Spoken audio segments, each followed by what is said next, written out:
Racing through the night at Daytona, we're past the halfway point of this grueling endurance challenge.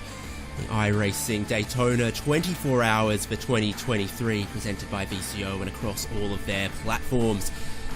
3 classes of competition in action as you join us. Leading the way in GTP, Williams Esports Chilled Last. David Haynes here with Joey Tebben and Hugo Luis, now our producer. He will be with you all the way through to the end, methinks. I'm here for the next 4 hours. Joey's got a little more in him as well.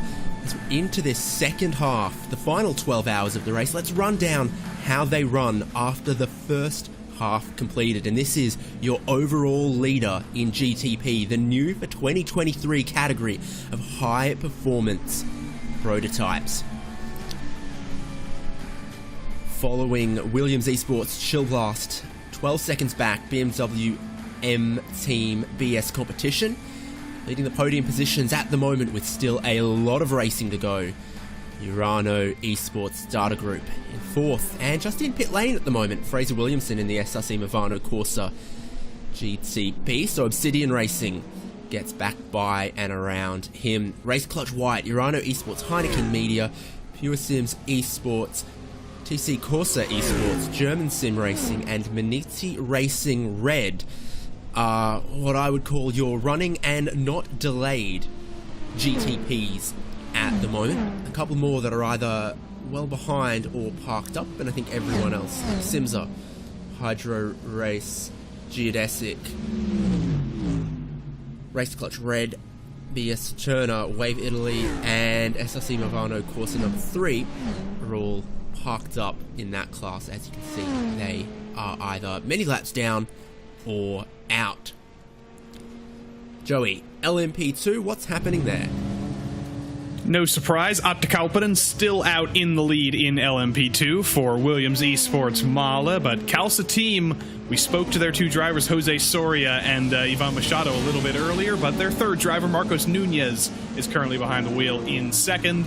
Apex Racing Team still competing in LMP2 as well. Stanley DeLon behind the wheel in 3rd. INET Motorsport Blues had a little bit of trouble recently, but Harold Creton still fighting for them, and Manel Cubo Torres behind the wheel of the other Apex Racing LMP2. The 198 rounds out the top 5. SRC Movano also have an LMP2 entry. Sam Michaels is currently behind the wheel there. The Arturo Melgar setup shop currently set up for Nico Wierzbicki. They are P7. Tomi Kattila, another Finn behind the wheel of the Havu number 79. Chit Chat Racing Fire Academy as well with Marius Valiokas and Malte Rumer, both 2 laps down. Carbon Sim Sport with Patrick Verbovi, 3 laps down. And then one other LMP2 is still running, the Bootson VDS by Undercut Black entry of Valentin Bonny. Sim RC, Race Clutch Black, Ronin Sim Sport, Sim RC, and Zenith Esports. They are all dead in the water for the moment. Maybe they'll come out a little bit later, but I would be surprised if they did. They're out. They're out of the session. GTD. Well, it's been an interesting sight up front in that class at the moment. Team BMW Bank lead at the moment. They're going to have to pit in about 3 laps, and that'll shuffle them back behind the double Apex tandem that's been going on for basically the full 12 hours at this point, with the 98 and the 99 from Apex Racing Team. Mercedes AMG Team Williams Esports run 4th at the moment. Sabelt Esports behind them, and Bieler Racing Team Euronics 450. Zur Esports 20. Mercedes AMG Team Urano 91. It's dropping down the order at the moment and will shortly be overtaken by Williams Esports BenQ and the Apex Racing Academy car that are out there and circulating, and a lap and 5 laps respectively behind that repaired or parked car. The other Mercedes AMG Team Urano 90 also on pit lane for the better part of 20 minutes at the moment. Team PGZ, RaceBR Red Dragon, R8G, Williams Esports, Razor, and Altus Esports. The remaining cars in that class, they are quite some laps behind there, but the Williams Esports Razor car is on track though with Vasilis Belletsiotis. How much longer is he going to have to go to gain a position in that class? He's about 70 laps behind R8G, the next car for position. So stick at that for 2 hours and they might gain a spot. What was it you said earlier? Racing with delay? Did I say that? Probably. Something like that. I think that's what I would call that 70 laps down. Racing with delayed. Is this the most car length you've seen between the Apex cars in a little bit? Yep. 1 guaranteed to be greater than 0. That is absolutely the biggest we've seen this gap. And I hinted at this. I predicted it. They put 2 different drivers in now. It's Jamie Fluke and Luke McKeown behind the wheels now of these 2 R8s, and they're separated. They're not Johan Harth and Kevin Ellis anymore. They're not stuck together. But as I say that, back onto the oval, they are. They're back in formation. And there it is. It's like me and my friends collectively sharing the singular brain cell. We have made contact. Do they have a Houston-style mission control for this? You know, the Eagle has bumped. I mean, I'm looking at Jamie Fluke's camera. There's like a reflection in the background. I think that's light coming through a black door, but that does kind of look like the brightness of the sun reflecting on the Earth in the blackness of space. So I'm not counting out the fact that Jamie Fluke might be in space right now. He might be at the ISS. Not a bad part of the world for spacing. The Atlantic coast of Florida.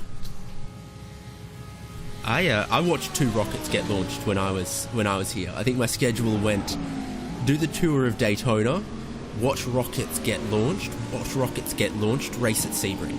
Pretty good week. It's hard to beat that. This has been a very astronomy-themed broadcast. We were talking about black holes for the last 2 hours. Now we're talking about rockets. It's a spacey part of the world. So at the moment, I would say Luke McEwen is got a Jamie Fluke booster stage here. See, this is the thing. 12 hours in, absolutely inseparable. A strategy that appears to be working for them. They seem to gain 3 or 4 tenths of a second per lap every lap, consistently able to do this mostly consistently with 1 or 2 little hiccups. On the final lap, who's allowed to lead? Is there team orders there? When does it? Because you can do this for 23 hours, 55 minutes, no doubt. But those final 5, what are they going to do? Flip a coin? I don't think so. I think back to the finish in 2016 with the 2 Corvettes in real life with Oliver Gavin winning. They waited until the last lap. Oliver Gavin just rode in line for hours, I guess, and then finally on the last lap got the run, stole the position at the line, and that's what it was all about. So if these guys are still stuck together like this in 11 hours and 42 minutes time, I think that's probably when they'll start racing. But anytime before then, it's probably too early.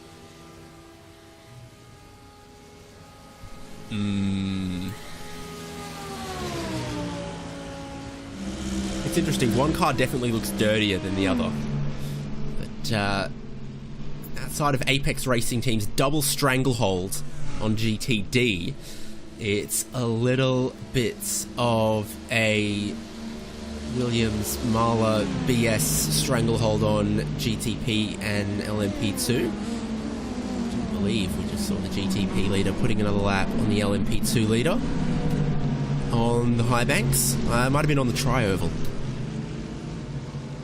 A little bit of a drift there through turn 1 from Atte Kalpanen in the LMP2. Certainly pushing. This is an endurance race, but it's not just, driving around, riding at 100%, even though he has or riding around at 80%, even though he has a 45-lap lead. He's not holding anything back right now. He is pushing, and I don't know if anybody got a screenshot of that, but that was definitely a little bit of opposite lock there for Atte Kalpanen through turn 1.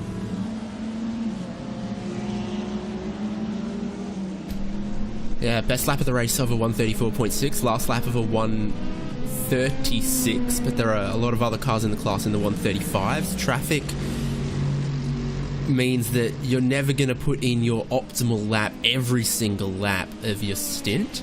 Now, it might be one corner here, one corner there that you have to brake a little bit earlier and wait on a GTD. You might get forced off your line by a GTP as the BMW Team BS Competition Keiko Shube car comes in, and Williams Esports Chill Blast are going to go back to the point of GTP.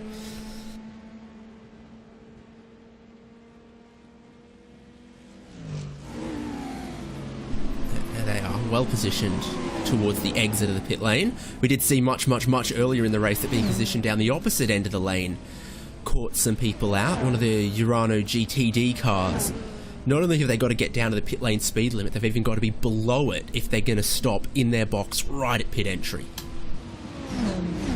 Definitely don't want to be back there, so don't qualify badly here. They say qualifying doesn't matter that much in a 24-hour race, but there's all those little things that add up. Your position in the pit lane, it does matter. If you're at the end of the pit lane here, if you are Williams Esports Chill Blast, Alexander Spets put them on pole, they get the optimal spot here, and Keiko Shube is in the box for a long time. I'm questioning what's going on here. Yeah, this is long. It's been over a minute now. It should be 32 seconds or so in the box. If it's a minute 11, gone longer than that already, then it would have been from speeding in pit lane. But it still goes on for what was very, very briefly the race leader. Actually, they came in early, didn't they? They should have been doing a 25-lap stint. They've come in after 12, so definitely dramas for this number 89. Have they picked up some damage here or there? We've seen just tiny bits of damage really rob these cars of 1 or 2 seconds per lap, and they do want to get in and get those kind of things repaired if they can. So for Kashube, what is this? We saw Pablo Espes speed in the pit lane for Obsidian a little bit earlier, so I wouldn't count that out, but Pablo is only on pit lane for a minute 12. It's now just about to cross over into 2 minutes for Keiko Shube, so what is going on here? I don't see any immediate damage on the outside of this car. I'm looking at the front end, looking at the rear end. It looks pristine. I don't know if they've stacked damage up from previous times in the race. Actually, now that I do look at the front end, it is quite askew. I'll say that much. The front diffuser, it looks a little bit like a slash. I'm going to try and rewind and see if I can see what happened, because there might be some damage on the front end of this car.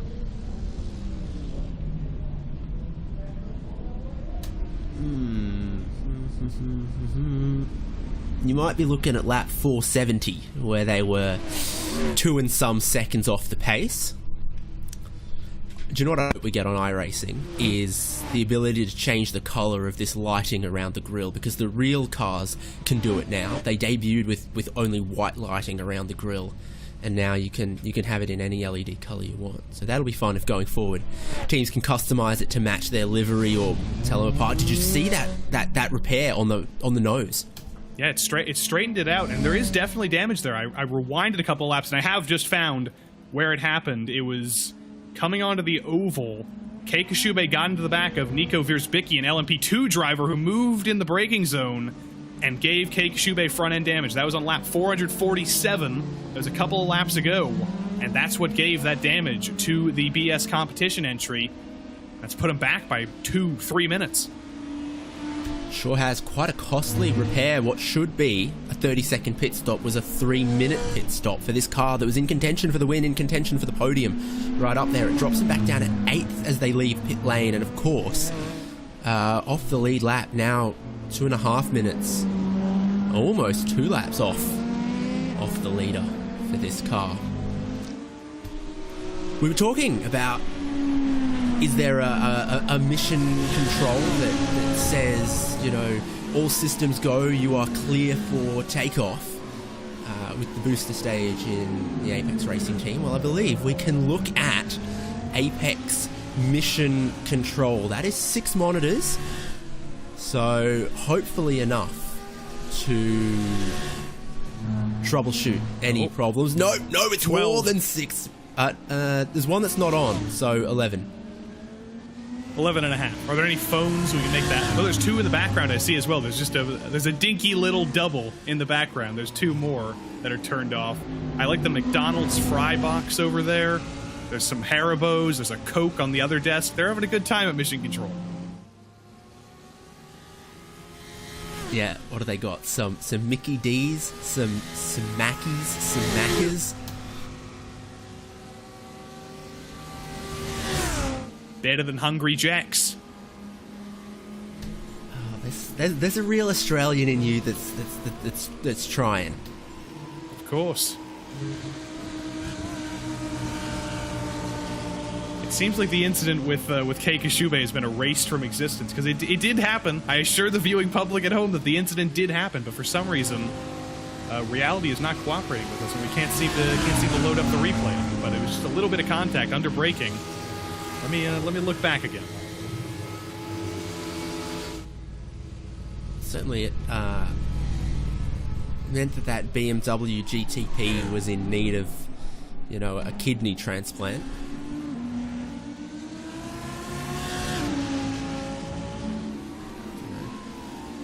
Don't know where they found a donor. Certainly took a minute or so.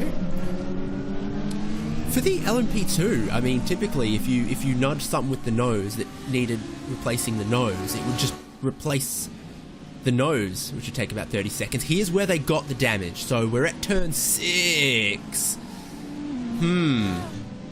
Okay. Well, that'd do it. Oh. Does the LMP2 kind of come across on them a little bit? Absolutely. I don't think it was anything intentional. I don't think he was trying to get out of the way, but he got a little bit out of shape on the brakes. It's a very bumpy braking zone, so it's easy to do.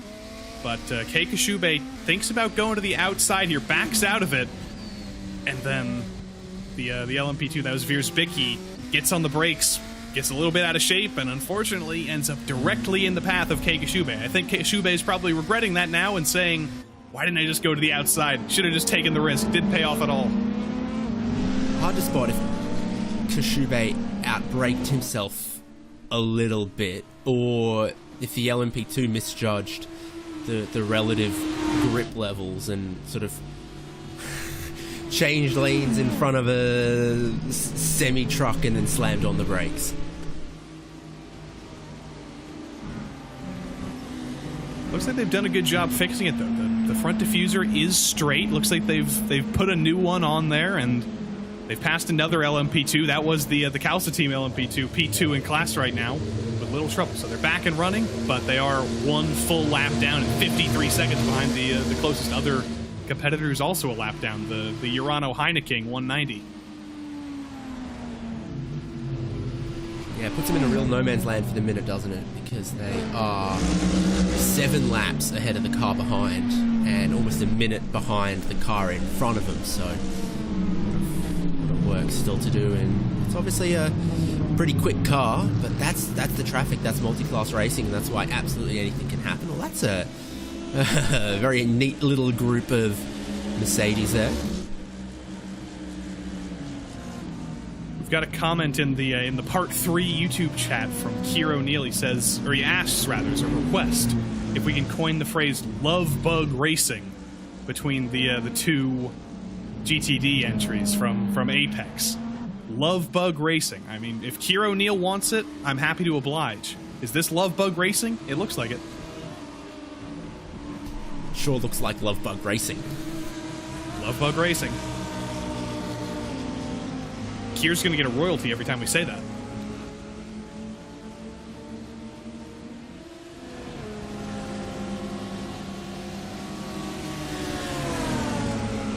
Apparently, love bugs are native to Daytona and fly around attached to each other. Bugs native to Florida, that's pretty scary.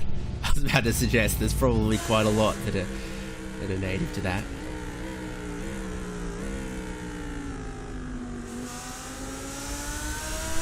You never know what's living out in the Everglades. You never do. It's like alligator-shaped love bug. It's terrifying. I mean, you've got your own fair share of scary bugs and animals in Australia, but Florida, like, you never know what's going to happen. You don't know what they've eaten.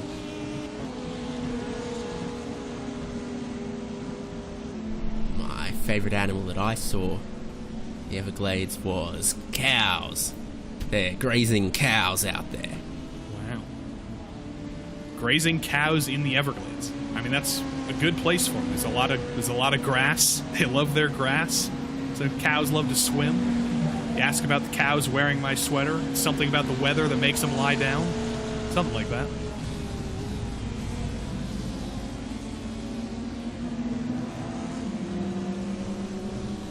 Apparently,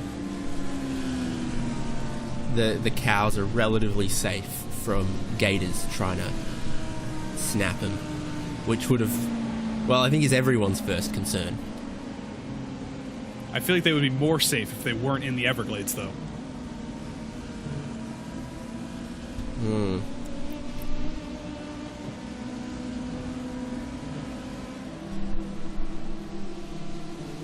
A little bit of a flurry of Is this for position? It is for position. We've actually got a battle for position. The last spot in the top 10. It's finally here, but that's also because Wierzbicki in the Arturo Melgar LMP2 has rear end damage, and he's now going to get swallowed up by the Carbon Simsport entry of Patrick Verbovi. Gosh, they get mighty close to touching again. They are cutting back and forth a little bit in the infield here as the Carbon car tries to cover off the damaged Arturo Melgar setup shop.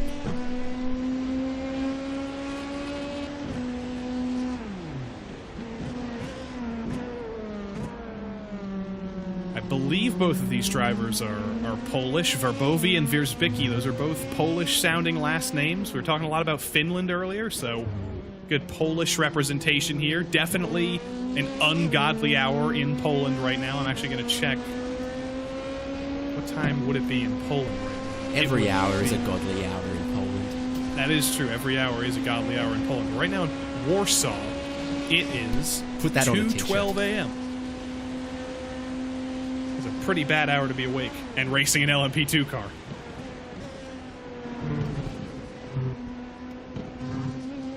Look at that. Not affecting the courage through the bus stop, but I suspect the damage hurts you most in a straight line, and even in the slipstream it starts to drop back on Daytona's famous high banking. I walked up the banking. It's steep. It's pretty steep. Somebody in chat asked what lap times are the GTD leaders currently doing in top split. They're currently doing Luke McKeown, leader in GTD, just did a 143.369. His teammate Jamie Fluke behind him also did a 143.369. That's how in sync they are. And on average, I actually don't have that with me right now, but it's around there. Their best laps are only about half a second faster than that, as this is a battle for the race lead in LMP2. Yeah, here you go. Williams Esports Mahler, Apex Racing Team 199. Williams Esports Mahler still leading at the moment. One of the teammates in the GTP gets in the middle. Gets into the slipstream, and Apex doesn't have any of it. Apex is probably about 2 laps away from stopping. And that will give Williams Esports Mahler in the 15 a little bit more breathing room. That'll move Kelsa back up into second. Live look at second place in LMP2. Stanley Delon, do you think he's had some of the snacks from the control center? He looks like he's taken at least 3/4 of a regular sized cheeseburger meal. What happened to the other quarter, though? I'm just... looks like he took like a couple bites out of the burger, put it down, came back like 5 minutes later. It hasn't all been eaten yet. That'll be his mid-stint snack. I can't talk about food right now because I gotta wait until 8:40 p.m. here to finally eat some food in the middle of my 2 stints here. I should stop talking about food. It's not good for me.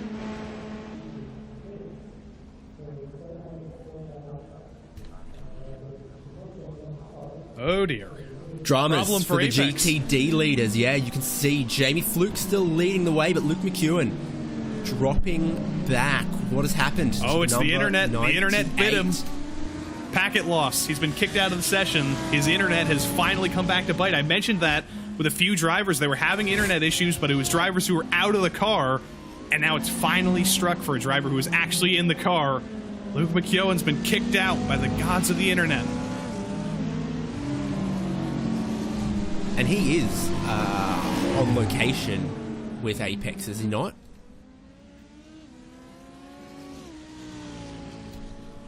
He's off-site? I think he is on site. I think that's what we're hearing, but Is that... I guess it's like oh, he's home apparently. So I guess that's why we don't have to worry about the rest of Apex. He's not on site with them. He's not in the control center. But wherever he is, the internet has not been happy with him racing in this race, and he's got to wait the 2 minutes to get back in the session, reload everything.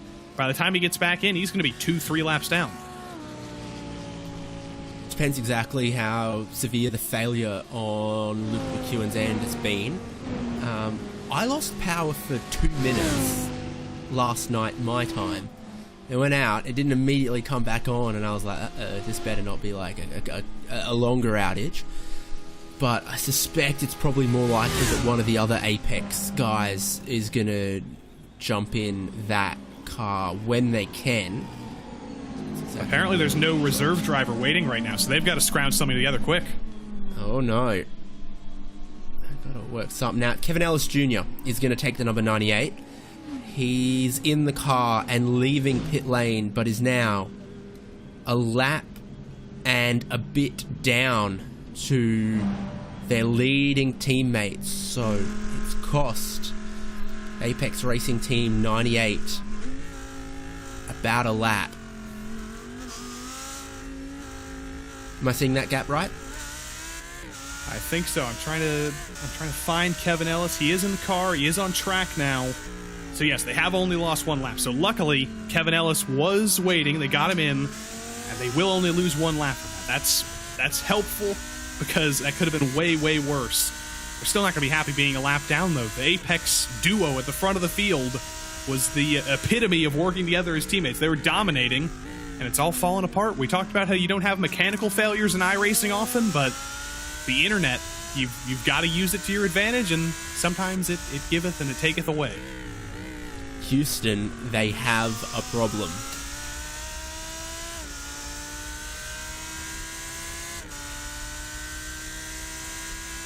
Elevates Mercedes-AMG Team Williams 55, Daniel Lafuente into second, Team BMW Bank Fildenez into third. This is the second place running car with one of their teammates right in behind them.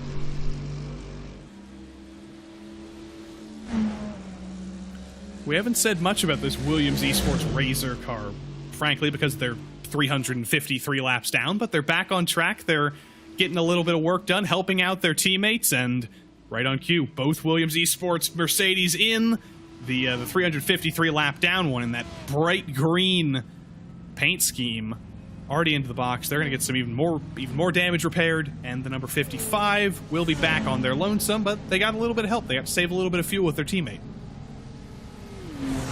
I think that's the only reason the number 4 is still running, if we're honest with ourselves, is to try to counter the Apex strategy and keep this car, the 55, in second and in contention for the win, should anything happen. And things tend to happen in a 24-hour race. There is a lot of time for things to happen.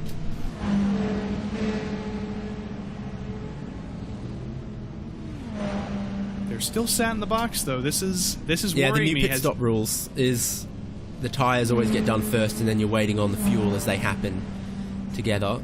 Should be just over 40. Yeah. There we go. I was getting worried. We've had so many speeding penalties, but that is par for the course. 41, 42 seconds. Daniel Lafuente back out. And you can see a little bit further up the road, if you see a little glint of green, that's because the Williams Esports Razor entry is just kind of slowing the pace down, letting people by, parking it up a little bit. Vasilios Belitsiotis is currently waiting for his teammate to come around to help him out again.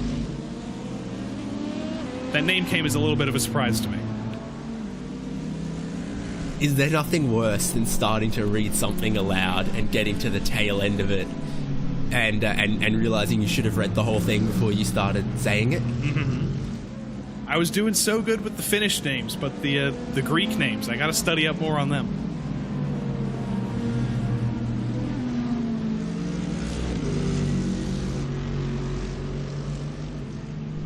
So that is a big change in GTD in the last 10 minutes.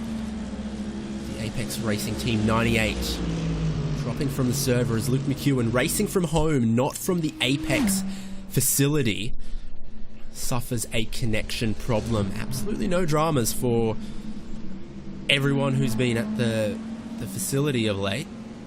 But the McEwen home dramas, and might be a little bit of a cause for concern because suddenly no teammate, no help, half of their chances taken away. It all then rests on the 99. What kind of pace, what kind of fuel economy can the 99 do on its lonesome? And should anything befall that car, suddenly what looks like it was tracking for all intents as an Apex 1-2 is a little harder to predict.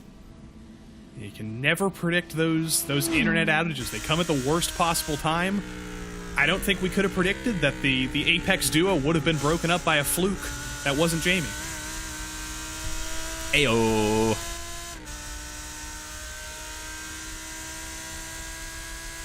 Let's let that one marinate for a little bit. And I suggest you let that one marinate.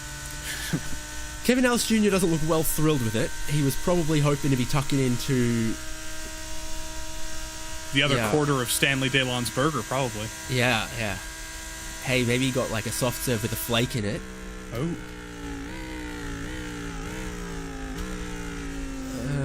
Best beverage to have with your fast food meal?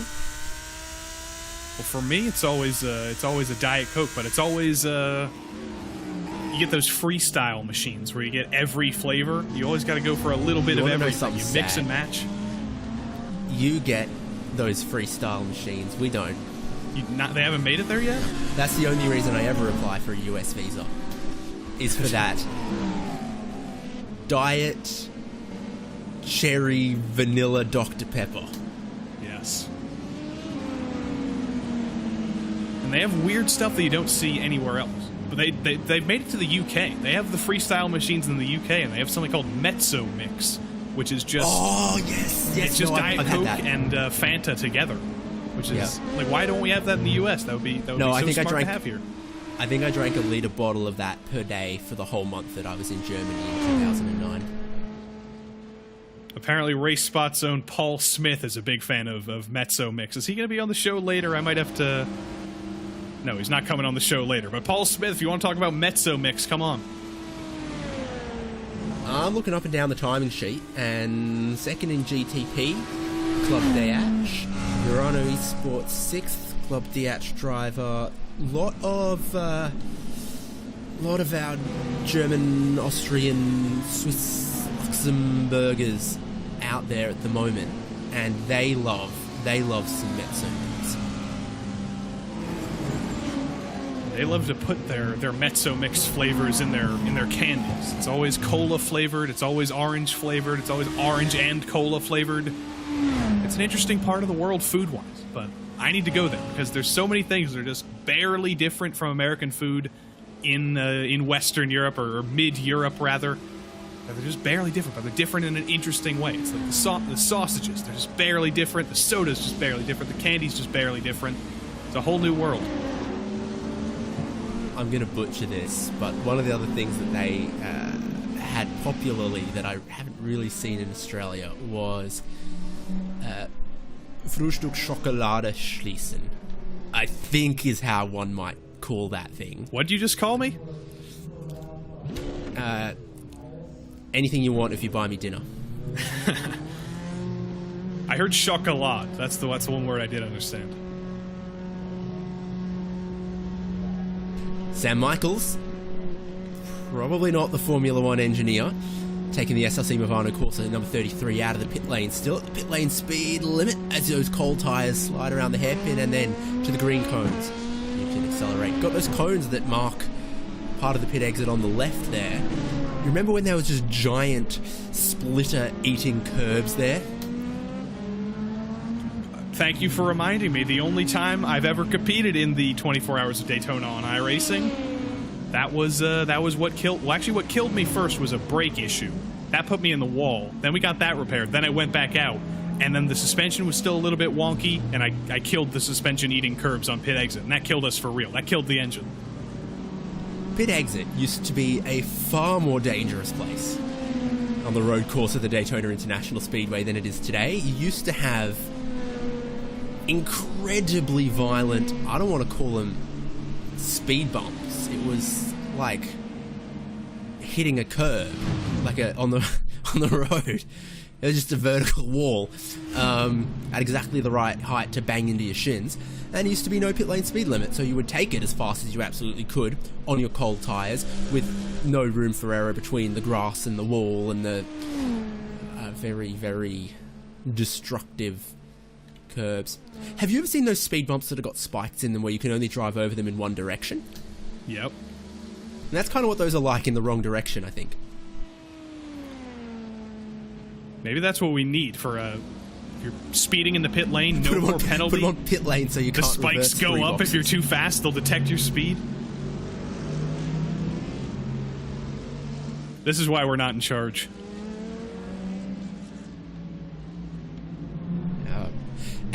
Let's go back to that sort of first box on pit lane, because there are 50 teams racing. You'd be forgiven for seeing triple, by the way, if you were this LMP2. As you dive between the 3 matching Williams Esports BenQ Chill Blast Razor cars. So 50 cars, but 40 pit stalls. So 10 are shared.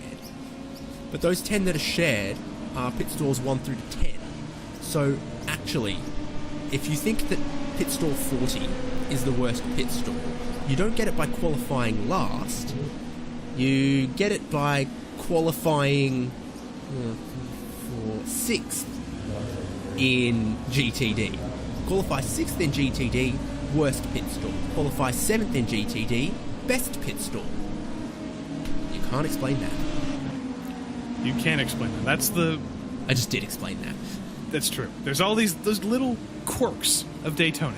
It's a strange place. This place was not designed for racing like this. This was designed as an oval. This was designed for NASCAR, but through history, we've developed the road course. We've got this race that is now a crown jewel of the world in both real life and on iRacing. Sometimes you do have to step back and go, what we're doing is pretty weird here. There's some weird stuff going on here, but it's great. It's one of the premier events of the world now. Speaking of weird stuff going on, here's the sort of triple bump draft Newton's Cradle. The Razor car bumps the Chill Blast car. The Chill Blast car bumps the BenQ car. It's physics in action. Always love to see physics in action here. Brian Cox, if he's still watching, good stuff here. It's interesting because they're on 3 completely different strategies. Williams Esports Mala in the 15, or rather, Williams Esports number 55 is the one on the lead lap. Then their teammate is 12 laps further back. Then their other teammate is 290 laps further back. And somehow they've all found each other again to work together. Yeah, so interestingly, the much delayed car is the booster engine, and the car that's only a couple of laps down is towing. So it's, a lot like having a couple tugboats to try to bring your container ship up to the wharf. It's a little bit like a Gauss gun. Like you have those magnets and the metal balls. One ball hits the thing, then the magnet fires it with some momentum, then the momentum keeps building and building and building and building, and that's what they've been doing here. This is physics in action. Call the universities. This is beautiful stuff from Williams. And it's working. It's not made them much progress right now. They're still kind of in their own land, third in class. La Fuente has 50 seconds up to Phil Dennis and 50 more seconds back to Kevin Ellis. But this is doing a little bit of work to bring those pit stops down, save a little bit of fuel, and maybe get a little bit of speed from this push. It's a very challenging thing to do, this sort of triple bump draft, in that it's really challenging me to not say anything sus about the situation Daniel Lafuente finds himself in. But the last lap there didn't seem convincing, like this is working for him. Still slower than Team BMW Bank in second. Still not catching Jamie Fluke in the outright lead, whose last lap of a 1:43.6 doesn't seem to suggest he's lost a whole lot from losing his bump draft slipstream partner. Still in those 1:43s, which is where they were. Did just have a little bit of a spooky moment there. Stanley Delon for Apex went for a little bit of a dive into the West Horseshoe. I don't think La Fuente was necessarily wanting to open the door there. He ended up having to mid-braking zone. He did open the door. Delon got by, but there's those scary moments. It's not just your teammates who are around you. There is still traffic that's coming by, and that's what's going to break up this Williams group. It has completely broken them up now. They've completely lost touch with Cody Deeth. You always learn new things. Hagelslag is what the Dutch call their chocolate sprinkles. I thought Hagelslag was like fairy bread, but with chocolate sprinkles. Maybe the word refers to the whole confection rather than just the chalky sprinkles. It's like pudding. It means nothing.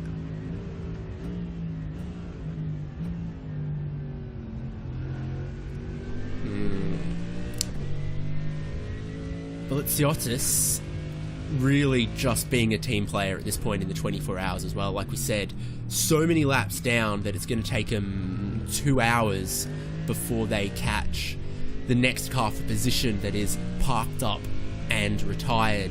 But their focus is what's in front of them, their team car in third place, and trying to help them along to the best result they can get. You got any Razer, Chill Blast, or BenQ devices on your setup? I do not, unfortunately. Although I could have just lied and said I've got all three of them. They're all working in tandem here. Yeah, I got so much RGB, mouse, chilled, and a monitor. There's a critical number, though. I think this is why, not only for helping his teammates, but Vasilios and the number 4 are back out on track, because it might take them 2 hours, but they do have the possibility of getting back in the top 40. And personally, I could finish 42nd. I'd be disappointed. I finished 39th. I'm still disappointed, but I say, hey, at least it's the top 40.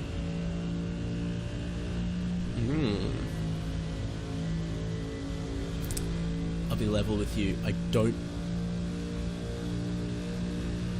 got a Logitech mouse and a Dell monitor. I have an MSI monitor and a Logitech mouse, so I'm sorry, Williams. I'm sorry. If anything, it just means they're not marketing hard enough. They need to sponsor more cars.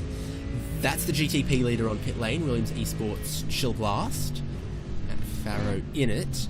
Pit stop is almost done, and there. Did the nose change again? Or am I? I mean, I could be just seeing things as the headlights change when you pull away.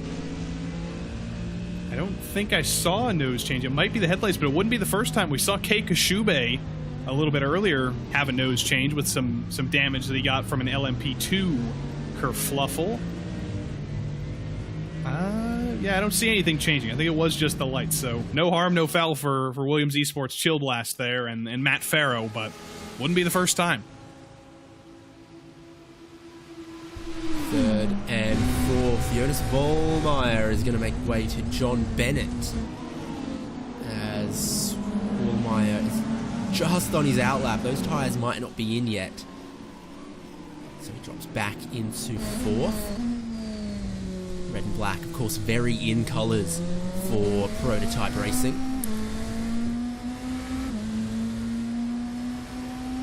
We've got a pretty diverse livery. There's a lot of diverse liveries in the field. It's not just all red, white, and black, but of course the two red, white, and black entries have found each other on track, and I'm glad we're riding on board with Jonas Vollmeyer, because that makes it easy to differentiate the two. Differentiate through some GTD traffic here. A little bit held up on the coming onto the oval there, but take care of them pretty easily. And now here we go. Does Vollmeyer make the move on this fresher stint, on this fresher rubber? Gonna be hard though.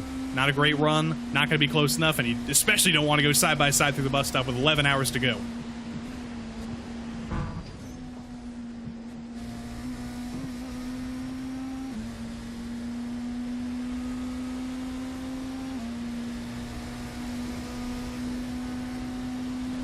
No one likes waiting at a bus stop at 2 a.m.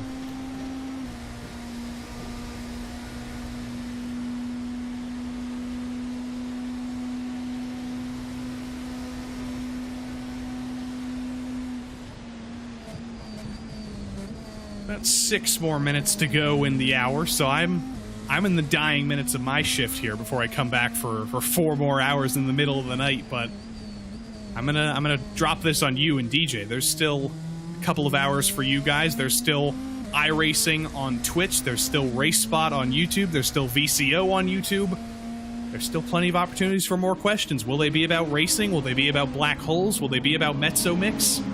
I don't know, but I'm gonna force people to give you some work.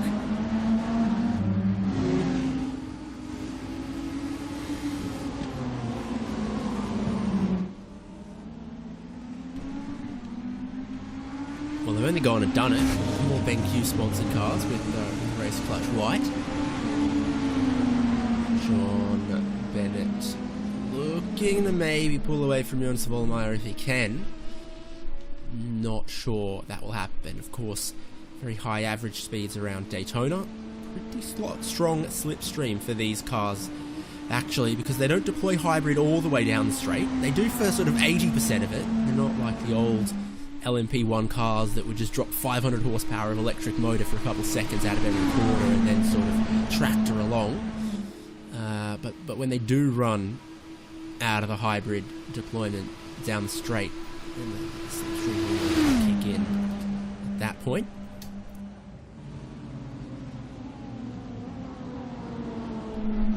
Gross amount of marbles on the outside of turn 1, as you'd expect, with almost 13 hours completed in this race. It kind of looks like the Oreo crumbles in a McFlurry, so that's another fitting anecdote there, but it's pretty bad, and there's no cautions, so there's never any of those sweepers out there to wipe them all up. 13 hours of marble buildup are out there now, so don't outbreak yourself. Don't get offline. It's not going to be a fun time.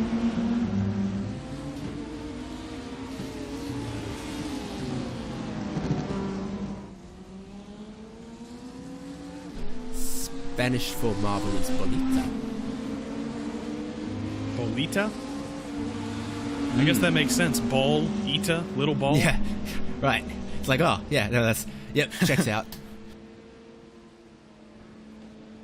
Terry Radford in the YouTube chat. You'll hear from him again in about 3 hours' time. I should probably know that for sure, because I'll be there too. He says, Joey, can I have your autograph? Only if it'll be on a check that you're sending me for like $1,000. I'll be happy with that. And also Keir O'Neill and Tyler Graff, they've been talking about this strawberry Ferrari that was in a Friday split. It was a Ferrari painted like a strawberry with all the seeds on the outside. Fun strawberry fact while we watch the two strawberry colored cars. A strawberry in and of itself is multiple fruits, because the actual fruit of the strawberry is, I don't know if that's the fruit, but the fruits are actually the seeds. So all those seeds on the outside of a strawberry, they're all individual fruits. So a strawberry is like 40 fruits in one. Wow. And also a strawberry Ferrari sounds like a Prince song.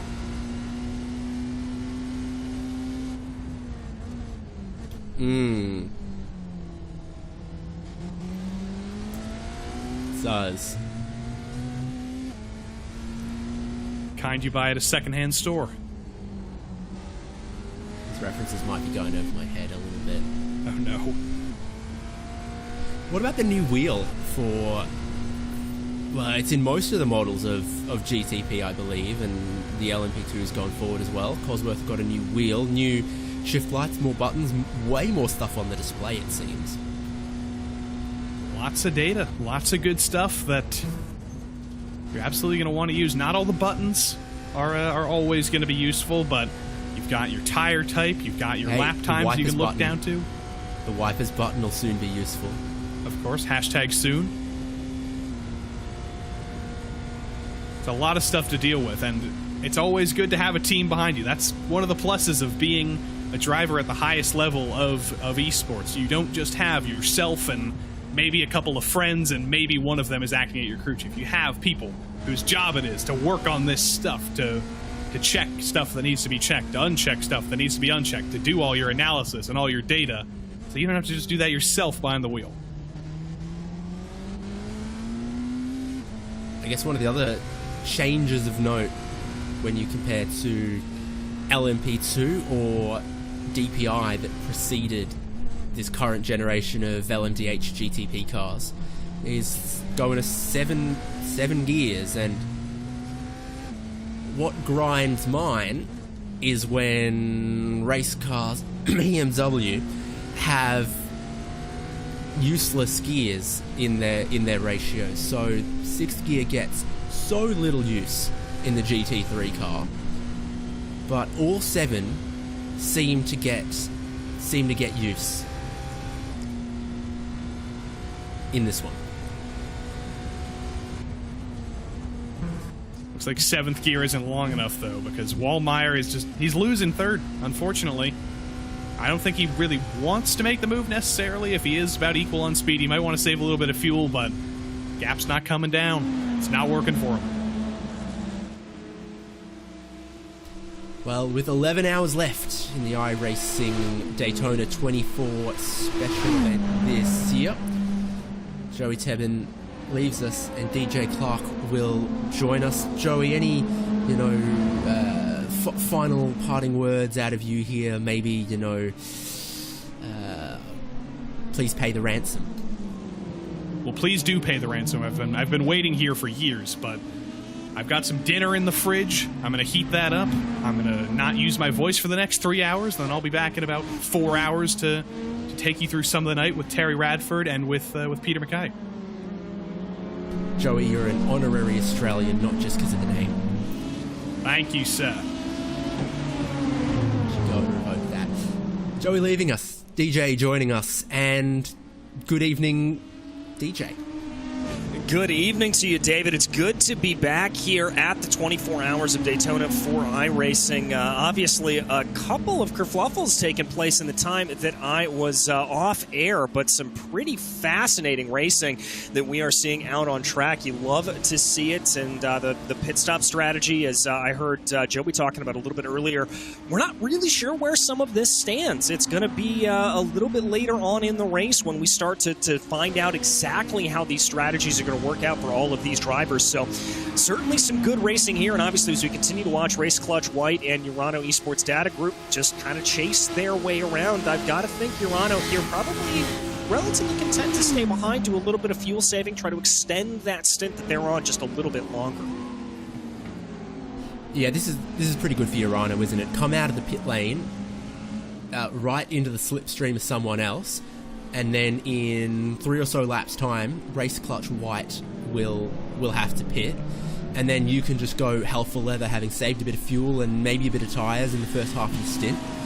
Position you well to then really, really push on towards the end. What about when we do get, in many, many hours' time, towards the end of this race, and we've seen LMDH, GTP and GTDs all taking tyres basically every stop as they can get away with. But if you've got to, make your final stop with only 20 minutes, 15 minutes to go, it could be sort of the first time in the race some of these teams opt to take fuel only, as they just take a, quarter of a tank, half a tank, whatever it is, to get them to the end.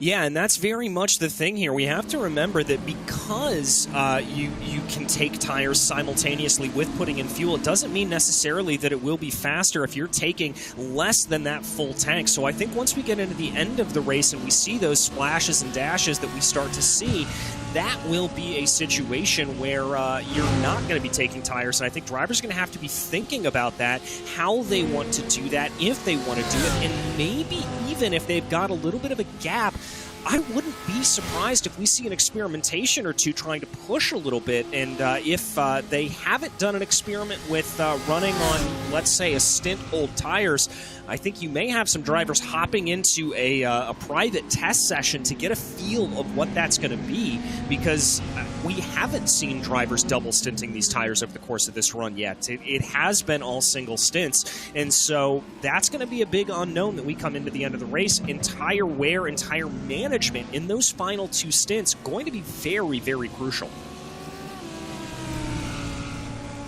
Track temp and condition at the end of the race also potentially a big unknown, because things are very, very stable here during the middle of the night with an air temp of 22, track temp of 23, but when the sun does come back up in a couple of hours and it begins to heat up that circuit, and then we take the checkered flag in the afternoon, I mean, sure, you can kind of guess what the air temp will be, how much sun there will be, but when that sun beats down on a racetrack that's had 22 hours of rubber laid on the racing line and marbles off the racing line, what kind of grip, what kind of tyre life and bite it gives you at the end of the race is something that is far more challenging to test for than the start.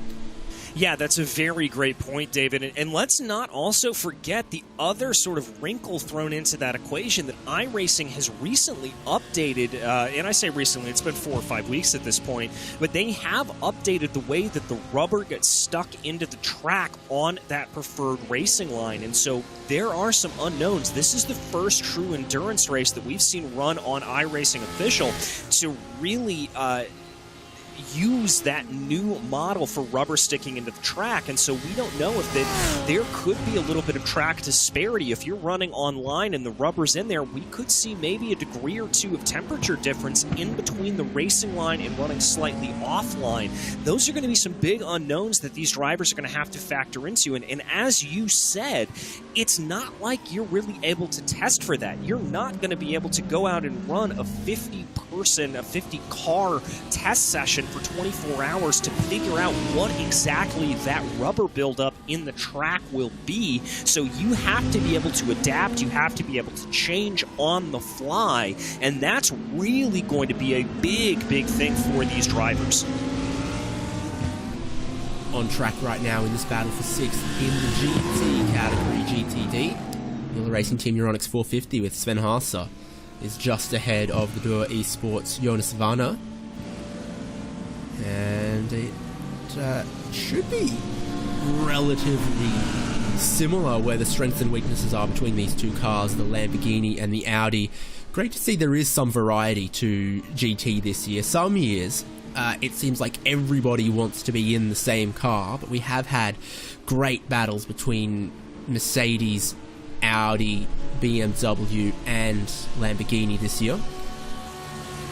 Yeah, we certainly have, and to your point, I mean, obviously these cars, when you kind of peel away everything else, they're both from the Volkswagen Group, and so they are very similar, both mid-engine cars as they run, and they're both known for having very good rotation around the corners. That's really one of their calling cards. I would actually argue that the Lamborghini known a little bit more to have some stable rotation, and the Audi, especially as tires start to wear a little bit, that car can be a little bit unstable but still have good rotation.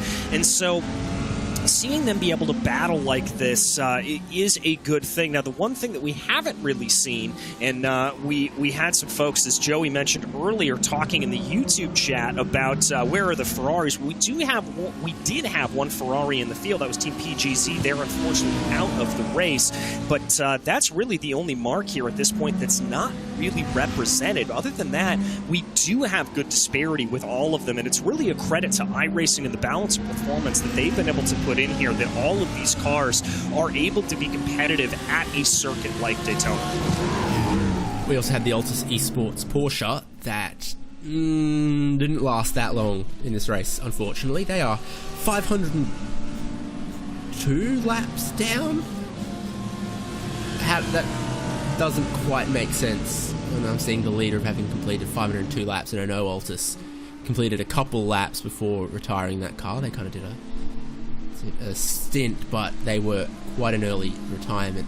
LMP2 leader into pit lane, and Kulsa as well, and in it, and Apex just leaving. So real flurry of LMP2 pit stop, pit lane action at the moment as well. There is the leader. Marino Sirica, I think, is getting in. Someone else driving that one earlier on. So pretty standard stuff here. 24 lap stint for that car, for that team. Again, tires and fuel. Yeah, tires and fuel going in as we check back in on that GTD battle right here. And looks like that LMP2 is going to be out and back onto course here. Longer pit stop for them, though, as I take a look. They are on pit exit right now, so there they go, getting back out onto track. In about 24 laps, what we're seeing from these LMP2s, the GTPs up at the front of the field able to do about 25 or 26 laps, depending on what their fuel saving and their conservation is able to be. But I haven't seen anybody do any sort of the mega fuel saving stints that we've seen a couple of times here at Daytona. This is obviously a very thirsty track, but it's also a track where you're able to save a lot of the fuel because of how long you are on the throttle for, that if you're able to tuck up behind another driver like we're seeing right here on the screen with that Motorsports driver and able to just kind of hold in behind it and lift and coast going down and let the draft pull you along, you're able to save a good amount of fuel. So that's going to be a good heads up for them. But again, haven't seen that mega 27 stint length that I thought maybe a team or two would have in their bag. But we still have over about just under half of this race to go. So if somebody is able to pull out that mega stint, I'm sitting here waiting. Saw a picture of one of the V10 engines that this Lamborghini and Audi share on a engine dyno in Australia in preparation for the upcoming Bathurst 12-hour, and it's a good looking thing, honestly. Real snake of exhaust headers, being it one of the naturally aspirated cars that are becoming relatively rare in GT3. Every new model seems to be a turbo these days. So you got to care a little more about your exhaust routing in a naturally aspirated engine if you want to make power. And then they've also got that that thing on this engine where the air intake, the plenum, if you will, gets pressure from faces rearwards. So you've got the sort of scoop bits in the rear quarters then feed to a path that goes behind the engine and then back.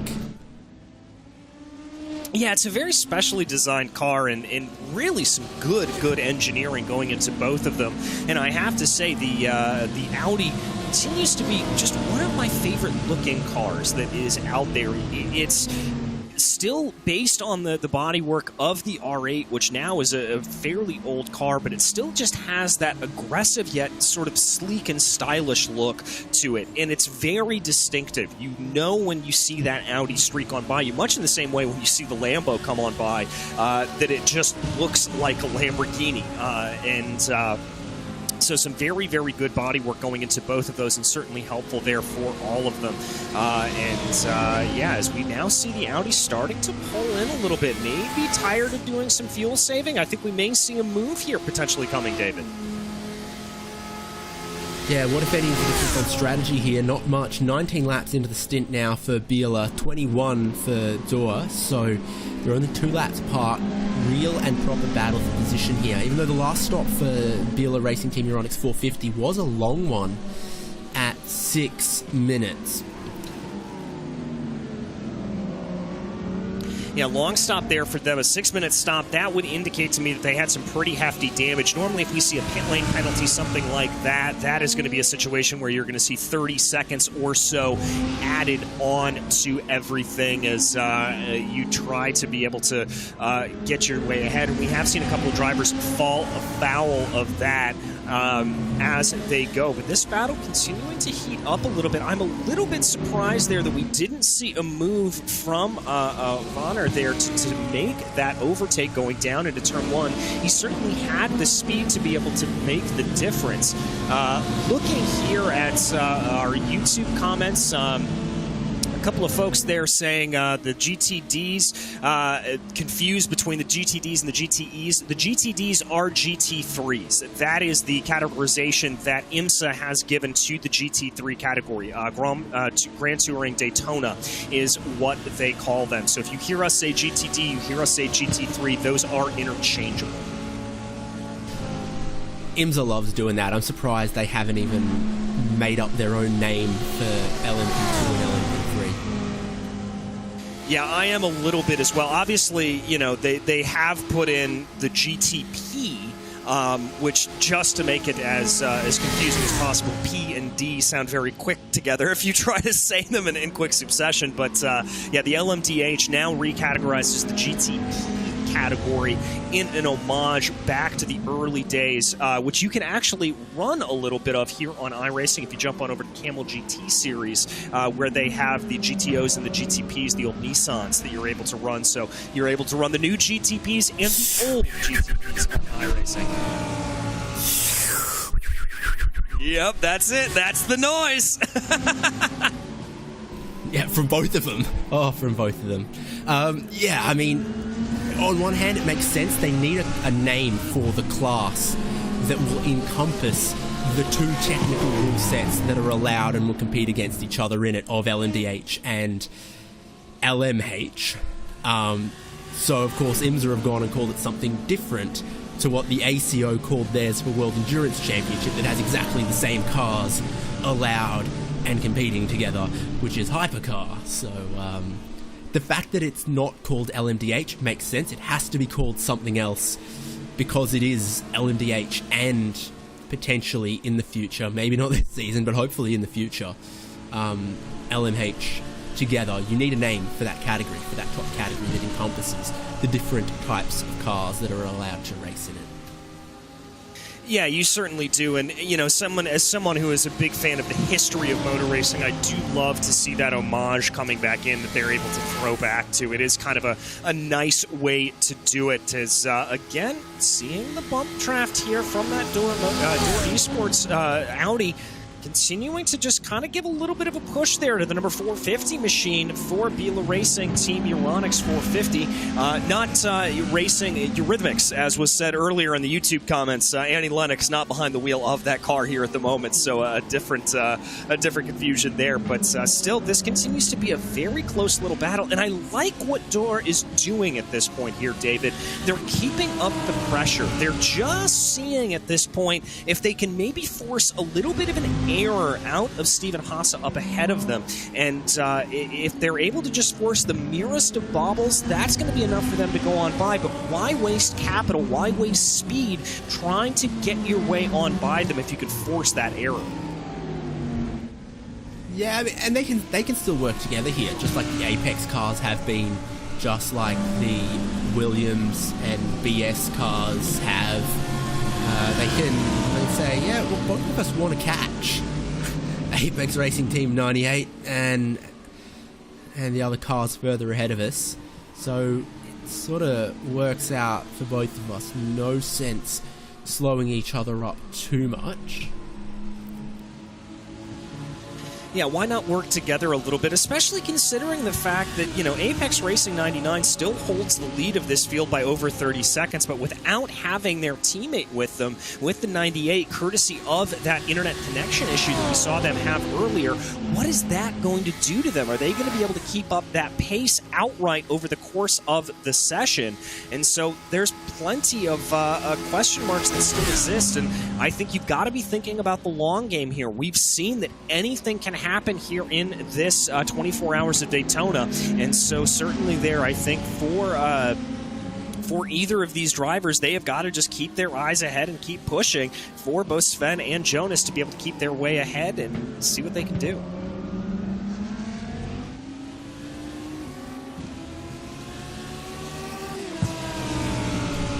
GTD, actually the category with the highest strength of field, i.e. the highest average driver rating. It hasn't necessarily been the most competitive because of that. I think the Apex tandem work kind of spread that field out a little more. feels like GTP has been a tiny bit closer, but there's no denying that it might be the third fastest class, but it's definitely one of the ones that people and teams and drivers most want to win.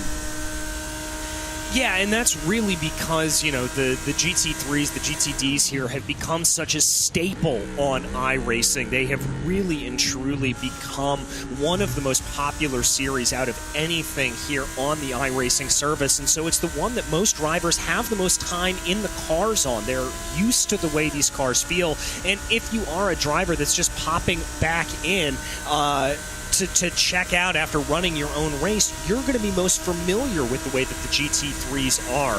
So certainly a good one there as we see Vonner giving that little bit of a bump up to the 450. They know that that's going to be coming here at this point. They are going to be getting that bump, getting that little bit of speed, and that will be helping both cars. It will be helping both the Thor Esports team here and Bila to be able to just get a couple of tenths of a second ahead. Speaking about the driver rankings and the driver ratings and strength of field, it was interesting to see, you know, your average sort of iRacing team in maybe one of the other of the many splits going on versus this sort of top split where, you know, you might have 5 friends together for the 24-hour if your iRating is 1,500, but you see a lot of just 3 driver teams. There's a couple 4 driver teams, but you're allowed many more drivers, and they don't really go for it. They're a lot more focused, and drivers at this level seem to have a lot more availability to commit to this. Not, oh yeah, I can race 3 stints, but then, you know, I've got to go to my girlfriend's best friend's birthday party or something. So a lot fewer drivers per car on average, it seems. And with that, the Apex Racing Academy, well, it's the number 9 car. I think they wanted a different number that they didn't end up getting. 4 drivers in that car: Brandon Treno, Gordy Much, Nanel Torres. They've all driven many laps, but Will Redford is in the car for his first laps of the stint now. So, first 12 hours, they didn't let him have a go, but now he's in. Well, and that comes down, I think, a little bit to some of the philosophy that you can have when you're dealing with drivers coming into the car. There are some teams that like to be able to really kind of rapid fire those drivers in, get everybody a sense of what the car's feeling like, how it's going to do early on, to be able to then sort of pick out and throw, as we see Marius Valiokis here for Chit Chat Racing in the number 69, one of my favorite team names here in the session, by the way. But as they want to try to get as many of them in there as possible to try to figure things out, then you also have the flip of that, which is you can also have drivers where you want to have longer stints, where they're going to triple, maybe even quadruple stint, and so that they can feel how the car is running. And my guess here for Apex Racing Academy, the number 9 car, is this is part of the plan, that they wanted to bring in Will later on in the race. Now, that may have been, as you were talking about, David, with a little bit of scheduling issues. He may have not been available until now, but Apex being one of those professional teams, I have to imagine that they are bringing him in here at this point because this was all part of the schedule. Will may be able to sort of be the whisperer here in the nighttime, that this is just when he feels best in the car, and I wouldn't be surprised if we see him staying in that number 9 machine until well on into the night. You're pretty switched on with these things. In the Chit Chat Racing number 69, Marius Valiokis is Club Illinois. What's the chance that he knows fellow Illinois resident David Malukas? I think it's actually pretty well. They have raced against each other several times, so whether or not they know each other in real life, I am not sure, but I know I have done a couple of races where they have both been in the race together, so they are at least friendly in that sense. So that would make Marius Valiokis, Bus third cousin, second cousin once removed? Something like that, yeah. Yeah, there we go. Here's your Erebus circle of life. Veliokis has raced against Malukas, who's the bus cousin of McLaughlin and Newgarden, who are racing an LMP2 next weekend in the full medal Daytona 24-hour. Yeah, so that would, as you said, make him the bus cousin twice removed on his mother's side relative of them. So he's got a connection there, and good to see him out there flying the flag here, as Marius is a very, very accomplished driver. We've seen him on a couple of series here on RaceSpotTV, and it's good to see him. We normally do see him come out to play here in a lot of these special events, and I do love the stars and stripes there on the driver's right. I just realized the nose. The nose is the flag of Lithuania. Yeah, and I think on the left side of the shark fin, and someone in chat, correct me if I'm wrong, I believe that's the Polish flag on the driver's left there. Or no, there's blue. The does that I know. France? Is that France or is that the Netherlands? France. You're probably right. No. France would be vertical. Yeah, it would. So I think that's Dutch. I think that's the flag of the Netherlands there that they're flying. So 3 different flags that they're flying. I love it. Yeah, okay, because the driver lineup is Sean Campbell, American, Marius Veliokis, Club Illinois, but with a very Lithuanian-sounding name, just like David Malukas, and Oscar... Is that Kopa? My monitor is too small, the text is too small, and I don't have glasses. But Club Benelux, which would lead one to thinking Dutch. All right, so there, we solved the mystery. We were able to figure that out. I love that. I always love seeing those liveries that you have. 3 flags. They just need 3 more for a theme park. Right, exactly.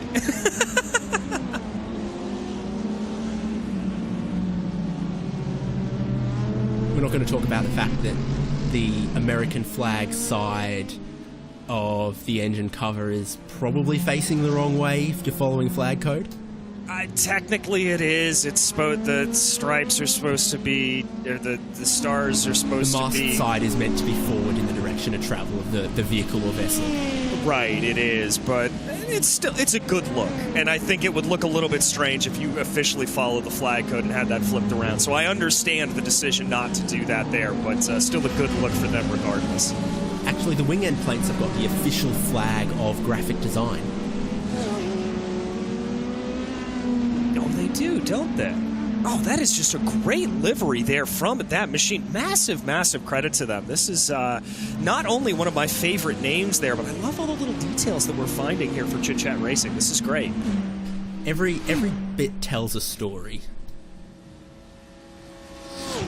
Yeah, it really does. Is now working his way by, I believe that's the lone running Porsche in the field there, the Seville Esports number 22 that they are able to work their way on by. So the 69 here continuing on. By the way, they find themselves in 20th place overall. That's going to be about 10th in class. They're about 27 seconds off of Mikel Rock for Carbon Sim Sports up ahead of them. So they've got a little bit of work to do, but they've got some pretty good breathing room behind them, as now Rock actually is in pit lane, so they're going to be able to gain a position there, move their way up into 9th. They're up 7 on the day, one of our bigger movers, and now as Freya Academy also in pit lane with Jorge Garcia, they're going to find themselves now up into 8th place in class, so that's going to be an 8-position gain for them over the course of the race. That's tying them for the 2nd biggest mover in the LMP2 class.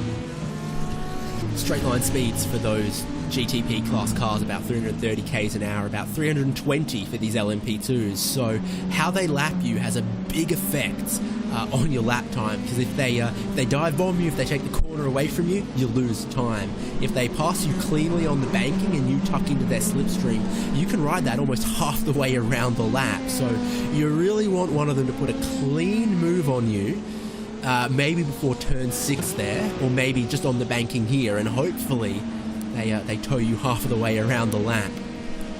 Yeah, certainly, and I haven't been able to do all that much testing in the later stages since a few updates have been put onto the GTP, but when it was originally introduced, I noticed that coming through the corners, you had relatively the same amount of cornering speed and braking distance going down from the GTPs and the LMP2s. It was really on the straight line sections of the track, particularly not on acceleration, but at high speed, where the BMW would really start to stretch its legs away. So yes, you're able to hold in behind that as well, but that's really where they're making up the majority of their time. Obviously, as you would expect, with the hybrid systems coming into play and adding that extra horsepower. You've seen the sort of racer deep dives on the tech of the different GTP cars. So interesting to me how much more there is going on under the skin than the outgoing DPI cars. Very much so, and I think really what you're getting a sense of here from these new GTP cars is the fact of innovation, that we're seeing new things coming into the sport. I heard earlier on in the broadcast, Joey talking a little bit about electric cars, Connery and Joey speaking about electric cars and that being the future and that kind of thing, and this is very much on the precipice of that, using these hybrid systems and allowing everything to work together to make a greener car that still allows us to be going out racing, doing what we love. It's certainly a very, very fascinating time to be involved in all of this. And I think as we continue to see LMH and GTP continue to move their way along, we're going to see more and more innovation. We're going to start to see some of the crazy innovations that existed back in the heyday of the LMP1 cars, obviously with reduced cost, hopefully, but we're going to see some pretty fantastic stuff.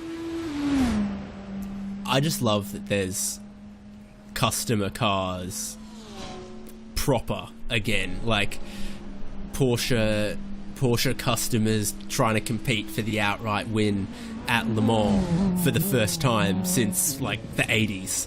It for 2 decades in the 60s, 70s, 80s, kind of into the 90s. So yeah, more than that, almost like 35 years. People buying Porsches and trying to compete for the outright Le Mans win was like how it was, and now we are healing again as the overall leader comes into the pit lane. Didn't look like any dramas on the entry there for Matt Farrow, and he hits the box and stays in. You can see Marcus Hamilton just pulling out in the SRC Movano Corsa car that is, well, it just gets back on the lead lap there as it gets out of pit lane before first place. Here's second place, Jonas Vollmeyer, Rhino Esports Data Group. Incredibly successful in iRacing special event competition, Jonas Vollmeyer. Going back through his team history of Pure Racing Team, Red Line, etc. Yeah, a wildly successful driver, as it does look like that we're going to have a changeover in driver there, as I do believe that's Dylan Scrivens getting behind the car right now for Urano. So that is going to be a driver change, and that's going to be interesting. We've got to see what Dylan's going to be able to bring to the table here, maybe work down the gap a little bit up in front of them to Obsidian Racing. If he's able to get this Urano number 191 up to speed here quickly and get himself moving along, he's actually going to be trying to close in on Race Clutch White, who just streaked on by the right-hand side of your screen. Again, gotta wait to be able to get their way out here. Obviously, the new and a much safer version of the Daytona pit lane, where the go cones are later on down into the pits. No longer do you have those drivers streaking down into that very, very tight pit exit and putting a lot of unnecessary risk there. And so that pit exit can feel interminably long if you are a driver, but it is obviously in the mind of safety, and it is the right way to go, if you ask me. My worst pit exit experience here was a couple of years ago, before they moved those cones, and I think we got halfway into the race, got into the night, before we decided we were going to try to change 2 tyres instead of 4. And just only changed rears, and I hadn't practiced it, and I got to that hairpin in the pit exit, and I saw Jesus for a minute. I think we've all had those moments, whether it's here at Daytona or any other, particularly of the Roval layouts that you get to run here on iRacing. I know it took me a good, let's just say a good 10 to 20 minutes to figure out where the pit exit was at Charlotte when I was trying to get out of there to run the Roval at one point. So everybody has had that problem. As we check in on a battle here for 8th place in the LMP2 class. Fire Academy and our friends at Chit Chat Racing. 1.5 seconds in it now as there's a little bit of traffic, both GTD and this GTP car. 191, which is that car we saw Dylan, inverted commas, Becky Scrivens just get into.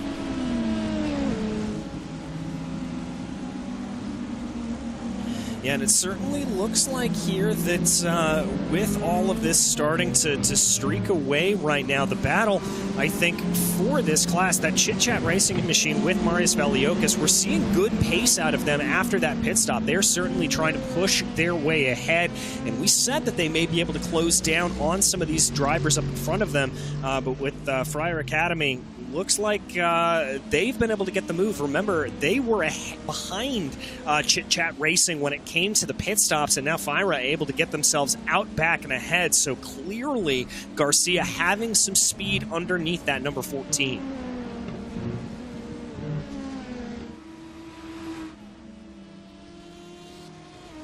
Yeah, no doubt, time in hand compared to their rival there. Also in this class, you remember the Arturo Melgar setup shop car had a significant amount of damage at the rear end.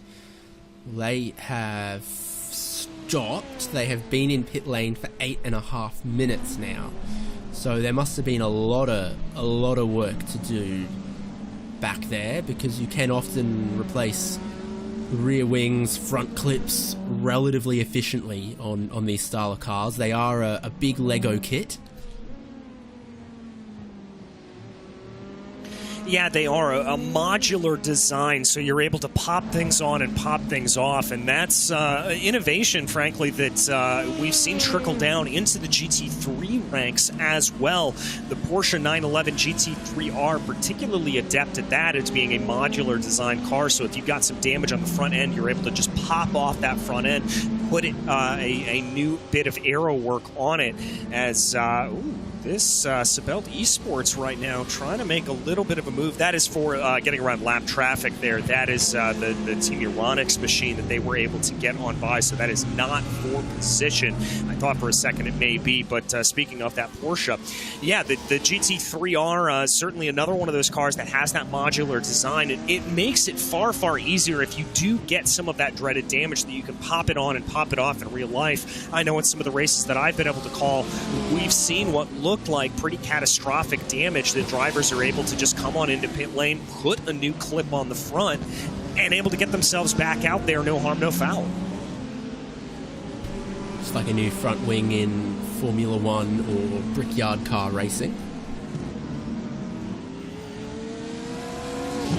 Yeah, very much so, and frankly, unlike the new front wings in either of those two models, they don't have to play with the wheel, the tethers that exist connecting the actual chassis of the car to the front wings, so you can almost make that clip change faster in GT3 machinery. It's really pretty impressive.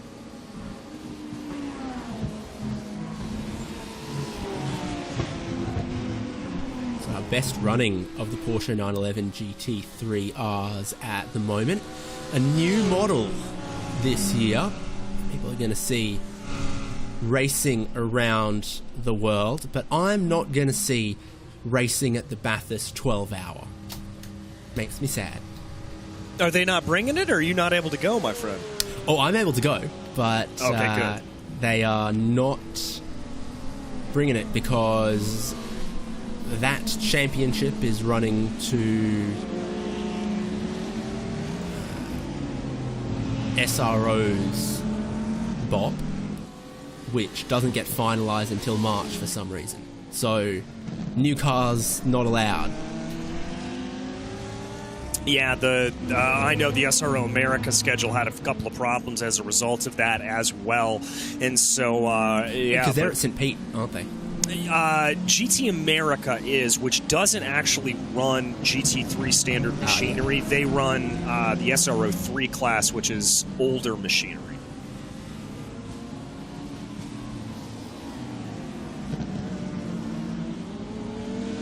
They should simply install under-track heaters at Circuit Paul Ricard to match their sprinkler system.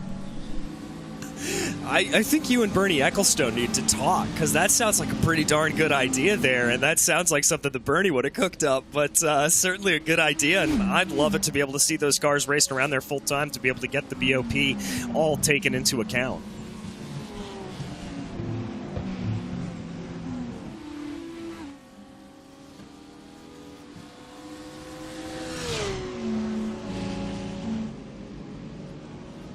Oh, nature is healing. Nature is healing. The love bugs. Except this time, it's your overall leader pushing the teammate who is one lap down to them. Just the one lap? I think it's actually two. It's almost two, yeah. Yeah, because Apex Racing 98 has shown us 60 laps off of your leader, Williams Esports Chill Blast machine, and the Apex Racing 99, that leader that is doing the pushing, has shown us 58 laps down. But I mean, this is just remarkable that they've been able to find themselves out on track. It really goes to show you the analytics department that Apex Racing has behind the scenes, that they're able to kind of calculate out how to make all of this work. It is nothing short of spectacular that these two are able to get back together again. These two just set the GTD lap record, didn't they? Yes, they did. A 142.85, both of them. So they have just gone and blown it to bits and then matched it the next lap as well, I think. Insane speed right now at 3:30 a.m. for the Apex Audis. In fact, those might be the first 142s that anyone's done all race. I think it is. And then they've gone and put another 10th and a half on it. Freakish. It's just remarkable. I mean, these two Audis have looked absolutely untouchable at the front of the field, and I'm a little bit afraid to think of what would have happened if the 98 hadn't had that connection issue that forced them all the way back down through the field. I mean, if they had been able to keep themselves together and keep themselves on the lead lap, we could be seeing potentially an even bigger gap than what we have between Apex Racing Team 99 and Team BMW Bank, which is already 50 seconds. And now that they're linked up again, I don't think it's out of the realm of possibility by the next time we see these drivers coming down into pit lane that we could see this gap maybe even growing upwards of a minute, not even a halfway, or no, just over halfway down in this race. There's that engine with the covers you can see through the rear deck, and the intake faces backwards. What's the lap time this time? Again in the 142s, 3 laps in a row in territory that no one else has been able to touch all race, and they've just done 3 in a row. Yeah, I mean, if you're looking back at the other drivers through the field here, you have times of 144s. We've got 143s, 142s. Nobody able to get down into that 142 mark. The only real drivers that are able to do it. It's a sandwich. They've got a sandwich as the filling inside of the sandwich. It's so meta. It's a tough moment though for Apex, because they got their buddies together. They're trying to put laps on these Mercedes-AMG Team Williams cars, but there's 3 of them that are also trying to play very similar games to what Apex are doing. Yeah, and I think it goes to show. You ever order a Big Mac, take the middle bun out and replace it with a cheeseburger? That's what's happening here. That is exactly what it is. Apex might have the ingredients to be able to make that happen as well. They very well might. The way they're running, I think if anybody can pull it off, it is Apex. But I think there's a lot of it goes to show that there's a lot of people that are as startled as we were to see this level of cooperation, this level of bump drafting through the field, because those Williams teams weren't doing any of this earlier on in the race. They only started doing it in response to the absolute stellar effect that Apex Racing has had in doing this bump draft tactic, this love bug racing tactic that we're now coining here at Daytona. And I think Williams had to respond to it. They had to get their way back ahead because that's the only way they can even think of being competitive. Car number 55, the Mercedes-AMG Team Williams, Daniel Lafuente, is now a lap down to leading Apex Jamie Fluke as well. He's in this train, I do believe, but a lap down now to the overall leader. Two cars on, not overall leader, GTD leader, two cars on the GTD lead lap at the minute. Yeah, only two of them here at this point, and they've got to kind of be hustling their way around here a little bit more to try to see if they're able to get anything, because I think if these Apex drivers are able to put the rest of the GTD field a lap down, that could be all she wrote, because remember, we don't have yellow flags here in iRacing. It's not like we are going to have a full course caution to gain the field back up. If you're going to try to get a lap back, you've got to do it on your own, and I'm not sure how effective that can be.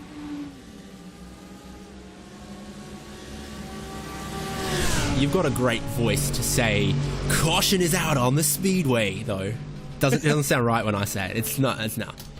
It's I guarantee you it is from going to many an oval race as a child that I was just able to pick it up and get it along.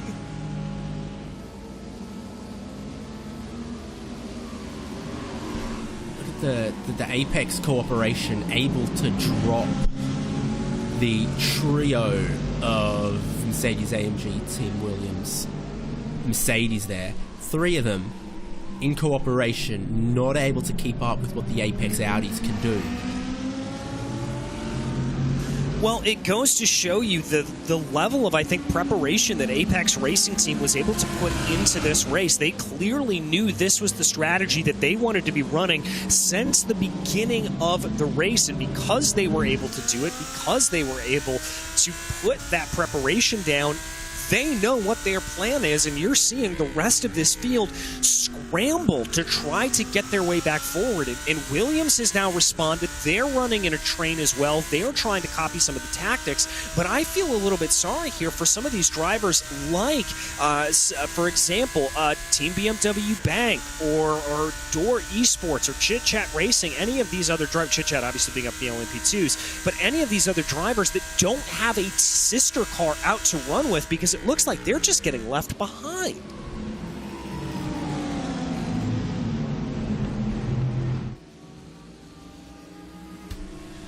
Wave at their teammates in the LMP2 as that car gets around them. And the overall leader, number one, cuts through the middle. There's another LMP2 really looking to get some of the slipstream, but then looking to pull into pit lane. Oh, was that speeding? Will Redford, he's only just gotten into this race, completing his sort of first hour, and he finds the pit box. But after 40 seconds or so, we'll know if that was speeding on the pit lane. Actually, let me look and see if I can spot it earlier. No. Init had a black flag, though, waving. Might have been for a slowdown. Yeah, may have been. And as we take a look here on board that Apex Racing number 198, it does look like that a driver change taking place. Gordon Much jumping in behind the car. So there you can see on the screen making that switch over for all of them. Obviously, all of these drivers taking place at the Sim Center, and they are back out and on their way. So no worries about a pit lane speeding penalty there for them. They are going to be able to get back up to speed with no real problems. If Will Redford had given Gordy Much a penalty to serve, we might have seen a different expression on that face. Yeah, I'd have to agree with you there. I think there would be a big, big look of frustration on Gordy's face. But as it is the face of concentration that he is able to have. A little bit of oversteer there coming out of the International Horseshoe, but able to gather the car back together. We've talked about it a little bit. The new changes to the iRacing tire model here, very, very sensitive on cold temperatures. It does take a little bit to get these tires back up to temp, so you will see these drivers certainly being a little bit more cautious, not being nearly as aggressive, really on the opening 2 laps until these tires are fully up to chat.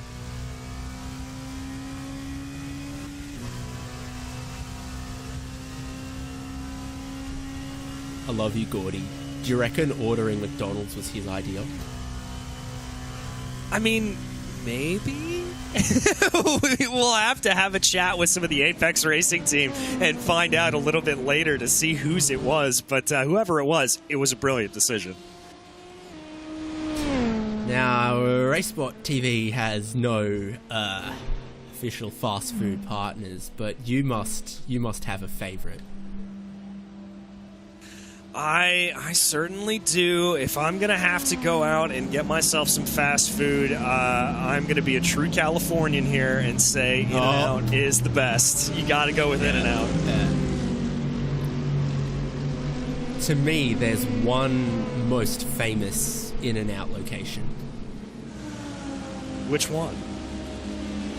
The one near LAX where all the planes landing nearly land on top of it. Yeah, and there's always a massive line, and you can't tell if it's people trying to come into LAX or if it's people trying to go to In-N-Out, and it's always a flip of the coin as to which one it is.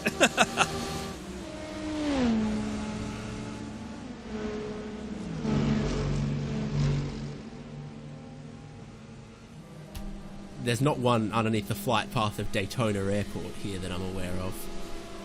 I think the farthest east In-N-Out will go is there's one in Dallas, I believe, and it's because that they want to keep their food fresh. And so they in-house their own supply chain as well, so exactly. They're not putting stores in places that are outside the range of their own in-house logistics.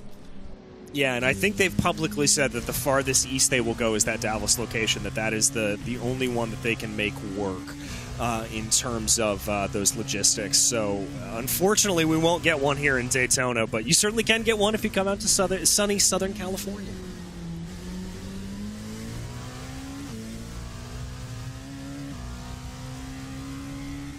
Leo Russell in at Motorsport Blue might have lost a little bit of time recently. 17 laps. I definitely did see that there was a black flag out for them at some point. Last stop for this LMP2 was the right amount of time. So I don't know. Harold Creton was driving. Leo Russell's only been in for the last 3 laps or so. So either Harold picked up a slowdown through the bus stop, or Leo did. Actually, where the pit box is. But the 148 might have been a flying lap if their pit box is past where the start-finish stripe is. And that could be just a long lap time because it includes their pit exit. If their stall is before the start-finish line, he would have gotten in, gone around. Yeah, no, I can't blame you for that. I think that is the outlap. Yeah, and it can get a little bit confusing when you try to look at that, depending on where it is. I know there have been multiple times that I have been caught out by it, but we ride on board with that In-It Motorsport Blue car as they work their way out of the infield. And I don't know about you, David, but coming into the infield and coming out of the infield, two of the most difficult places on this track. I've already talked earlier about my inability to find... Oh, yeah, I knew that was going to come back to bite me. Sorry. I was thinking about that, not what you were trying to say to me. That was probably going to be a very sensible and intelligent point. No, it's all good. Anybody that gives me hell is always a good thing, especially when I can't remember commentators that I've worked with for 3 years as names. And apologies there to the wonderful Peter Mackay, who I was weirdly calling David. I had him confused with another Scotsman in my head for some bizarro reason. But coming out of the infield there is a very, very difficult portion to be able to get right, because as you do, the tarmac changes. You're coming onto the banking, the camber of the corner changes, and it's very easy to lose the rear end. So very, very good heads up for all these drivers to be able to keep everything together as they go, as we get just one of the most gorgeous shots here provided by Hugo Luis. This is just stunning to show you just how beautiful this venue is. Yeah, it started with the airport off to the left there, the back straight, the bus stop, Lake Lloyd, which you can swim in, fish in, probably jet ski on, and then across to the infield here. Lots of stuff happens in the infield, lots of camping. You can see the Ferris wheel, the other actions, and then the paddock. A lot of trucks, a lot of garages, a lot of palm trees, a lot of corporate hospitality and snacks, drinks, canapes, refreshments. And then pit lane, where a lot of the action happens for us. Big wide pit lane, 40 pit stalls, so 10 of them are shared. Then the tri-oval, and so much grandstand seating. I did the tour here in June.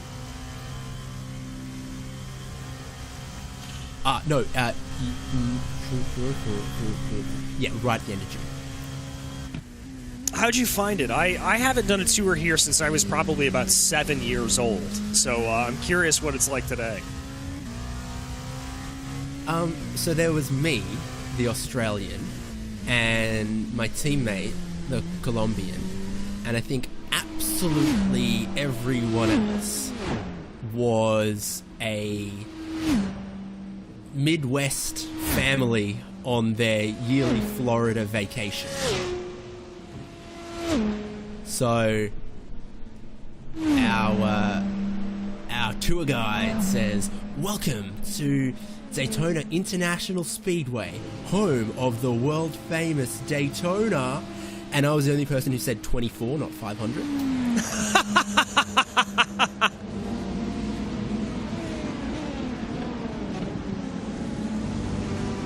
So, yeah, I mean, that was kind of fun, but I got myself, you might call it a can koozie, but it was $3, and it's Rolex 24 Daytona 2020, and it's one of the tall ones designed for holding 16-ounce or larger cans. So that was a great purchase at gift shop. Love you, gift shop. You gotta love a good gift shop, and I'm glad that they had a good one there for you. Yeah, no, I am a very much a connoisseur of those koozies. We make one every year for a race that cannot be named, but always a good time. Yeah, it goes with my collection. I've got a couple Australian Grand Prix ones. One of them is an insulated, I would call it a stubby holder, in the shape of a racing boot. I love it. I love it. You and I will have to link up. I'll have to send you a few of our spares if you're a little bit of a connoisseur then. We'll have to have a conversation about that, and I'll get your info and send a few over to you across the sea. I need as many as I can get for Bathurst. All right, done and done. You and I are going to have this conversation. We're going to get you some fun ones. So I think it's going to be 100 Fahrenheit, and you got to keep your beer cold. Oh, without question. I mean, that's do you know what's why great about them?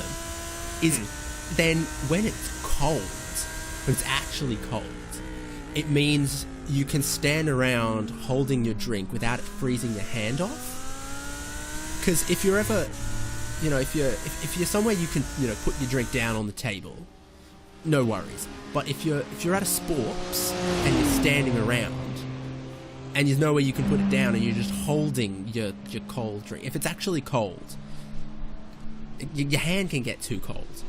Not a problem with a good stubby holder. Exactly, and that's why you need it. In all weathers, in all ways to have it, you've got to have it. This is our recommendation for you here. Get a good koozie or stubby holder. Insulates your hand from getting cold, insulates your drink from getting warm. All things in their rightful place. It's perfect. And if you happen to have a shirt with a front pocket on it, you could just hold it right in there and then pull it out at your leisure. It's kind of perfect.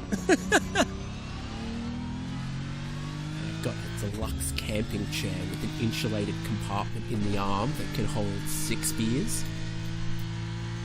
Sick. Oh, you and I are going to have to talk. I need to up my tailgate game. That is fantastic. All the little things that make sort of sports car racing, endurance racing, those big race days just chef's kiss.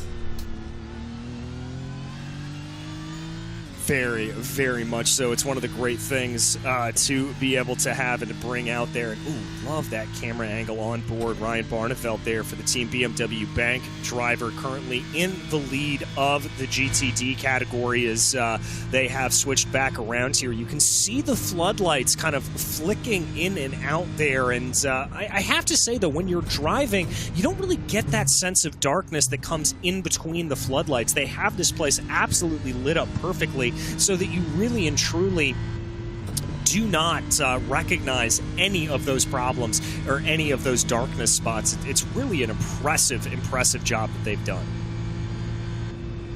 Got a picture for you, DJ, and you can describe to the viewers what you see. All right, as I pull this up here, we'll let you know. Waiting for it to load.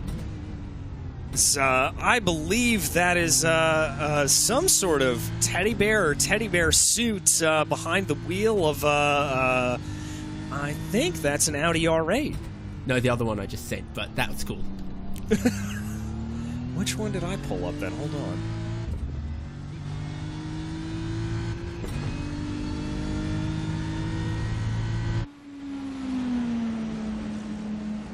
I think you sent the same picture twice because I clicked on both links and it's both being the teddy bear.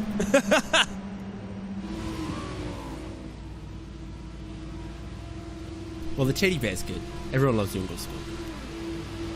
Indeed. All right, now as we bring up the new picture, oh, that is a good tailgate layout. I see a nice little flat grill there looking out. Is that right before Skyline? I do believe a full tailgate layout to be able to watch Bathurst.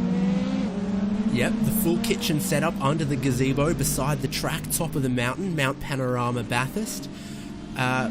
Cooking with a view. There's nothing better in the world than being able to have that. Let me tell you, it is absolutely fantastic to be able to see.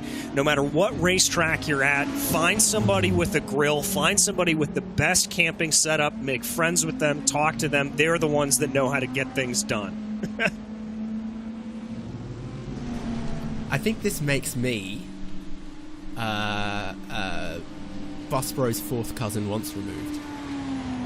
I would certainly have to say it does. If we're just going to keep finding those throughout the night of who is closest to Bus Bros, who's going to be able to do it. We've got a replay here on the screen. This is the number 32. Arturo Melgo setup shop car that had a lot of damage earlier on. They had the 8-minute pit stop and now more dramas for that car. So a lot of problems for them in the last, what do we want to call it?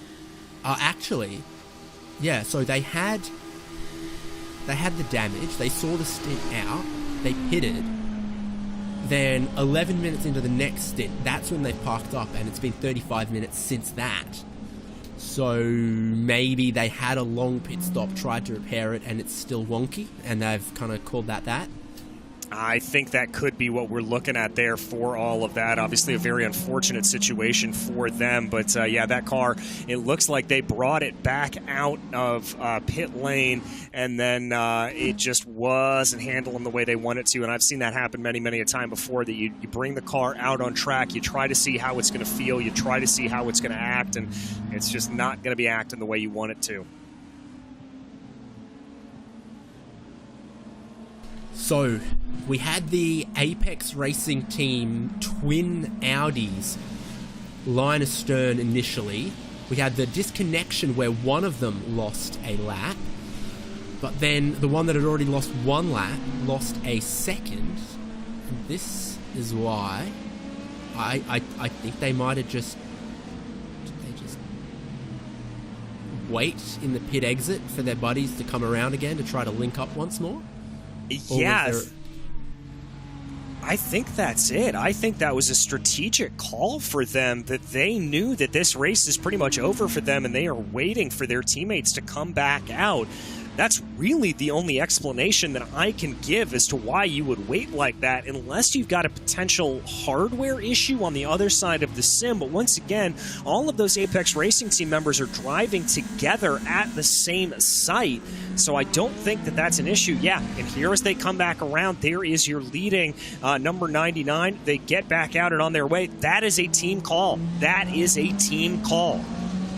The irony that the worst place to wait for the train would be the bus stop here? There's definitely a little bit of irony there on that. Yeah, there's a joke to be found in there somewhere. Yeah.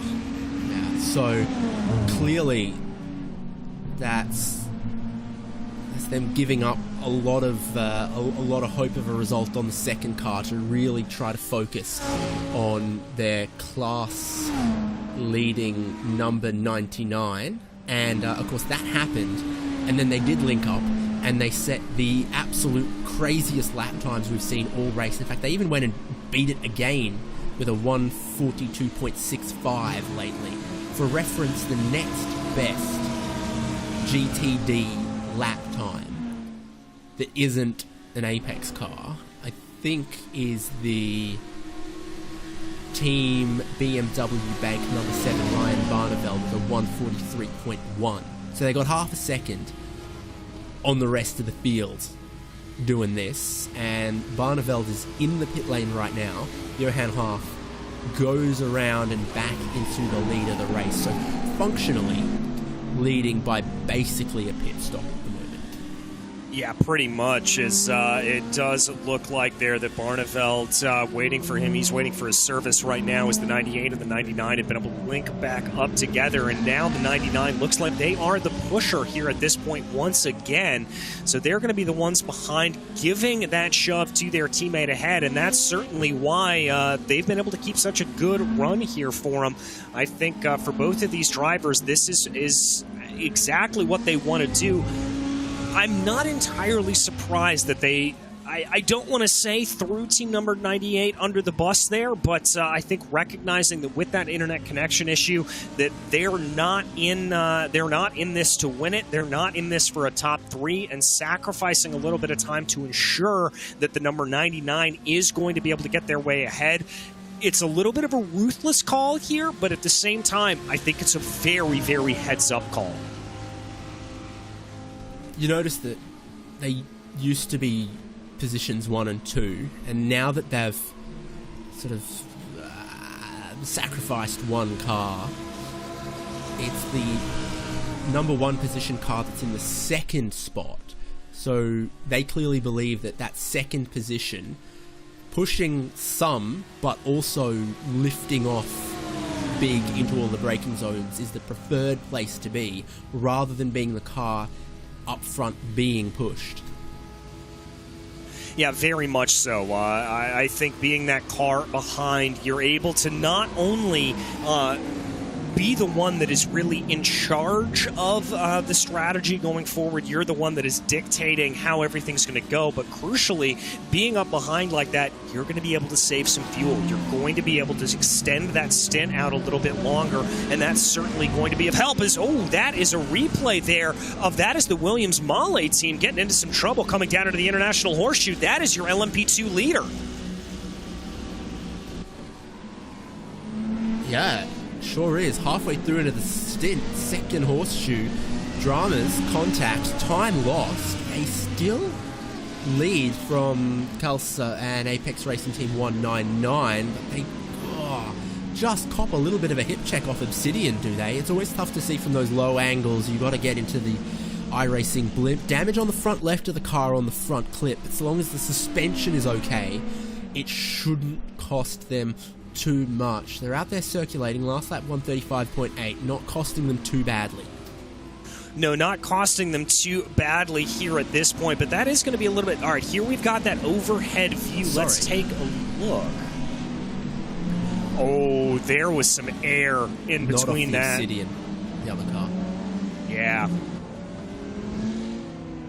And they've just completed that lap where the contact happened, which was a 147. So we need to see this lap time to know how much they're hurting. It's multi-class traffic situation, isn't it? They're the middle class. They're shaping into the horseshoe to look to outbrake and get down the inside of the GTD car. The GTP car is shaping to try to squeeze down the inside of them, and there was maybe 0.95 of a car width down the inside of this Marla car, and they've been hit. Just an unfortunate run there for that Mala car, as they certainly do not want to have that happen. We're going to have to be keeping an eye on their lap times, keeping an eye on the handling of that car as well. I don't think that was going to be hard enough of a lick to necessarily cause any suspension damage to the car, but certainly going to be a little bit of an issue there for them. Damage on the rear wing too. Yeah, and that's going to be slowing them think. down. That's going to be slowing them down in a straight line for sure. I wait to see this lap time. A good lap time would be a 135, mid 135. This, not too much traffic for them, mostly on their lonesome. When they cross the line, it's a 136.3. Not catastrophic. They still hold about half a lap lead over Culture, who stopped on the same lap as them last time, so no difference in strategy there either, just pure 45-second lead for Williams Esports Marla, and they are going to see this stint out and then maybe hope next time they can get that fixed. Yeah, definitely front left corner, rear right corner, methinks. Yeah, and I'm taking a look on board with the car. There's a little bit of oversteer that they're fighting there coming out of the Western Horseshoe. Now, this is going to be the really telling part here. This change in tarmac, as we talked, a little bit of countersteer that was needed to put into the car, but it looks like the line is relatively okay. As here they come now down onto the straightaway. This is going to be the real telling part to see just how well that car's to rise up through the gears. They are going to be able to flick into sixth gear, so it's not going to be too much of a problem, but I think they are down a little bit on horsepower. They're not nearly tickling up in sixth gear as much as I would expect them to. You'd hope to get to 315 to 320 kilometers an hour, I think. Maybe 310. But I only saw 295 before the bus stop there. They're doing 286, 290, 292, 294, 295. So we're getting up to 300 here. And that's about it for Williams Esports Marla. For comparison, we might have to wait till Cults come around in the 19. Yeah, we'll have to see here as I look down through the rest of the field. Yeah, that 36.37, obviously a good way off of their best time overall. Kalsa going to be coming across the line here in just a few moments, so this should give us a good sense of where that... 305, 306, no slipstream, 307, 308, so 8 kilometers an hour more. That's not only quite a bit for your lap times, you know, it's costing you maybe a second or so, but it's also, that kind of damage really eats into your fuel economy as well, because that 1 second that you're losing around the lap, all of it is down the straights. All of it is you've got to keep your foot in the throttle for an extra second per lap. Exactly, and to your point about lap time, it looked like they were about 0.5 of a second slower on that last lap. So that Williams Esports Mala team, they're certainly, I think, going to have to come down into pit lane sooner rather than later to be able to get that damage repaired.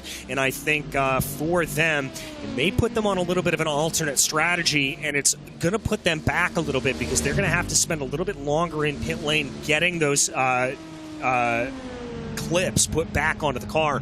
It is a little bit more difficult to change the rear end, but the rear end is very similar in modular design to the front end, that you are able to swap them in and out pretty easily. Yeah, again, so long as it's the rear wing or the end plates and it's not anything further up on the engine cover, on the wheel arches above the rear wheels, or on the suspension. It's obviously not on the suspension, but as you look from this view, you can see the wheel arches are pushed in above the rear wheel. That's a different piece, so it could take them a while to get all of this sorted with a new front clip, new rear wheel arch, new rear wing. You could be looking more like a minute than 15 seconds. Yeah, it is going to take a little bit longer there to get that repaired for these drivers, unfortunately. But as we watch them coming back around, keeping an eye here to see on more recent lap times as they now come back through. Only lost about 0.3 of a second on that last lap. So it looks like it's fluctuating here a little bit, and I think some of that may be depending on the Calcit team and the traffic that they've had to deal with. I noticed on the previous lap that they got slowed down a little bit courtesy of a GTP coming down into the bus stop and getting in front of them, so that could have thrown them off a little bit. But at the same time, we know that this Williams team is down on speed, and so we'll have to see what they decide to do. It doesn't look like they have any intention of coming down into pit lane. I think they're going to try to pit this on sequence here. Yeah, see out this stint and then hope that the repair can be pretty quick. Again, they've got 45 seconds still-ish. No, what? No, that's gone down even further, hasn't it? Down to 36 seconds to Calcit. Yeah, they're losing time here at this point. It's down to 36.7 seconds is what it looks like, and so that is certainly not good news for that Williams Esports Mala team. This is the storyline that we're following here at this point. We have just got to see how this plays, and unfortunately here, looking at it, they did stop. They should be due for the pit stops here coming up in relatively short order, so I don't think that's going to catch them out too far off track, but certainly not the kind of pit stop you want to have to be making at this point in the race. Still pretty similar lap times right now, though, between first and second, with 136.7, 136.6.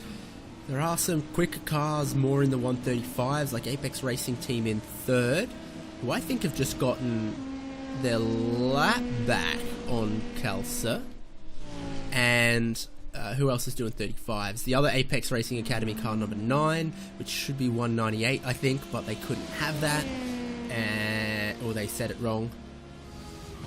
And 35.9 for SLC Movano Corsa 33. So there are some cars that are a lap down or 2 laps down to that class leader who are going considerably quicker. So things closing up in LMP2. This Calcit, Apex are close. Yeah. Oh. So I thought Apex had just gotten around and were a lap down, but in fact no, they're still behind, but only 1.3 seconds behind and for position. So Apex could, in 2 or 3 laps time, or less or more, be up in a second, and then they've definitely got the speed to try to haul more time out of the damaged Williams Esports Mala car. This is on in a bit of a 3-way tussle here. Yeah, it certainly is, and I almost wonder if we're going to see maybe a little bit of cooperation here between Calsa and Apex Racing Team 199 as they try to pull themselves forward. My first inclination would maybe be try to work together a little bit. Now, obviously, you can't do some of the bump drafting that we've seen in the GT3s, in these LMP2s, as it gets a little bit more difficult for them, and it's very easy to pick up rear diffuser damage, but I certainly think that there is a potential here that we could maybe see a little bit of leapfrog being played between these two drivers trying to work their way ahead. That seems like a pretty good strategy to just try to gain in time and then worry about the scrap for the lead once you actually get up to the lead. It is Chit Chat who want to get a lap back. Chit Chat, lap back, give the dog a bone. This old LMP2 came rolling home. Well, they hope so. They've still got 9 hours, 40 minutes of this race, and we have seen just what can happen. One of your leading GTD cars, one of their very few drivers not racing from their special Apex premises, has an internet connection problem. Your LMP2 leader just now contacts in the lapping procedure, contact with the wall. GTP still super close at just 20 seconds in that, with an incredible amount of motor racing still to happen. Yeah, it is all still to play for here as we actually take closer and closer to the halfway point of our time here in the booth together as we continue to look at this round. There is that Molly team just trying to see what they are able to scrounge up here at this point. Looking at their lap times, the last lap, it looks like they were still about 0.2 of a second slower, so they're doing a decent job of preventing the bleeding as much as possible, but they are still losing a pretty sizable chunk of time each and every time they work their way around, so it is not out of the woods here for this Mala team. I think they have just got to be praying for pit stops here to start to fire off so they can get some of that damage, if not all of it, repaired.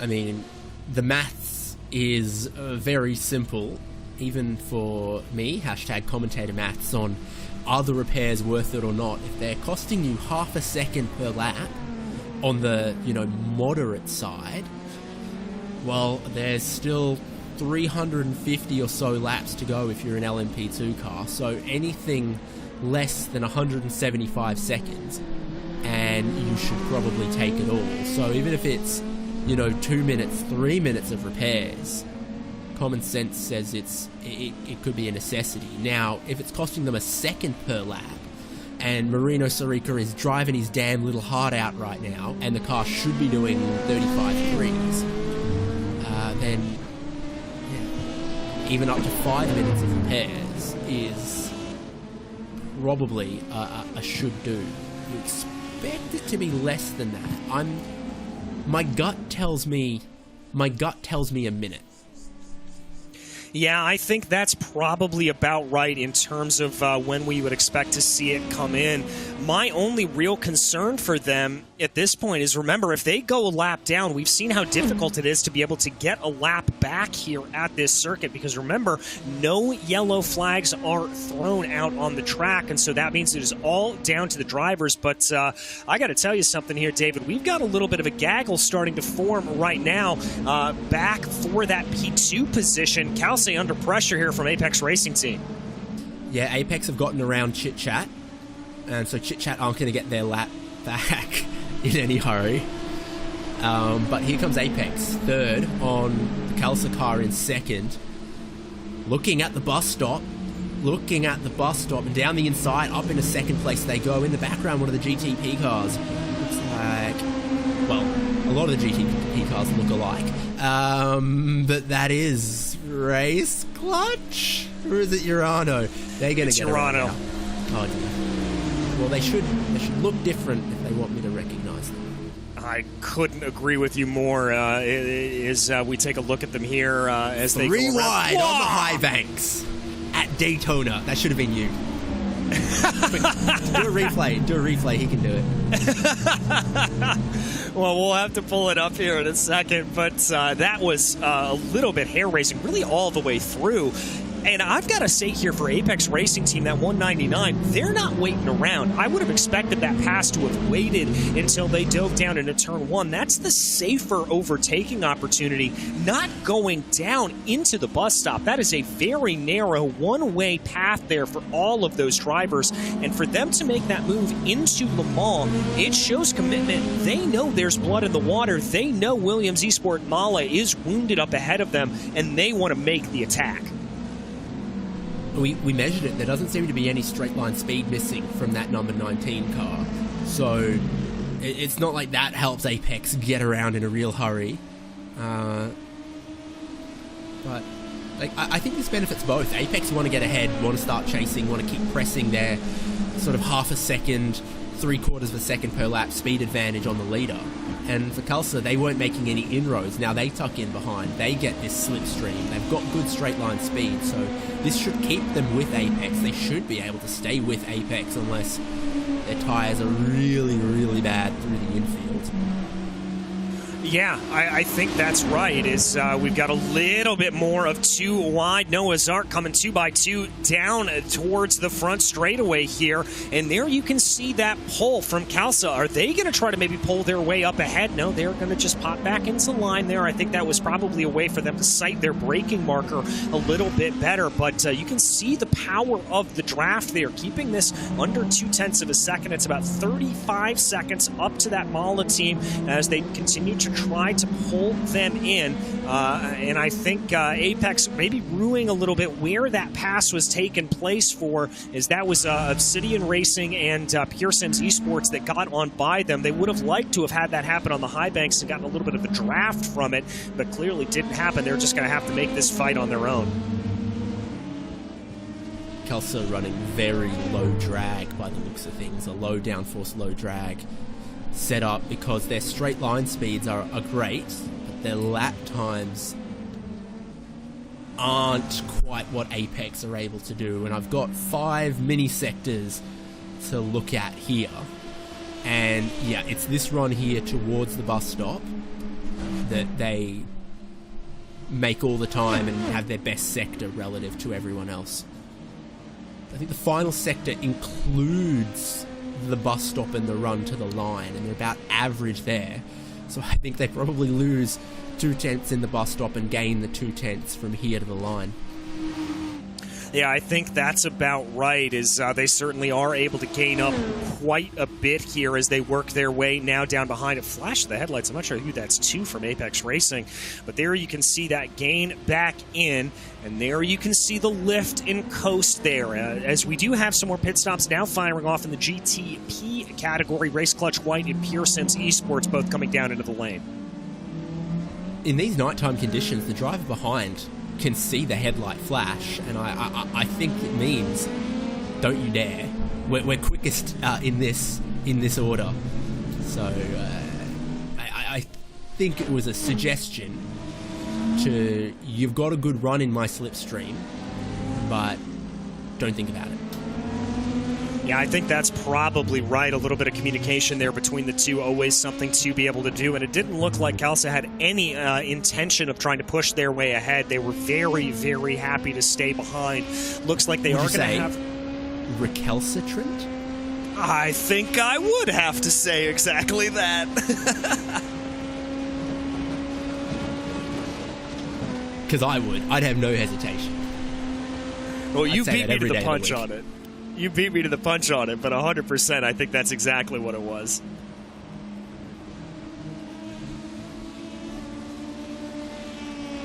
There aren't that many quick corners around Daytona, really. There's the banking, which for all intents and purposes is a straight, and then there's sort of hairpins in the infield. So between the bus stop, the kink, those are your only really quick corners.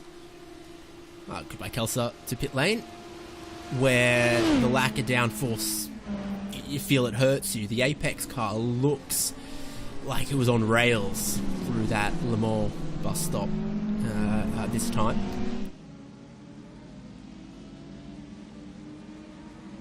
Yeah, very much trying to push that car as much as possible, and you can see just how much they're kind of having to fight it here a little bit to try to push as much as they can. And with Mala coming down into pit lane here at this point, this is going to be crucial. We need to see just how much repairs they are going to be taking, what exactly is going to be done.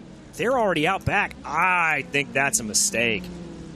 35 seconds. We need to get a good look at that car. That's just a normal stop. So you get a teeny tiny bit of damage fixed in a normal stop because the fuel starts going in, the tires change. When the tire change is done, those guys are free. The fuel is still going on. So you've got another 10 seconds or so with just the fuel hose connected, and they can start to tidy up some other little things. But that rear right-hand side is still a mess. Tire exposed to the airflow. Rear wheel cover and louvers damaged. Rear wing missing downforce, adding drag. Is the front left any better? Because I think that light is still askew. Yeah, it looks a little bit off. If you take a look at not the dive plane necessarily, but the aerodynamic element right directly below that, you can see if you compare it to the right-hand side of the car how it flattens out a little bit, and there's a crinkle there on driver's left. So I think that is going to be a little bit of problems. They clearly didn't get anything repaired on that stop, as we mentioned, and I think they're still going to be hurt. Nothing extra repaired. Apex Racing Team go into the lead of that category. 3 more laps until they have to stop. Getting Constantini. It's for Marino Sarica. It's as it was last stint. Even where the brake lights are at the rear right, that piece is broken. The cheese wedge, if you will. And I will cheese wedge.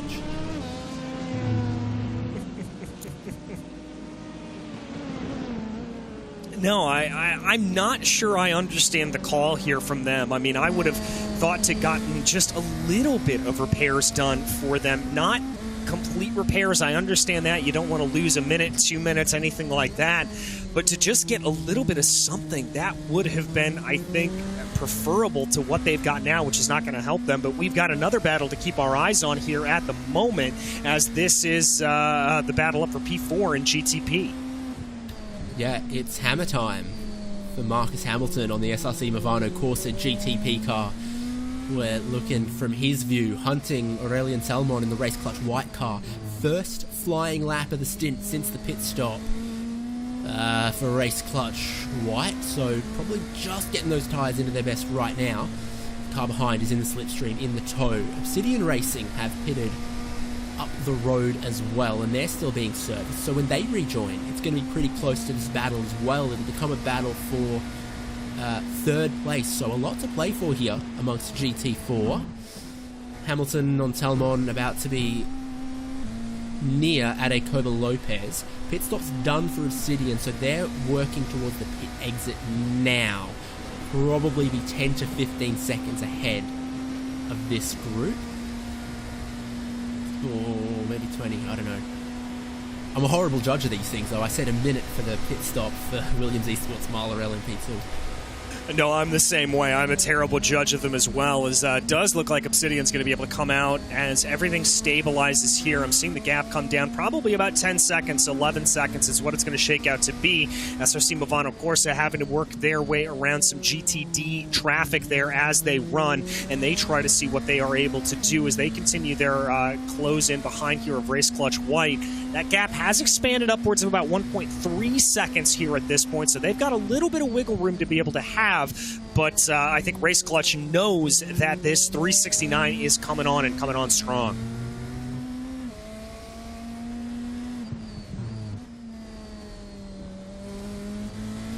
Gotta look up the Lil Jon Get Low lyrics if I'm gonna say 369 too many times.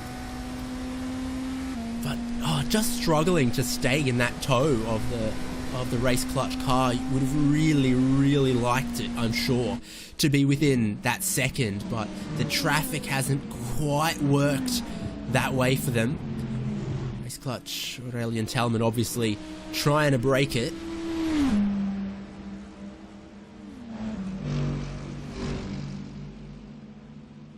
trying to break it and doing a pretty good job here. The gap's now expanded up to 2.5 seconds for them, so there's plenty of time here to be gained for this Race Clutch White team, and they're going to be picking up a little bit of a tow there from one of the LMP2s up in front of them. I believe that's Apex Racing.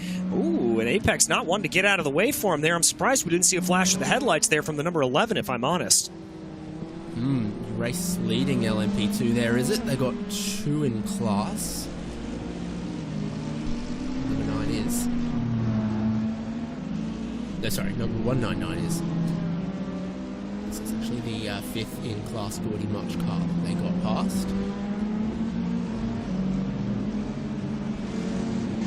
Yeah, and there you can see the visual gap. I mean, remember how close that was between SRC, Movano Corsa, and Race Clutch White. It has really and truly expanded out here at this point, and it looks like it is a pretty healthy gap, now holding firm at about 2.5 seconds. So I'm not sure what happened there for Marcus Hamilton, why he lost some time as they ran, but certainly he's going to have to try to gain that back up if he wants to be able to get his way back forward. We will have to see here what he is able to do. He's now going to have to try to get his way by the 199.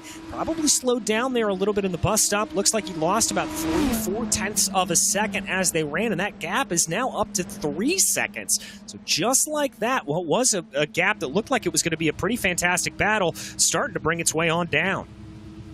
2 scruffy laps amongst the traffic for Hamilton, and some of the quickest laps for Aurelian Talman in the Race Clutch White car. He was fastest car on circuit before. Now Williams Esports and Obsidian Racing have found their groove on the lap that they've just completed.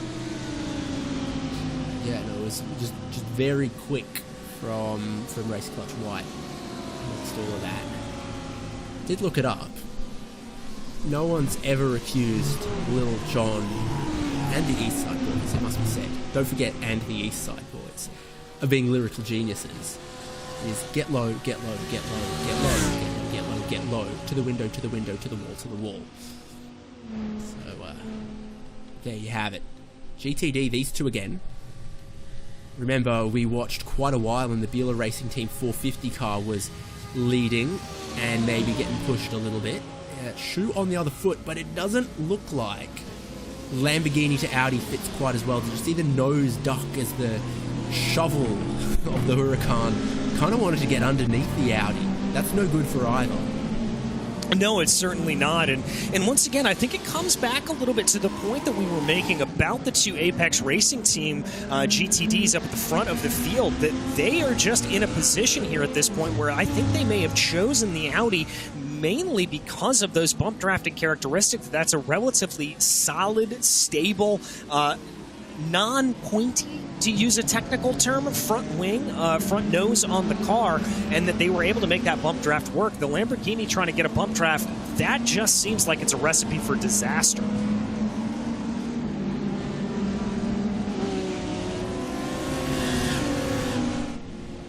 Separated briefly, but battle back on after the pit stops. The 199 has left pit lane, rejoined right in front of Kelso once again. Still Michele Constantini driving the Apex car, but I think there was a driver change in the last 5 laps for Kelso, was there? Taking a look at it right now, yes, there was Ivan Machado Perez jumping in behind the wheel of the car, so there was a driver change for that. Constantini going to be able to keep on going.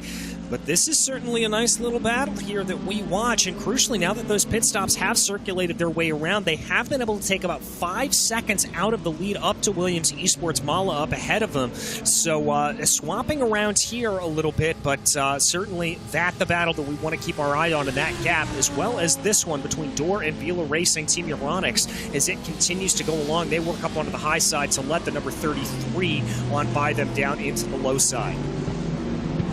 Can I borrow $1,000? I want to invest it in Ivan Machado Perez stocks, because he's gotten in the car, replaced Jose Seria, and his first flying lap in that stint out of the pit lane, the car's fastest lap of the whole race so far.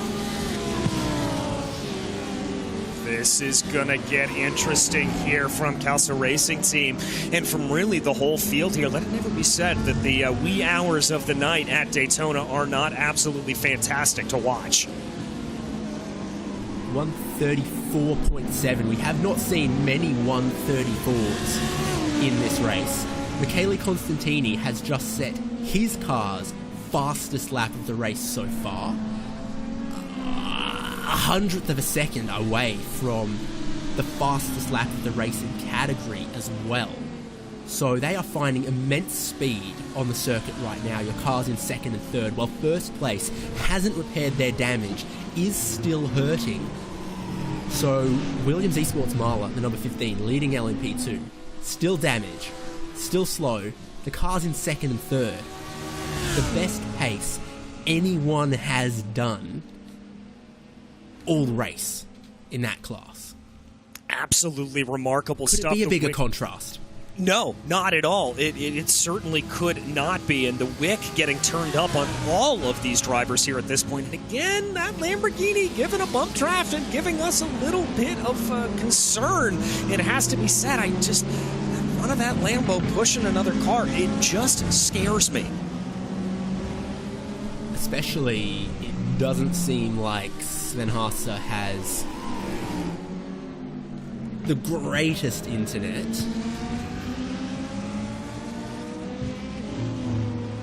Sorry, Hendrik Kreuzer, it is now in that car, the 450.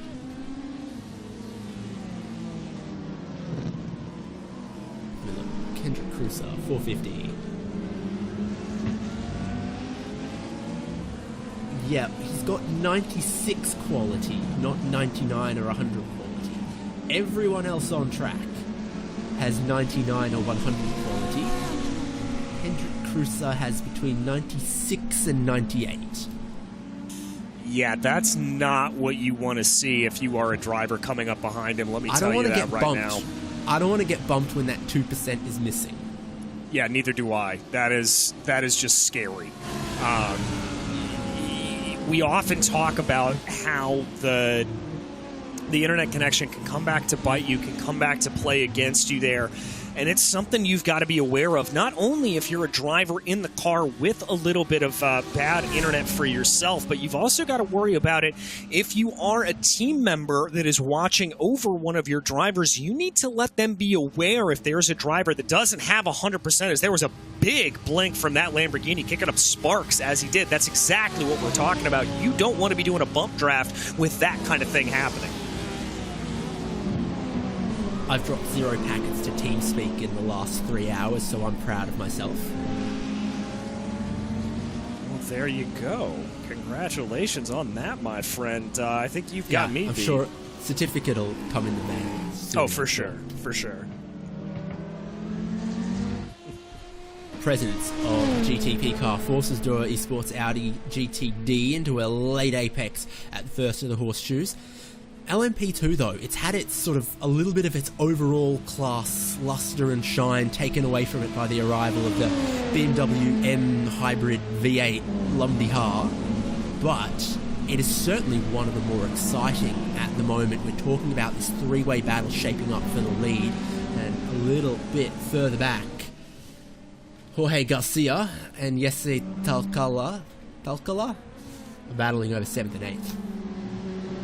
Yeah, they're starting to get their elbows out here a little bit more as that is the Freya Academy racing team leading over HAVU right now, trying to see what they are able to get as they work their way on through. I think, again, we're going to see a little bits of patience probably out of some of the cars behind, not wanting to get the move. By the way, the SRC Movano Corsa number 33, we talked about them maybe being able to close down on the Apex Racing 198. They're down into pit lane here at this point.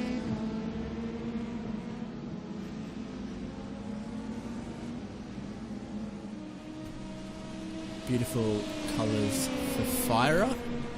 Havu, their livery with the... Well, it's not quite forest green. I think it's meadow green.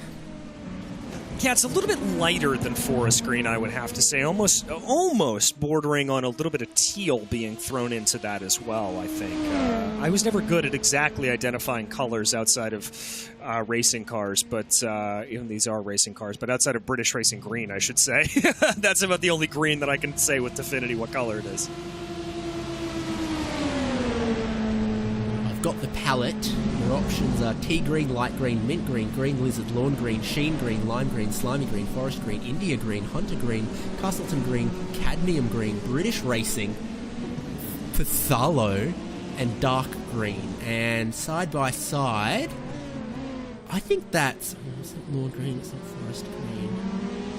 I think that's mint green. I was going to say, I'd put in a vote there for mint green. That seems about right there for that. Oh, look at this. SRC Movano Corsa. They've come out of pit lane, and they've decided to enter themselves into this equation. Order the Cozy Pizza. We've got a party going. And I'm sure that that choice of catering would be quite acceptable to the predominantly Italians in the number 33 of SRC Movano Corsa. At the moment, though, it is Sam Michaels of Club Florida. I'm sure he'd love some as well. I mean, you can't go wrong with a good pizza. Nobody can. But SRC here going to be in the catbird seat. A little bit surprised to see them poking their nose to the inside. I think that was maybe an attempt there to try to force the 79 to just make a little bit of an error, but clearly that Havu machine not doing any of that. So they're going to be getting the benefit of the draft off of Freya up ahead of them. SRC Movano Corsa now going to be able to get the benefit of the double draft. We're going to have to see what they do with it here at this point, though. That's going to be my big question. Do they want to make the move? Do they want to try to hold in line? Let's see what they decide to do. It's here they come down through the tri-oval into turn 1, and it looks like that's going to be the mistake that SRC was looking for. The Havu car runs it a little bit wide there, and SRC move up now to the rear bumper of Fire Academy. Not ideal for Havu.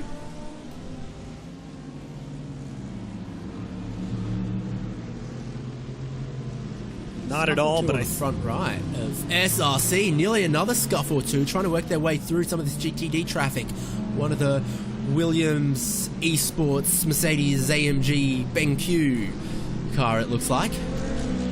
Yeah, trying to get their way on by, and they almost had a little bit of a problem. The BenQ machine getting in the way there, it seemed like, as they now try to work their way through. Could this maybe be a little bit of a chance for Havu to fight back? They're certainly thinking so. They're going to try to carry some speed up on the high side and maybe make a pass here going down into Le Mans. I think they pulled it off, didn't they? Yeah, Havu around the outside into... I'm going to call it the Le Mans bus stop, because it is bus stop shaped, but officially it's Le Mans, so just a check-up, a loss of momentum. The SRC car. The front right absolutely does have a scuff, but they avoided putting anything on the front left with their evasive action.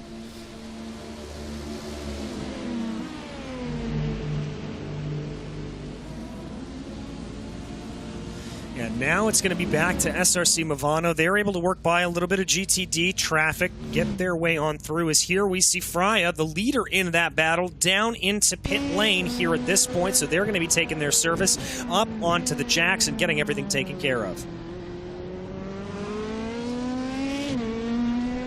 Do not see Jorge Garcia going anywhere. He stays.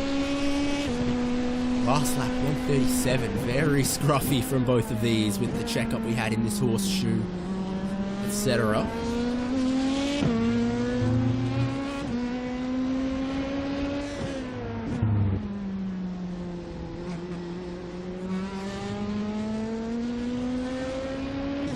As we watch them, watch how Michaels here is just holding his line, keeping everything together, keeping everything nice and tight behind him. He doesn't want to scrub too much speed.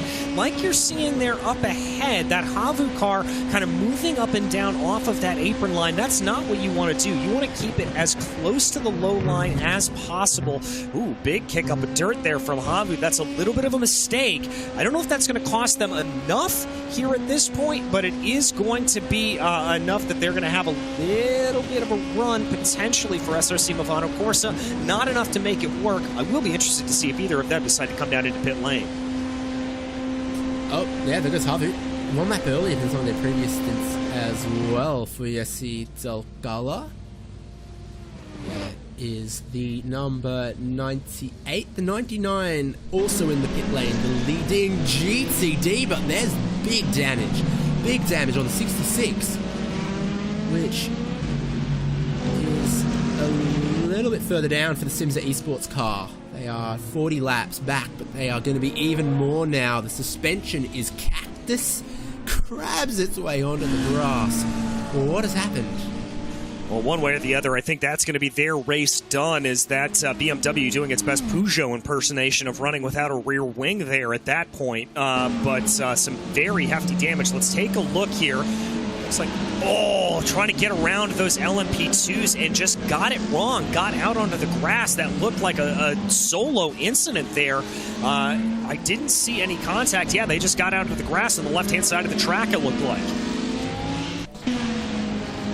Did you see the traffic clutch it in, and then just the rear just locks and snaps as if in a way that I wouldn't expect unless you were saving fuel, clutching it in. No, just either the suspension is already damaged and it loses it when he gets on the brakes, or has a big snap there. Yeah, the only other thing that I can think of is that he started to apply the brakes coming into it and then really got on them to try to slow himself down, not recognizing the closing speed as compared to the LMP2s, and the rear brakes just locked up on him and sent him spinning around. That's about the only thing I can think of there that doesn't include existing damage on that car. Maybe his Discord push-to-talk button is the same button bound to brake bias rear as in iRacing. Maybe. Could be. Don't you love when you're racing someone whose Discord push-to-talk button is bound to the same button as their iRacing headlight flasher? Oh, it's fantastic. It's my favorite thing in the world when that pops up like that. Happens more than you think. There's your Apex GTDs on their outlap after they both pitted together. Race leading car is absolutely calling the strategy on that one. The teammate just does what it's told. But he's your race leading GTP, Alexander Spets. Tyres done, waiting on a couple more seconds of the fuel for Williams Esports Chill Blast. He cuts his way out of pit lane. Yeah, just bringing his way back out on here. As there we see have to wait to get onto those commitment cones, and there he's able to get his way back and going. That is going to see him remain out in the lead of the race because Urano Esports Data Group also came down into pit lane, so both of them making their pit stops here at this point and keeping that together. Looked like that was going to be a pretty similar stint time for both of them, I think, although Urano is going to lose a position here to Obsidian Racing, although Obsidian Racing should owe us a pit stop here in not too much longer of time. Obsidian about halfway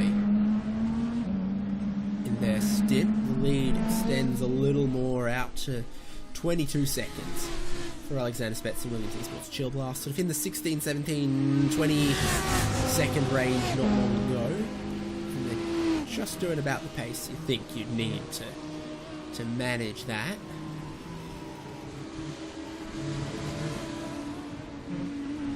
Yeah, and I think that is the real key here, is just managing, as everybody wants to make sure they are managing the pace, keeping everything together, not pushing too far ahead. They really and truly, at this point in the race, don't want to be going too hard. You want to just keep everything together. Going at about 9/10 is sort of the phrase that we like to send around. You don't want to be pushing the car like you're doing a qualifying lap. You're going to run yourself into problems and run yourself into a situation where you could be going too hard and find yourself losing control of the car. You want to be going quick, but not so quick that it's unmanageable. double check wasn't seeing things. The two Apex cars just leapfrogged instead of bumping down the tri-oval. Interesting that they've taken up a different strategy here. We haven't really seen that leapfrog tactic be employed at any point. It could have just been a plain swap. They often come out of pit lane in the reverse order of how they went in, and then need to swap again because the car behind saves more fuel. They come into pit lane together because their bumpers have been surgically attached, and the car that had been behind for the whole stint might have 2 litres of fuel left in the tank when the one in front is empty. So the car that comes in behind takes 1 second less to fuel, leaves pit lane ahead, and then they got to swap them again. Okay, that would make more sense as to what they were doing there. Okay, so now we get a little bit more understanding here as to Apex Racing TV's strategy for that. But yeah, certainly they are playing it out to perfection. As we watch this battle on your screen right now, this is that Freya and Havu battle that has really been raging on since before the pit stops. They've come out very, very close to one another here at this point and continue on.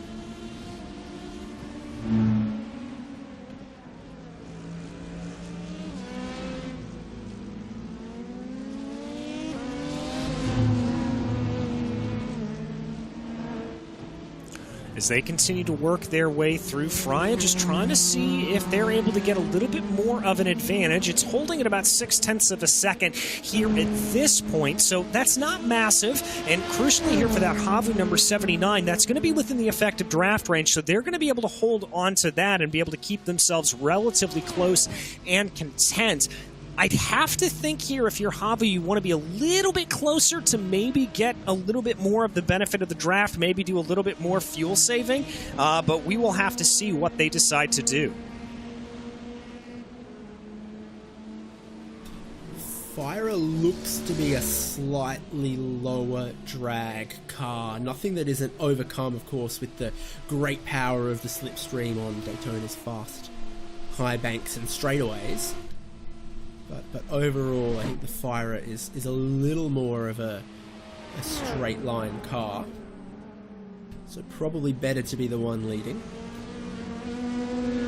Yeah, probably is. That certainly does look like that it has been the case here today for them, that they are a car that certainly does look pretty quick in a straight line, and Havu has been able to close up to them through this twisting infield section, then again down through the Low Mall bus stop, is up in front of them, kicking up a little bit of dirt as they run. I believe that is Moreno Suraca there in the number 11.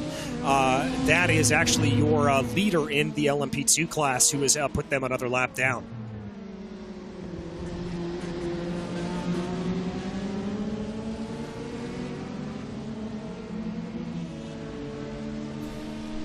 Yeah, Suraca still struggling with the pace. Not a great one through traffic for second and third, but on average and on trend, still pursuing him, still cutting down that lead that now sits at 21 seconds in LMP2. And yeah, about 40 laps, I reckon, is what it's going to take to cut that down, and Apex and potentially Kelsa will be there, but Kelsa lost it there. When they were in the slipstream with Apex, it was working very, very well for them. Now, Constantini looks to have broken that. Yeah, he certainly has. And Constantini putting in good lap times here to be able to pull himself ahead. He's only about 21, 22 seconds off of that Williams Esports Mala team up ahead of him.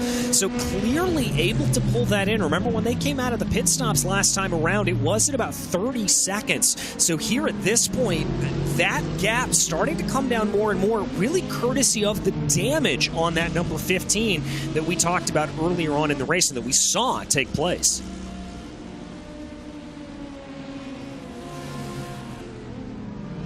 Sure did a number on that car, and I think it's the damage to the rear that's of most significance and also of most difficulty to repair. Okay, think about this. Is this their strategy with regard to the repairs for that car? That, as we spoke about, at the start of your pit stop, fuel and tyres happen at the same time. Then the tyres are done, it's fuel only. You have a spare mechanic or two to just touch up some little things. Are they hoping that their next 3 or 4 pit stops will just wipe away that damage and they won't have to take anything extra? I mean, that is probably what they're trying to do, but at this point, I don't know if that strategy is going to be effective here, David, because they're just continually losing time and losing time and losing time. If we see what was a 30-second gap eroded down to 20 seconds here in frankly, about 10 to 15 laps, that's going to take them the better part of a couple of hours to get all of that repair done. And so it's just going to end up hurting them in the long run, I feel like. I think at this point, they certainly should probably take as much time as they can, get that car repaired, and then go back out and go for broke. I'm trying to think through the logic that I would apply to this is, you know you're losing maybe half a second a lap to the damage. You pull into your pit stall, it assesses the damage and tells you, well, if it told you 15 seconds to fix all of the damage, 15 seconds of optional repairs, I feel like you would just take that. You'd be like, this is going to add 5-10 seconds to our pit stop, but it's gonna completely fix the car. It'll pay itself off within a stint. You'd have done that. The only reason you'd have not sat for longer, as 89 comes to its pit stall, is if you came into the pit stall and you saw 2 minutes of optional repairs and you went, well, hang on, we're only losing half a second per lap. That is going to drop us a lap that we're then going to have to fight back. And you wouldn't do it. And then if that was the case, every little pit stop between now and the end isn't going to be enough to clear it. You're going to be taking that damage to the end. So if I apply the logic that I would have to what to decide in the pit stop, it must be a big repair to get half a second of lap of performance back. Yeah, I think you're probably right about that. It's probably a little bit more substantial damage than we are necessarily anticipating for that car, and that could be what they're trying to do. I don't understand, though, why you wouldn't want to maybe just try to stretch out the pit stop a little bit longer, add an extra 5 seconds to try to get that repair done. Something like that would be, I think, the strategy that I would opt for wanting to see out to play, rather than just getting it as a normal pit stop and leaving that car to struggle over the course of the rest of the race. But we'll have to see. That gap continues to eke its way down. It's now officially at 20 seconds here as they run. So as they go, I don't know. We're going to have to see what happens. We're going to have to see what happens when, and I say when, not if, Apex Racing Team 199 catches up with them. Marla make pistons, but if I was Marino Sirica, I'd be pissed off. Yeah, I have to agree with you there. I think I would be a little bit as well, kind of losing everything here at this point. That car looked absolutely untouchable up at the front of the field, and now it's a completely different story. Phil Denez, second in class, taking his pit stop, staying in the car. Can this car hunt and overhaul Apex Racing Team 99, well, with their teammates still in the race and pushing them, towing them? It is a tough and uphill task for what is a BS competition car underneath of the number 7. Yeah, and, I would have to say that they would have had a chance not too long ago, before those two Apex Racing teams hooked up and got themselves back into contention playing together. I would say there could be a chance for this Team BMW bank machine, but now that we've seen them come back to each other, come back into the 4, come back into playing that bump drafting game, I just don't know if they're going to be able to catch them. Rejoining in a fight for position just up the road, the Mercedes AMG Team Williams.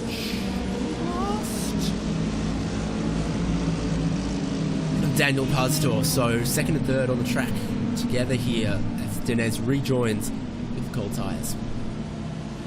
And again, with these GT3s, it is going to take a little bit of time for them to get back up to temperature. It's going to take a hot minute for them to be able to get themselves back running and back around again. So we will have to see, really, once they get themselves back up to speed, back up to play, if they are able to do that, and then what is going to happen there from there on out.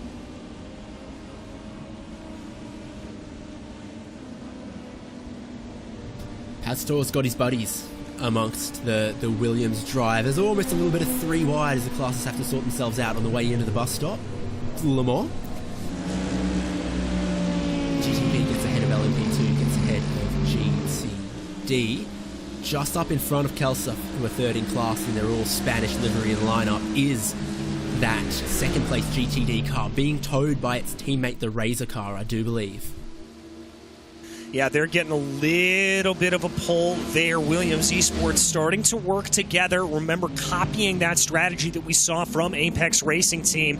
And these cars are on different laps here at this point. So things have changed around there a little bit for them. They're just trying to make the best that they can, trying to see what they are able to do with these dueling Mercedes.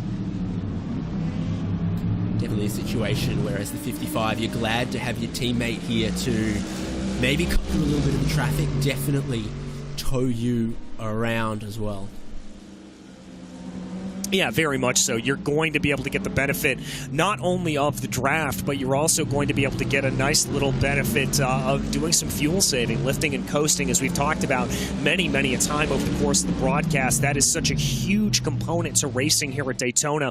Really being able to be light on that fuel load, try to extend that stint as much as possible. And both the car in front and the car in back are going to be able to take advantage of that. So it's not merely a one-lane street on it as they go.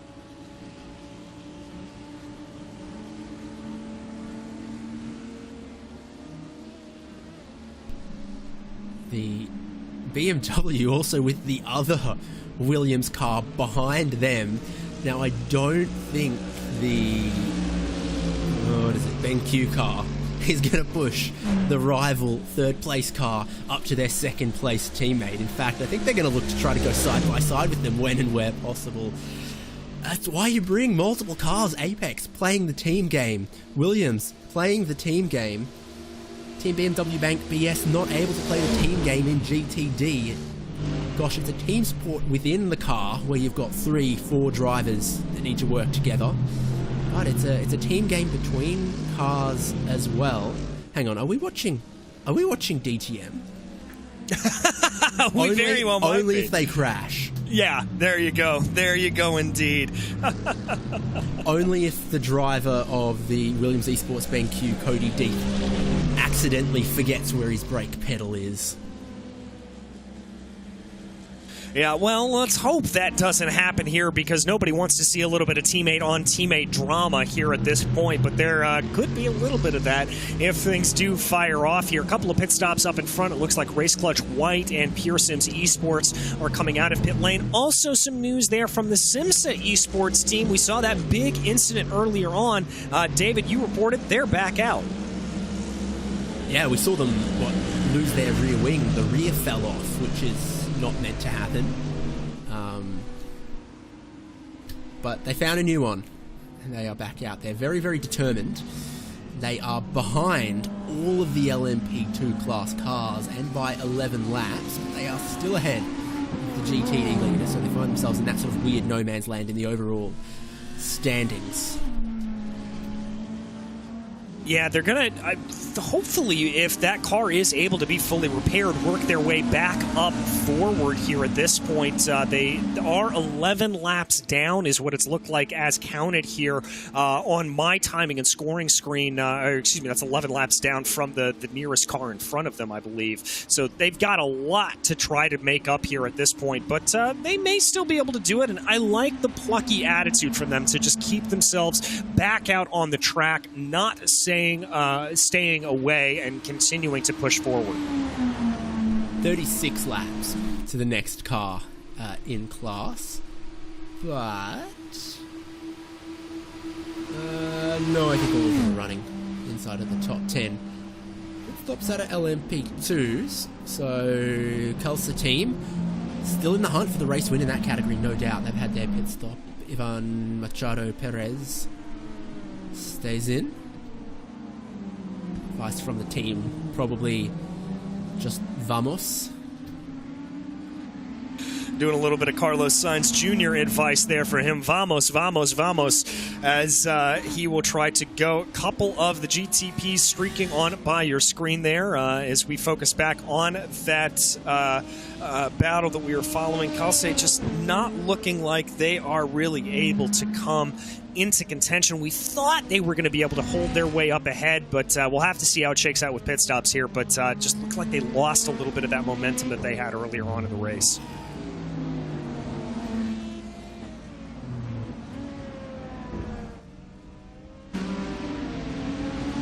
This is our friends at Simsa again. Whoop. Oh no, you just put that on. You just put that rear wing on, guys. Ay, ay, ay. Oh, you hate to see that. I was just commending them for their plucky attitude, but oh my goodness, just a big, big lick there, and that's going to send them right back down into pit lane, I'd have to imagine. Well, the flag marshals at turn 6 would have been incredibly confused because they were waving the yellow flag and there was actually a reason for it. Yeah, there certainly was. So we will have to see why or just how much more work those corner workers will get down there at that point. Oh, the slow-mo there. Oh, the wing just going away. Again, that car just wants to be a Peugeot. It wants to be a Peugeot here at this point. Dad, when I grow up, I want to be a Peugeot. No son of mine's becoming a French car.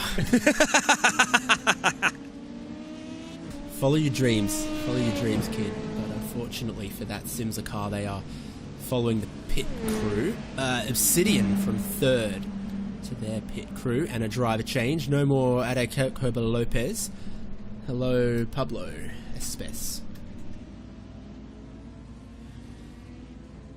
Yeah, making that change here at this point for them. I can also tell you that Alexander Spets has gotten into the car for the Williams Esports Chill Blast up in the lead of the race overall. So that has been a driver change up there. Dylan Scriven staying behind the wheel of the Urano Esports Data Group machine. As now we watch Espes working that car back out onto track. He should find himself a pretty healthy margin back here, about 40 seconds back from Urano and about 56, 57 seconds up ahead from Race Clutch White. So that Obsidian car is going to be in a little bit of an island unto themselves, but it should be good.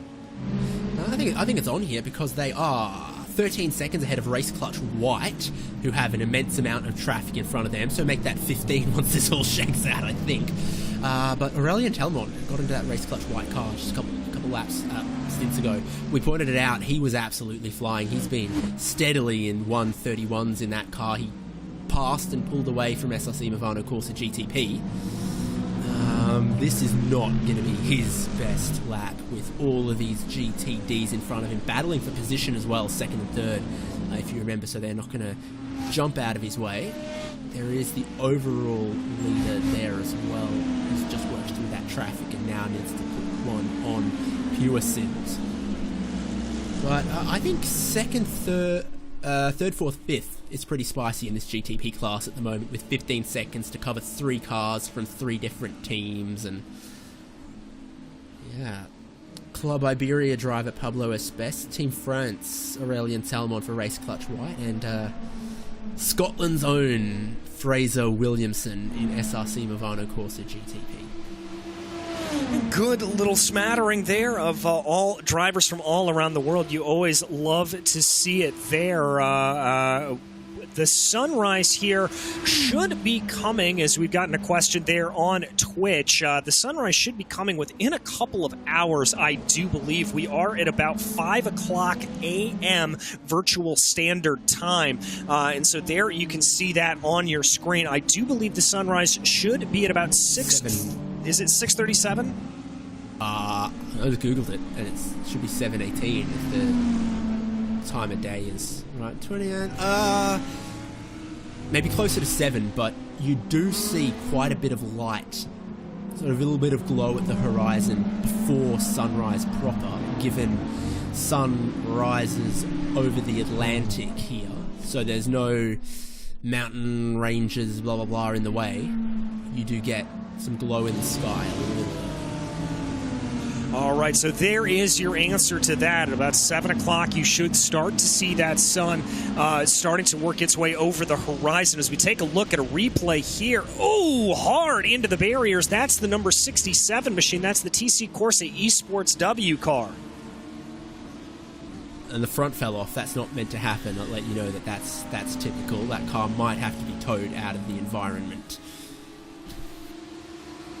Yeah, that's not exactly what you want to have happen there. Having the front clip on that car, pretty important for how these cars handle.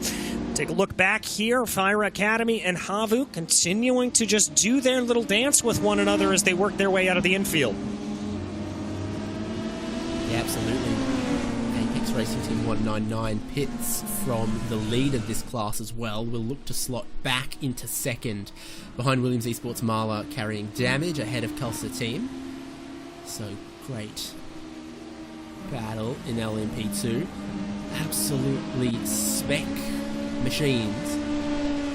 Same engine, same chassis for everyone, but notably some differences in setup with regards to how much wing, how much rake different cars are running. Some are a lot slipperier in a straight line, but you put a bit of rake into the car, you get more downforce, you get more rotation through the infield, but you do put a bit more of the car up into the air. You do put the splitter and other things at a higher angle of attack that adds more drag, so there is always a compromise and a preference to be made with that stuff. GTP car coming through puts Fire Academy off just a little bit, but I don't think we've seen Havu look aggressive. They know Fire have maybe just a little more pace than them, and they want to stick with them.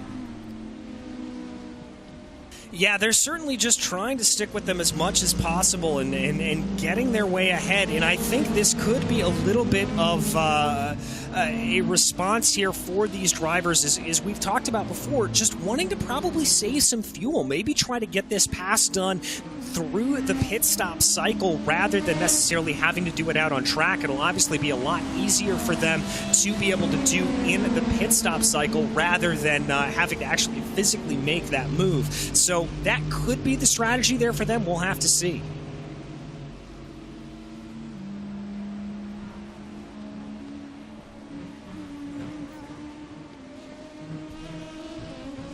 Esports Marla lead of this category. The lap just now at 36.8. Also in the 135s. Apex Racing Team just started their first flying lap since the pit stop, so we'll see what they're capable of. But this gap just keeps edging down in LMP2, and look at it now, 8 seconds. Where did, with 22 or so, where did 10 seconds disappear in the last 6 to 8 laps? I think it's just been by good pace put in here from Apex Racing Team 199. They have just done what they need to do and get themselves ahead as they continue to try to work their way on through. And there we see one of the cars being able to pass them by. That is the 5th place. I think that's the 4th place, rather. I believe that is the Race Clutch White machine that just made their way on by them. A little bit of lap traffic coming on through. Could slow down Apex a little bit through Le Mans, but it looks like they're going to be able to keep it together there. As we take a look on board there, that's number 199 machine, Michele Constantini behind the wheel of the car. An absolute face of concentration here, just keeping everything ahead. Constantini? But he knows they're in a great place. Gap to the lead down to 6.6 seconds. Less, almost 6 now. Mike Partington, the recent installation for Williams Esports Marla, just not getting up to pace like Marino Sorica was able to average. First flying lap for Partington at 36, then a 37, then 36, high 36s for Partington. That lap just then for Constantini, 34.4, fastest lap of the race in LMP2. I think he got a very nice little toe-off race clutch, if we're honest with ourselves, but he has gotten into that car immediately on pace, immediately in the zone, setting lap times like no one else can. Partington gets into the Williams Esports Marla car, damage not repaired, struggling to get to grips with what's going on, where the strengths and weaknesses is, and the balance is in that leading car, and the way they're going right now. Give yourself 3 laps, and there might be a big grin on Michele Constantini's face as he leads category. Yeah, I think there very well could be. And to your point there, for Partington getting in the car, I think part of the reason we're seeing him be a little bit slow is because he doesn't know what the car is going to be doing. Remember, there's damage on that car that we've been talking about quite a bit here, and not really knowing what that car is going to feel like and how it's going to respond, you're going to be more cautious. You're not going to take as many risks as you would in a fully complete car. Now, as he continues to try to feel it out a little bit more, I wouldn't be surprised if we see lap times pick up a little bit as he starts to know exactly what the limitations of that damage are. But as of right now, he's clearly just trying to coast that car home. Partington 36.4, Constantini 35 flat, 1.4 seconds come out of the lead in just 1 lap of Daytona. So that is boding very well for Apex Racing Team.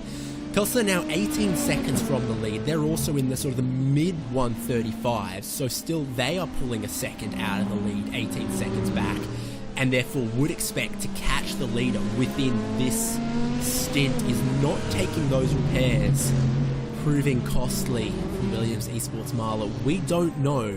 No one but the drivers knows what the quote the tradesman gave was for 20 seconds of repairs, a minute of repairs, 2 minutes of repairs. We don't know, but there is no way that Williams Esports Marla leading car is in good and proper shape. Yeah, exactly. We don't know what it is. We don't know what it's going to have. So it's going to be a very, very interesting thing here as we watch that Apex Racing car moving their way by on the number 2 machine. That's the Williams Esports Ben Q Mercedes that they are able to get their way on by. And you know, you and I sort of have speculated here at this point about what could be happening behind the wheel of those cars and what that damage can be. But as you rightly say, no one's going to know exactly what it is until, frankly, this race is over and we're able to have a chat with those drivers behind the wheel of the Williams Esports Marla team. Constantini another 1.5 seconds out of the lead, down to 3.4. He'll absolutely be able to see where that LMP2 leading car is of Mike Partington. It's the next car up the road for him. He is taking chunks. He's got all the motivation that he needs. Yeah, they can see that gap coming down, and whether Michele has the relative box open and is having that giving him information as they go along, or he's got a live crew chief giving him those spotting times, telling him what that gap is coming down to. He has got the carrot in front of him. He knows what he has got to be able to try to push up for, and that is going to be plenty of motivation. That gap now 3.5 seconds. I think we're going to see a pass for the lead in LMP2 sooner rather than later. Yeah, it's first and second, so it's permanent positions on our on-screen timing column. You can see it shrink, the closest lead battle at the moment. But if it wasn't on our timing column, you'd go to timing71.org/s/RaceSpot, pinned in the YouTube chat and presumably other places as well. And you can follow your favourite drivers, your favourite teams, your teammates, teams with funny names or liveries. Then you want to do all that timing, great data in a great format there as well.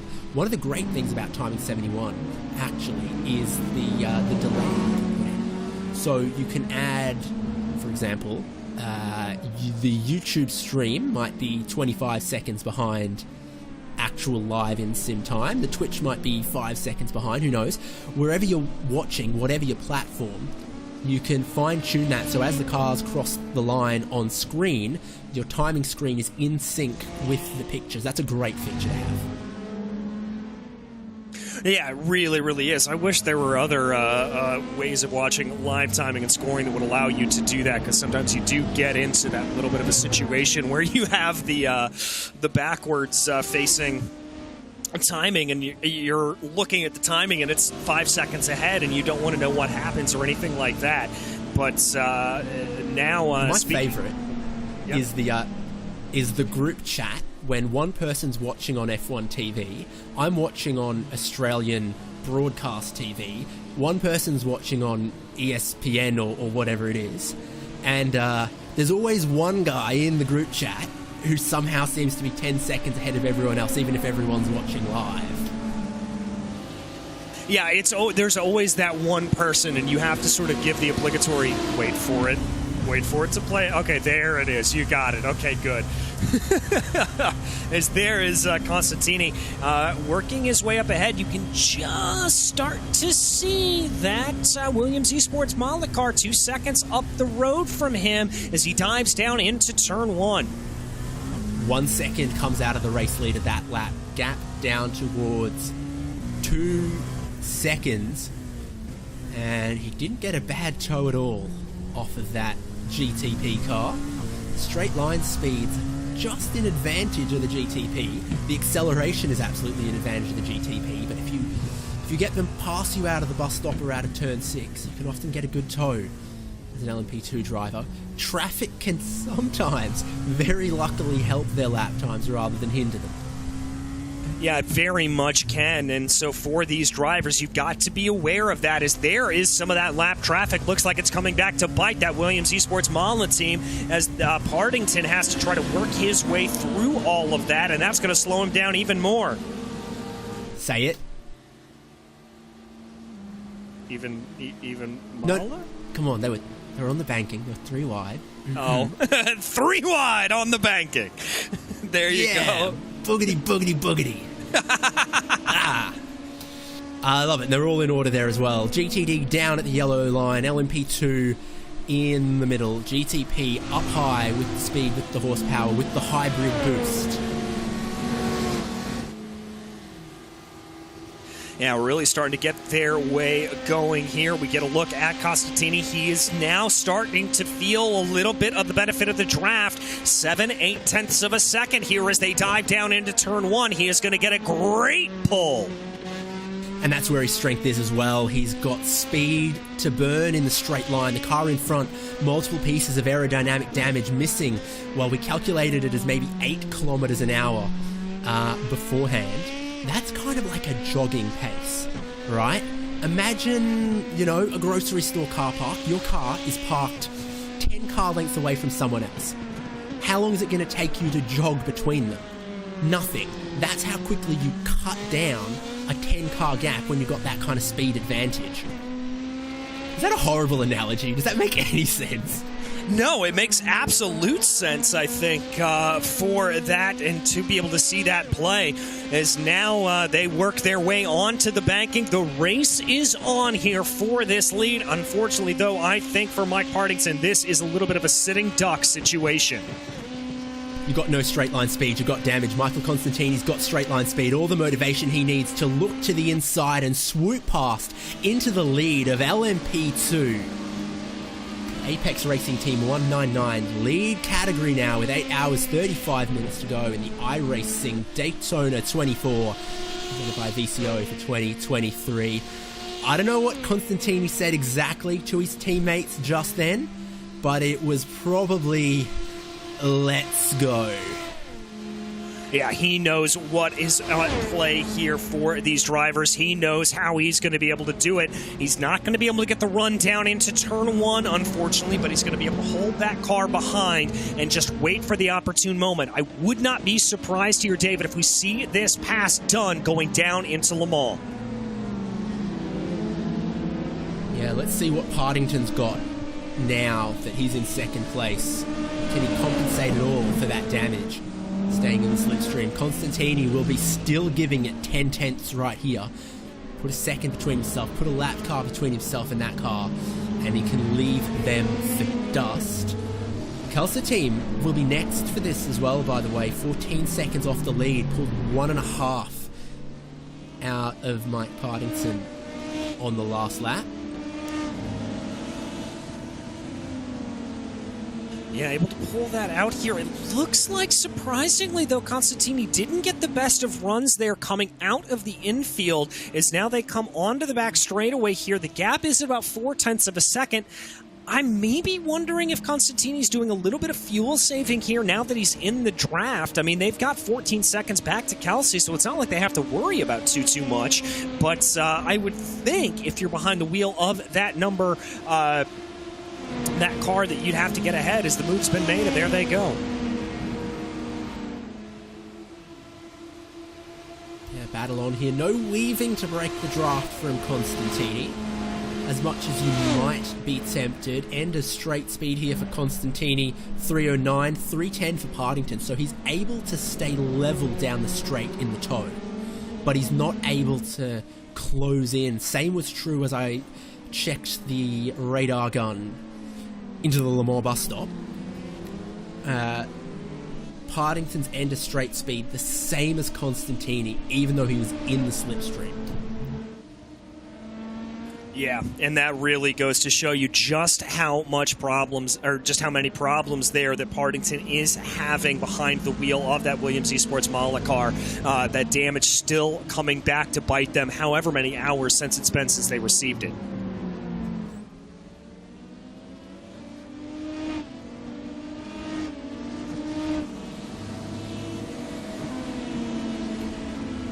GTP car could slot in between. Doesn't normally impede the LMP2s through the bus stop, so if anything, this could almost help keep them in place.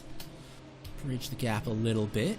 Bit of grass and dust getting kicked up through the Le Mans chicane, but no smoke, which is something you've always got to look out for through there. There's a couple of cars that do get shaken up and a little unstable across the curbs, and the quick way through is to munch a lot of them.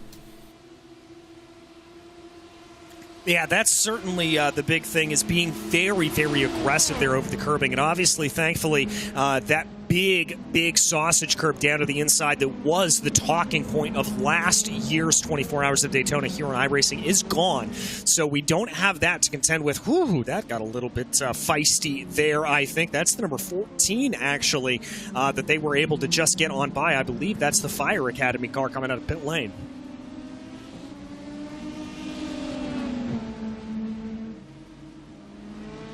I'd suggest German Sim Racing are parked 30, 1, 2, 3-ish, 30 cars at a minimum still running. The speedway layout, 5.7 kilometers to spread them out across, but it's a quick lap time wise, because of these quick high bankings, the long straights. So let me just put on my nationalist propaganda hat that Daytona International Speedway still 500 meters shorter than Mount Panorama Circuit. Hey, you've got to be able to have that. Unfortunately, my Homer self can't talk about my favorite track, so we'll move on from that. But Daytona is still a good one here to watch as we keep our eyes there on the drivers working their way on through GTPs, starting to cut their way up around right now. I believe that's the third place Urano machine with Scrivens behind the wheel. That gap with Race Clutch, this is starting to turn into a little bit of a battle on alternating pit strategy.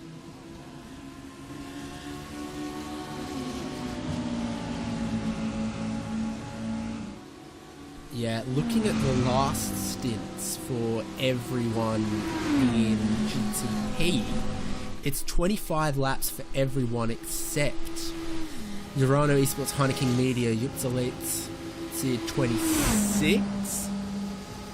So, pretty stable there. 25 lap stints, but they have become off cycle from each other between Urano Esports Data Group, who we see in third place, and Race Clutch White in fourth. Bit of a back and forth between these two, no doubt. That checks up the speed on the exit for Dylan Scrivens as he comes across the Apex Racing Academy Audi. Yeah, it'll cost him a little bit of time, the gap coming down just a little bit to about 5/6 of a second. I think for Race Clutch White here, they don't really have to make that move. They don't have to push as hard as they want to. They can just kind of pull back and wait behind in the draft here at this point and find themselves being okay. They don't have to go for anything. And they know that this is an alternating pit strategy battle, and so that's what they're focused on here at this point. I don't think we're going to see necessarily a big overtake, a big move for Race Clutch, because they know this is alternating pit stops.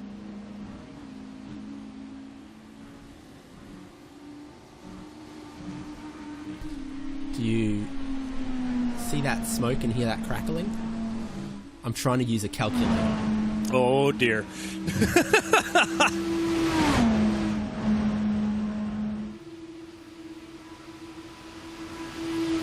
What are you trying to calculate here, my friend? Stint lengths, laps remaining. If one of these cars is going to need one less pit stop than the other. If one is going to need one less pit stop from the other, it's going to be Urano Esports Data Group, because of course they've just stopped. They've got a full tank right now. The car behind them is 2/3, 3/4 of the way through a stint and not far away from the extra stop. So that kind of makes the question, can the 191 get home without a splash that Race Clutch might need? 25 lap stints are 38 minutes or so, plus the minute of transit time through the pit lane. Yeah, I don't know. I don't know. This is what happens when commentators try to do math, folks. No, I think they're good, because the fuel now takes them just past 8 hours to go, and if you're just underneath 8 hours to go, then 3 stints is basically 2 hours. So then they'd have kind of whole stops from 7 hours 50 to go. If they stop 7:50, 7:55 left in the race, then they just take whole 25, 26 lap stints. So that, I think bodes well for Urano Esports. Basically, the fuel they got on board now is going to take them past the top of the hour, whereas that is definitely not going to be the case for Race Clutch White behind. No, I don't think they will be able to. We do have the TC Corsa Esports team coming down into pit lane here at this point, so they are in. I'm also seeing a couple other drivers making their way in and out. The Williams Esport Razor team, which finds themselves very, very far down in the order, they are coming out of pit lane here at this point. But this battle that we continue to keep our eyes on here, this is what we've got to follow here for them. As Race Clutch White, again, not looking like they want to make the move. As you said, with those numbers, they should be okay. So we'll have to see what they decide to do as this continues to work its way through.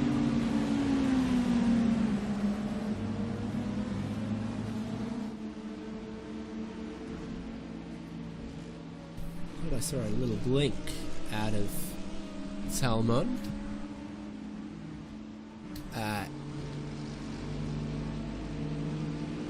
But no dramas, and that's when I went to have a look at his connection quality, which you'll be pleased to know everyone on track right now behind the wheel has either 99 or 100% connection quality. Will Redford, though, had 101%. So I don't know how that happens, but good internet, great work. I think that's got to be fiber optic of some kind. That's all I know there for that. That is very impressive. If you can get 101% quality, that is that may be the most impressive thing I've seen today, and that includes all of these amazing performances we've seen from the drivers out on track. My man's has uploaded himself directly to the iRacing Boston server farm where this race is hosted. Yeah, that's got to be it. He is one with the internet here at this point.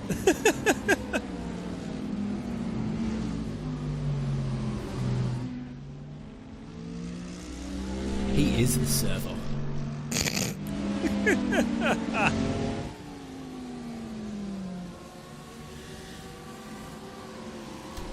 Apex back together, and of course, it's not sim racing without another team that has a suspiciously similar livery, but they're not related, and it's just a ploy to confuse us. That's Door Esports Audi behind them. You know, white and black with a light blue highlight. It's very in this season. It's very vogue. It is very vogue, and we're seeing plenty of cars carrying that on, much as we've seen the sort of red and black up the front of the field in those GTP cars.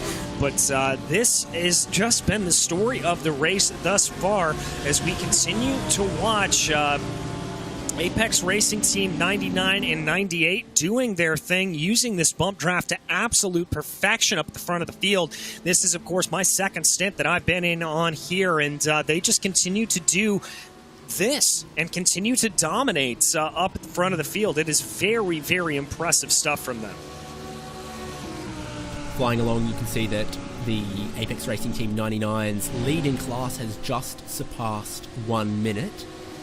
So that's very handy. Say it, say the line.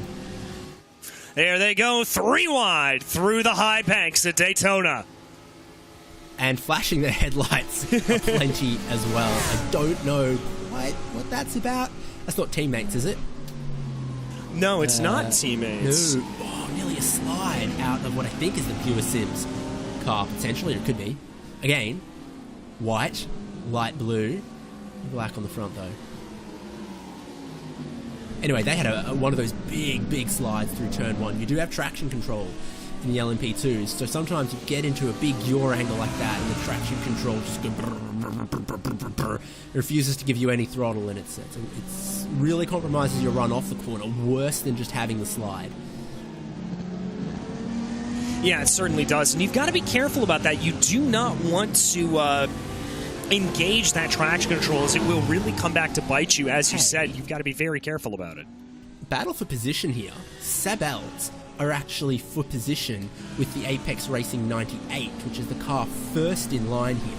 So the overall leader between the battle 4th and 5th, Sabelt Esports, Jacob Majewski. Apologies to the entire nation and culture of Poland. But he's flying along here. His last lap was his best lap. He's benefiting from the Apex train choo-choo. 142.585, the fastest lap of the race for Sabelt Esports. The fastest lap of the race in GTD overall as well.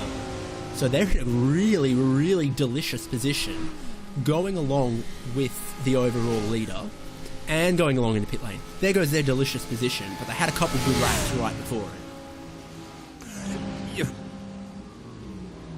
Sorry there, I almost choked. Yeah, they certainly did. As they you were do. thinking about delicious positions. I was thinking about delicious positions, and my mouth was just salivating. I couldn't help myself. But yeah, my favourite delicious position is halfway down the buffet, where you've started to put too many things on your plate, but there's still, you know, crispy potato skins and other things deeper along the display, and you're like, I'm not coming back for a second plate for those. I need everything on this first plate, and then we'll do seconds.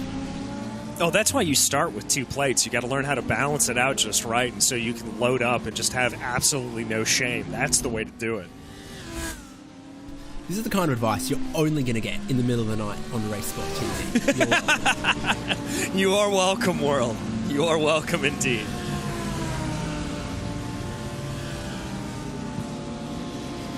So probably some relief to the team car there in the Apex train, that they're not going to have to worry about how they deal with this rapid Sabelt car. One of the other teams that could be in contention, pitting from 3rd in GTD. Daniel Pasto's been in for a couple stints, but this feels like the part of the race where you do see some long stints. You have one driver you kind of designate as the European overnight cover, and it's, hey, sorry buddy, you're going to have to drive 4 hours between when What's-His-Face goes to bed and Whatsy-McCall-It wakes up. Yeah, exactly. And that's really where a lot of these teams will attempt to have drivers from all around the world, because that's the thing. You want to, if at all possible, have as much diversity in terms of location as you can, so that you've got a driver in Europe, you've got a driver in North America, you've got a driver in Australia, for example, and so you don't have to be racing at a weird hour of the night, that you're able to be racing at a relatively normal time for yourself, because if you race in the middle of the night, it's going to throw you off a little bit. Even if you're just doing it once, even if you are perfectly ready to go, you got a big nap beforehand, anything like that can just throw you off a little bit, and you want to take any of those little things that can throw you out of the mix, you've got to just take those out of the equation.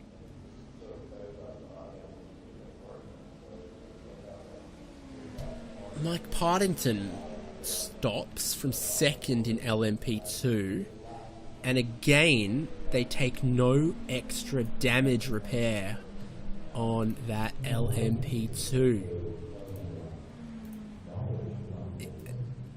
It surprises me. It does. Yeah, especially now that they've lost the lead of the LMP2 field. I just don't fully understand the calculus in doing it. I don't fully understand why you would do it there at that point. I don't get it. But clearly Partington and that Williams Esports Mala team, they certainly think that they've got something that they can make work. As I can tell you, by the way, we do have a battle coming down into pit lane right now, as Apex Racing is going to be coming on in along with their compatriots. Yeah, so where will they rejoin relative to Seabelt? Driver change out of both Apex cars. Busy place. So Jamie Fluke and Luke McEwen getting in.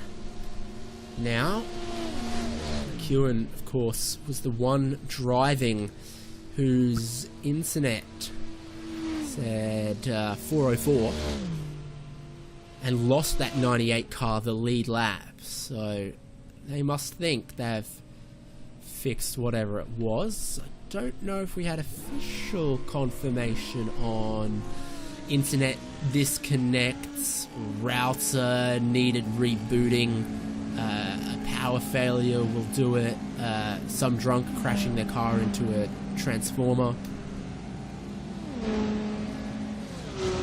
Yeah, not entirely sure. We haven't gotten that update from the team to let us know exactly what happened, and those can happen in a variety of ways, so not entirely sure.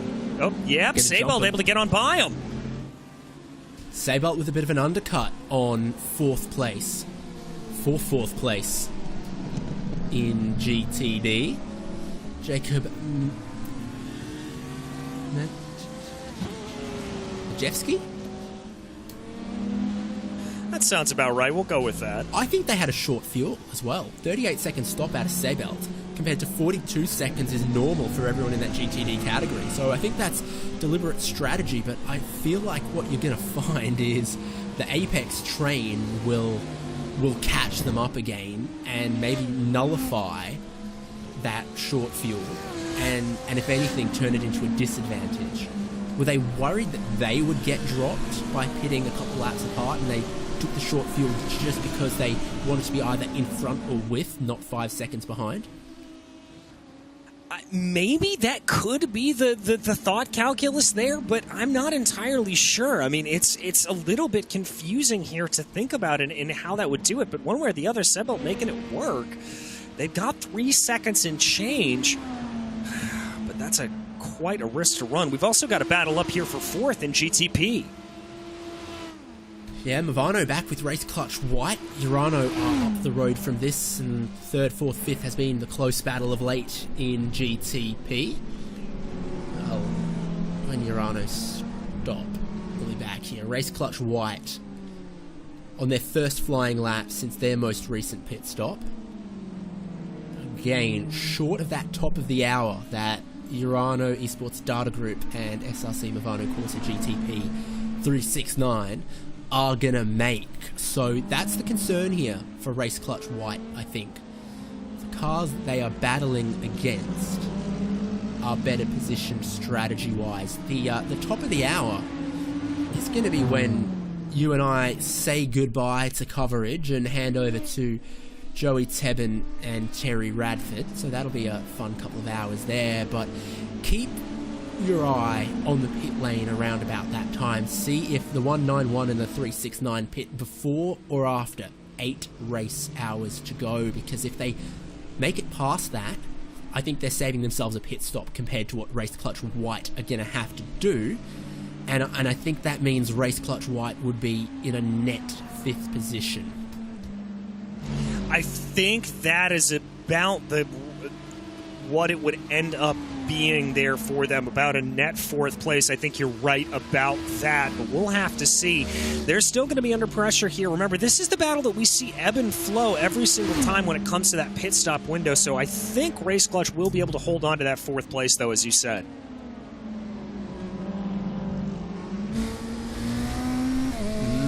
Tinfoil hat as the SRC Movano Corsa LMP2 forces Race Clutch to look for alternative lines to get past. And I hope they were wired together on the same radio there for that one.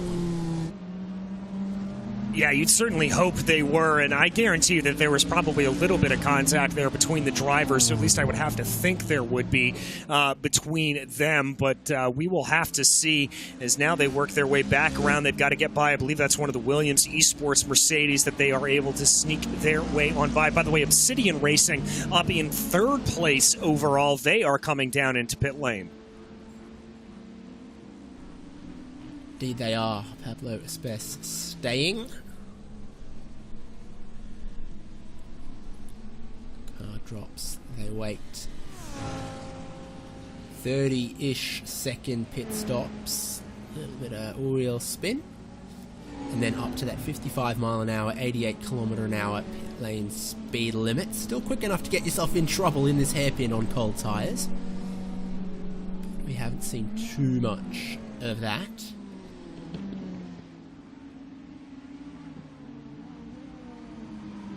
No, we really haven't seen too much of the spinning out on the cold tires, and that's something that I thought that we may have a little bit more to deal with, especially considering the way that the power band is delivered on these GTPs. It's a very, very rough power band because you also have the electric motor kicking in as well, but drivers have been able to manage it very, very easily, very, very well over the course of the run, and I do want to commend everybody for that.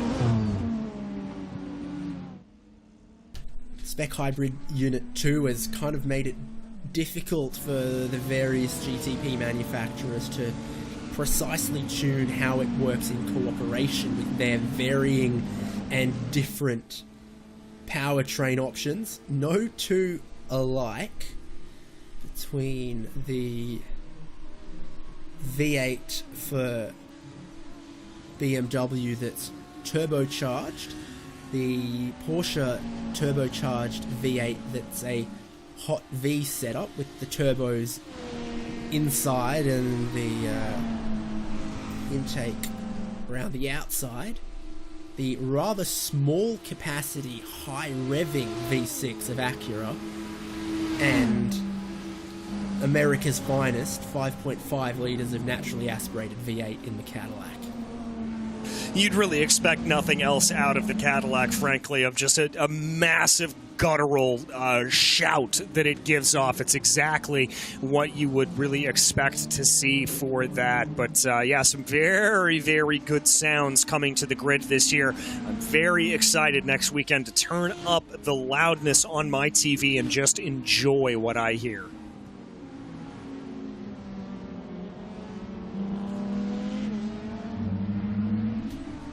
Should be good. Favorite bus, bro?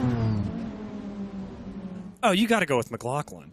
No question. You do. You do. When does Newgarden put on the cow or eagle suit? Like... Exactly. Did you see him at the Gold Coast? I did not see him at the Gold Coast. What did he do? He had a very nice sort of corporate hospitality balcony overlooking one of the corners. Spent the whole day wearing an inflatable Pikachu suit. That seems on brand. That seems exactly something like I would expect him to do. You know, I got to tell you, I was on site last year in St. Pete to be able to see him take his first victory in pole, and it was a very, very cool moment. I've always enjoyed him as a driver. I love seeing international drivers coming over into that series. It's pretty special. And then Shane Van Gisbergen won the race that particular day on the Gold Coast. Knew where Scott McLaughlin was spectating from. Cool down lap. Went and did donuts in front of it. So there is footage of Scott McLaughlin in a Pikachu suit on the balcony going, yeah, buddy, to Shane Van Gisbergen doing donuts for his and only his pleasure.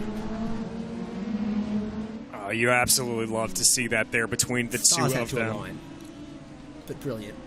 Yeah, I mean, absolutely brilliant to be able to see the two of them, and obviously their rivalry over the years. Very, very good to be able to see that. As we take another look on board here. Yeah, pit stop from that leading LMP2. So great work from Constantini. Took the lead. Owen Carroll, a great untaxed inheritance. It's leading the way. Nürburgring, VIR, Circuit de la Sarthe. I see Bathurst up there as well. Yeah. Daytona is between Road America, Bathurst, and the North Glen, I Schleifer. believe. Yeah, Oh yeah, I see it right there. the Glen to it. Yeah. You've got the Brickyard, where they race the Brickyard cars for 500 miles of Brickyard.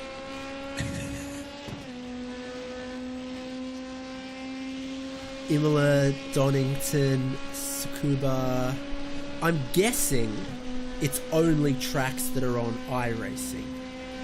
I think that's right. I see Summit Point. I see Motorsport Belle Isle. Phillip Island. Yeah. Were those also $14.95 each? I'm not sure. I appreciate the commitment to size, though, that they all look like they're about accurate in terms of how big they are. No, it does seem to scale. That's good.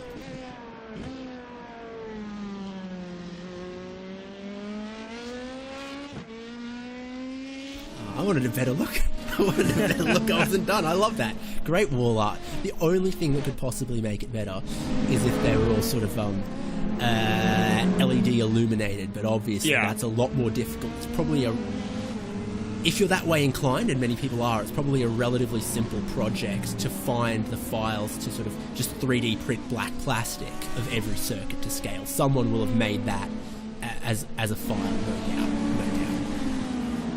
Yeah, for sure. I would have to think that they would, but not entirely sure. I'd love to be able to see all of it, though. That is absolutely remarkable there from him, and good to be able to have that little bit of a look there for everything. It's very, very nice to see.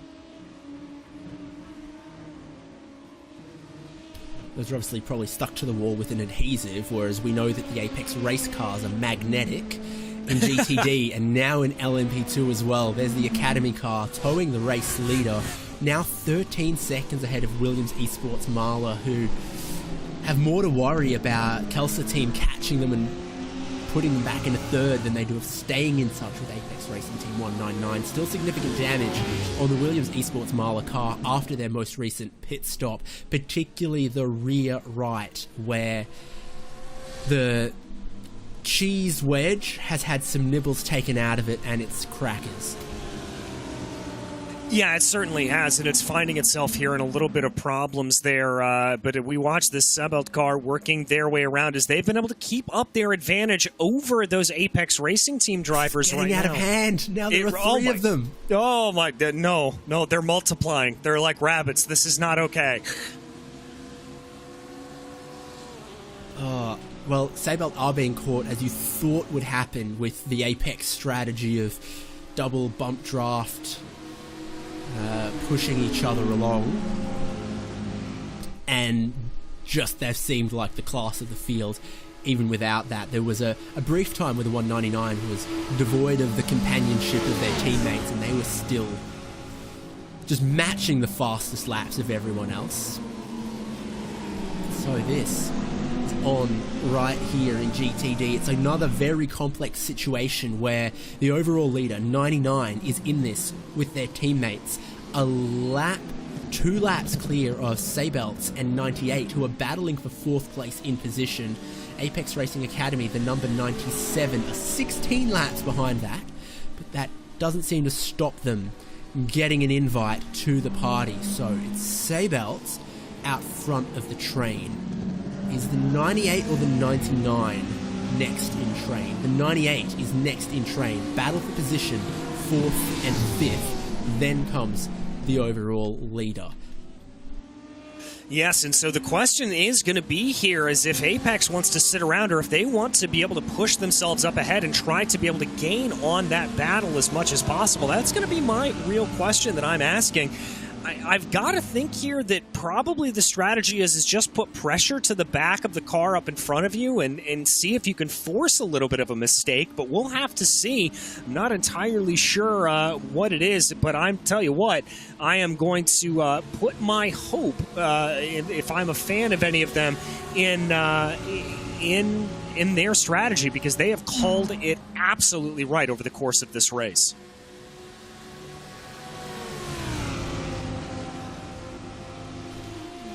Couple minutes till the top of the hour. 8 hours to go will be the final third of the iRacing Daytona 24 special event presented by VCO, our great coverage partners. And you know, people are watching from many places around the world on many devices on various different platforms, and whichever one of them you're watching on, YouTube, Facebook, Twitch, etc., you won't need to go anywhere in 2 minutes' time when myself and DJ Clark make way for Joey Tebben and Terry Radford. They'll fill our seats, and you can stay well informed in what's going on across all 3 classes. Interesting battles in all of them, it must be said. 4th place has swapped amongst these GTDs here. Seibelt getting swallowed up in the Apex Storm. Damaged Marla LMP2 still struggling. And in GTP, questions around the fuel strategy, I think, in your battles between sort of 2nd, 3rd, 4th, 5th. Best placed on fuel are SRC Movano and Urano Esports Data Group, but Obsidian and Race Clutch White are both looking very racy, and of course 8 hours is a lot of racing. It's 12 full stints for those GTP cars. Anything could and will happen. Yeah, very much so. It is, anything can happen. I mean, look, we thought this was going to be an Apex Racing walk-away at the beginning of this race with the way the 98 and the 97, or the 98 and the 99 were absolutely dominating, but obviously the internet issues coming back to bite and that throwing things around. As we take a look here up at the front of the field, that is your number 1 machine, the Williams Esports Chill Blast entry, trying to put, let's try to get an idea of who that is that they are putting a lap down here at this point. Looks like that's going to be Valtteri Alander in the BMW MBS competition machine that they're trying to put a lap down here at this point. So clearly just trying to work their way around and see what they can do, but plenty of time left to go. And I'm going to be a little bit sad to see it go here, David. It's been a great 3-hour stint with you, and I have been absolutely loving the racing action that we've had out on track. Yeah, in our time, we've had that change for the LMP2 lead. We've had a lot of intrigue and battling amongst GTP and GTD, and starting to be able to maybe count home, count back some of the stints and the strategy as the drivers try to see out the night at Daytona, look into the sunrise and the new day, and race towards a checkered flag and glory in what's been one of the biggest participation-wise and also most competitive iRacing Daytona 24s that there have been this event. Strength to strength to strength. David Haynes and DJ Clark signing off. Joey Tebben, Terry Radford, good luck guys, enjoy the ride home. Appreciate it. Wait, no, Joey Tebben here. I'm Terry. think Joey's too busy drinking his coffee.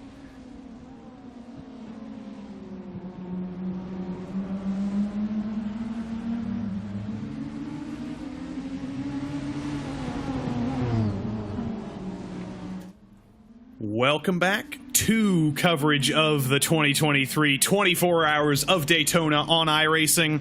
Just over 2/3 of the way through here now.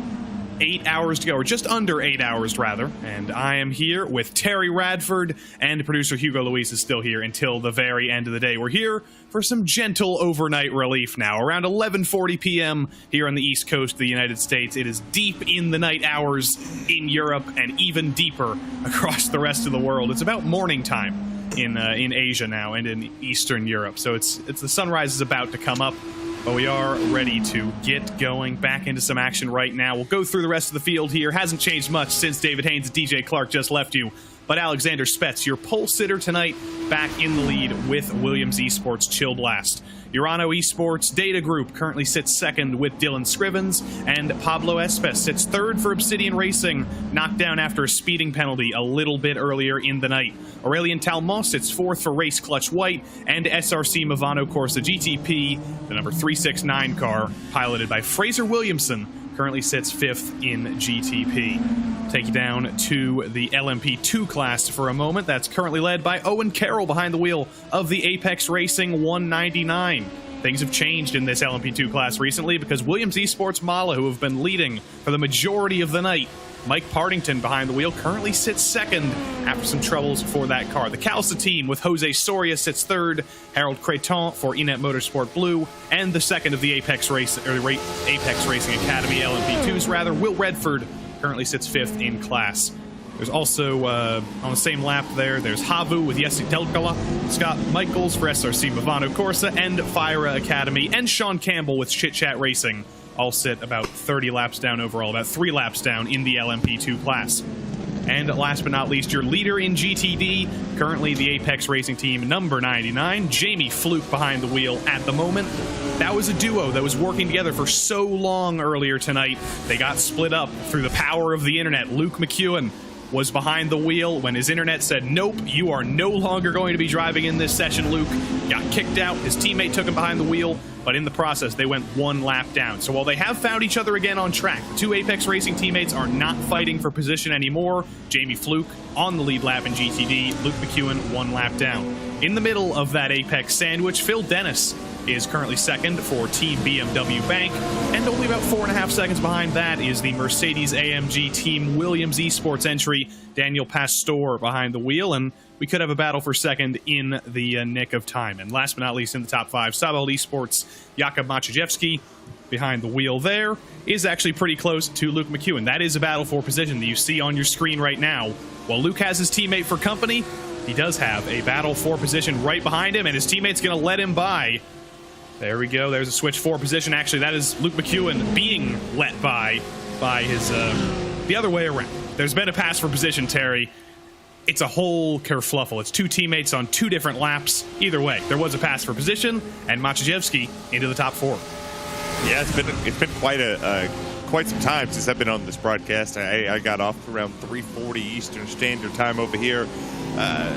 Me and Connery Maddock was watching this, and the one machine, the Williams Esports Chill Blast crew was trying to rebound from an early incident that happened in the first 2-3 hours of this race, and now leader at the moment, 40 seconds on the Urano Esports Data Group drivers in the 191.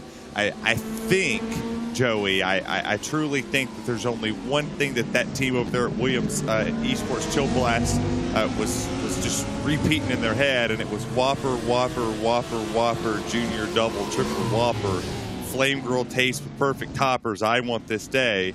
Lettuce, mayo, pickle, ketchup. It's okay. I don't want that. Impossible Bow Wow Bacon Rat Whopper. Any Whopper my way. You rule your season today, because at BK, you have it your way. Luke McEwen might have a shot to get back at 4th here. He's going to have to work with his teammate, though, because it's an interesting sandwich once again. There is a battle for position between Maciejewski and Luke McEwen, the driver in the lead of this little train. That is the overall leader in GTD. That's the Apex Racing 99 Jamie Fluke there, but here we go. Here is a pass for position. Maciejewski basically opens up the door, doesn't really want to fight with the second Apex Racing car, and Luke McEwen gets straight back by, basically swapping positions like it doesn't even matter right now. And it might not matter right now. Maybe Maciejewski says, you know what, I'm going to sit in second. I'm going to steal the draft of both of these teammates. I'm just going to save a little bit extra fuel in the double draft here. It's perfect strategy. I mean, you got 8 hours or 7 hours and 54 minutes left in this very, very long race that we have here in front of us. And these drivers, their strategies have been deterred quite a bit. I mean, we've seen incident after incident that has changed the dynamics and the complexity of this race. And now we set ourselves in a spot where your strategy might have been one thing. You might have wanted to pit at a certain time to set yourself up for the straight to the finish. But unfortunately, you took the right turn and left turn, and it puts you where you sit now. So now you're thinking big picture, draft on one side. You can get a little bit of the slipstream down these straights on the NASCAR banking 1 and 2 and 3 and 4. And just allow yourself to catch what the leaders are, or what the leader or what the teammate class is doing with the draft, and trying their hardest to get one back on the lead lap. So potentially we go the other way around and flip that Apex Racing team that it was just absolutely dominant in the early portions of the Daytona 24 powered by VCO. I do want to bring your attention to a third Apex Racing car. We've spent so much time looking at the Audi R16 as it is, of this little tandem between these two Apex Audis. They do have a third teammate in GTD behind the wheel of the number 97 car for Apex Racing Academy. You just see it at the back of your screen now with the green trim. Parker White is back behind the wheel in that entry. They currently sit about 27 laps, or rather 17 laps behind the GTD leaders, but Parker White ran into some real trouble early on in this race. You might have seen it on Twitter. There was a little bit of a net code issue. There was a little bit of trouble between him and another GTD car trying to bump draft each other. Ended up in the wall. Very high speed, very damaged, but he is back in the race. That car is back in the race, and a car that is currently, or a driver rather, who's currently pulling out of the race, Alexander Spetz, currently done with his stint. Matt Farrow gets behind the wheel again. He goes for another stint through the night. Yeah, and Matt Farrow was absolutely superb in the early portions of the stint that I was calling. Was driving that #1 Chill Blast machine. Was able to continue and keep the pace, and was starting to chop into the lead. It was 40 seconds was about where they were sitting when they were trying to make that rebound after the early incident. And now here they sit, still holding this race lead in Urano Esports Data Group, starting to chip in here with Dylan Shrivens. But the 7 hours and 50 minutes, and the 2 that will be here to maybe have a little comic relief and just a little bit of a wake-up call. You've got your Race Spot Cup. I've got a rain. We'll make it, I promise you, because in the middle of the night, we'll be calling virtual cars at Daytona. Avu number 79, this is for position, potentially. Yes, indeed it is. That's Carbon Sim Sport with Michael Rock behind the wheel, ahead of the number 79 for Havu. Jesse Telkala has gotten out of the car. Matthias Vittikainen is behind the wheel now, and he's to the inside of the Carbon Sim Sport entry into the West Horseshoe. Gets a little bit out of shape on exit. Not going to be able to make the move this time, but this is for position. This is for P6 in class. You see coming here back onto the banking. They'll race their way to the bus stop on the back stretch. We'll see if maybe the 79 is able to get the slipstream here, jump to the inside. Currently has the momentum if they want to jump down, but you don't want to go side by side here. We'll go through that bus stop here on the back straightaway, go back to the banking to set yourself up all the way around to turn number 1. Better bus stop there for that 18 machine over the 79.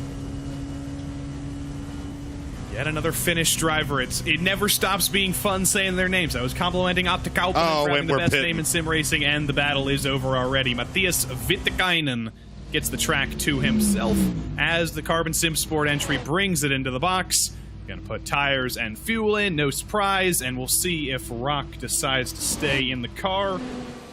He's only been in there for about a stint and a half, so I think he'll be okay. No, he's been in the car for a lot more than a stint and a half. He's been in the car for a solid 100 laps so far. So, Michael Rock gonna stay behind the wheel there and go out for another stint as we tune back in to the battle for 4th in GTD. One car has a teammate. That's the Apex Racing number 99 with Luke McEwen. One car doesn't. Maciejewski still trying to break up the Armada. You're not gonna want to make that pass with the teammate there. I think he's just very content to sit there, ride this out. They are on different laps. It's going to be big to see. One's 2 laps down, the other one's 1 lap down. So you can make the pass all you want. It's not necessarily going to make a bit of a difference. You can go get one of them back, but you still have to go in continually. You have to make it that 1 extra lap to get back around this racetrack and pray that something happens to the Apex Racing teammates that are up here just to separate them, whether it's a pit speeding penalty or incident with the LMP2 or maybe a GTP, different class potentially will move a whole lot faster than you will. But Apex has done a really good job up here in the GTD. They've done a really good job all the way around, just staying in the hunt, staying in the race, and not putting themselves in a bad position. I mean, the 99 to 98 has, whether one's a lap down or one's leading the race, they've just been blanketed and just persistent in this field all day long. It is pretty amazing. Even though they got kicked out, Luke McEwen got kicked out of the session. Car went a lap down while Kevin Ellis tried to save everything while they figured out the internet issues.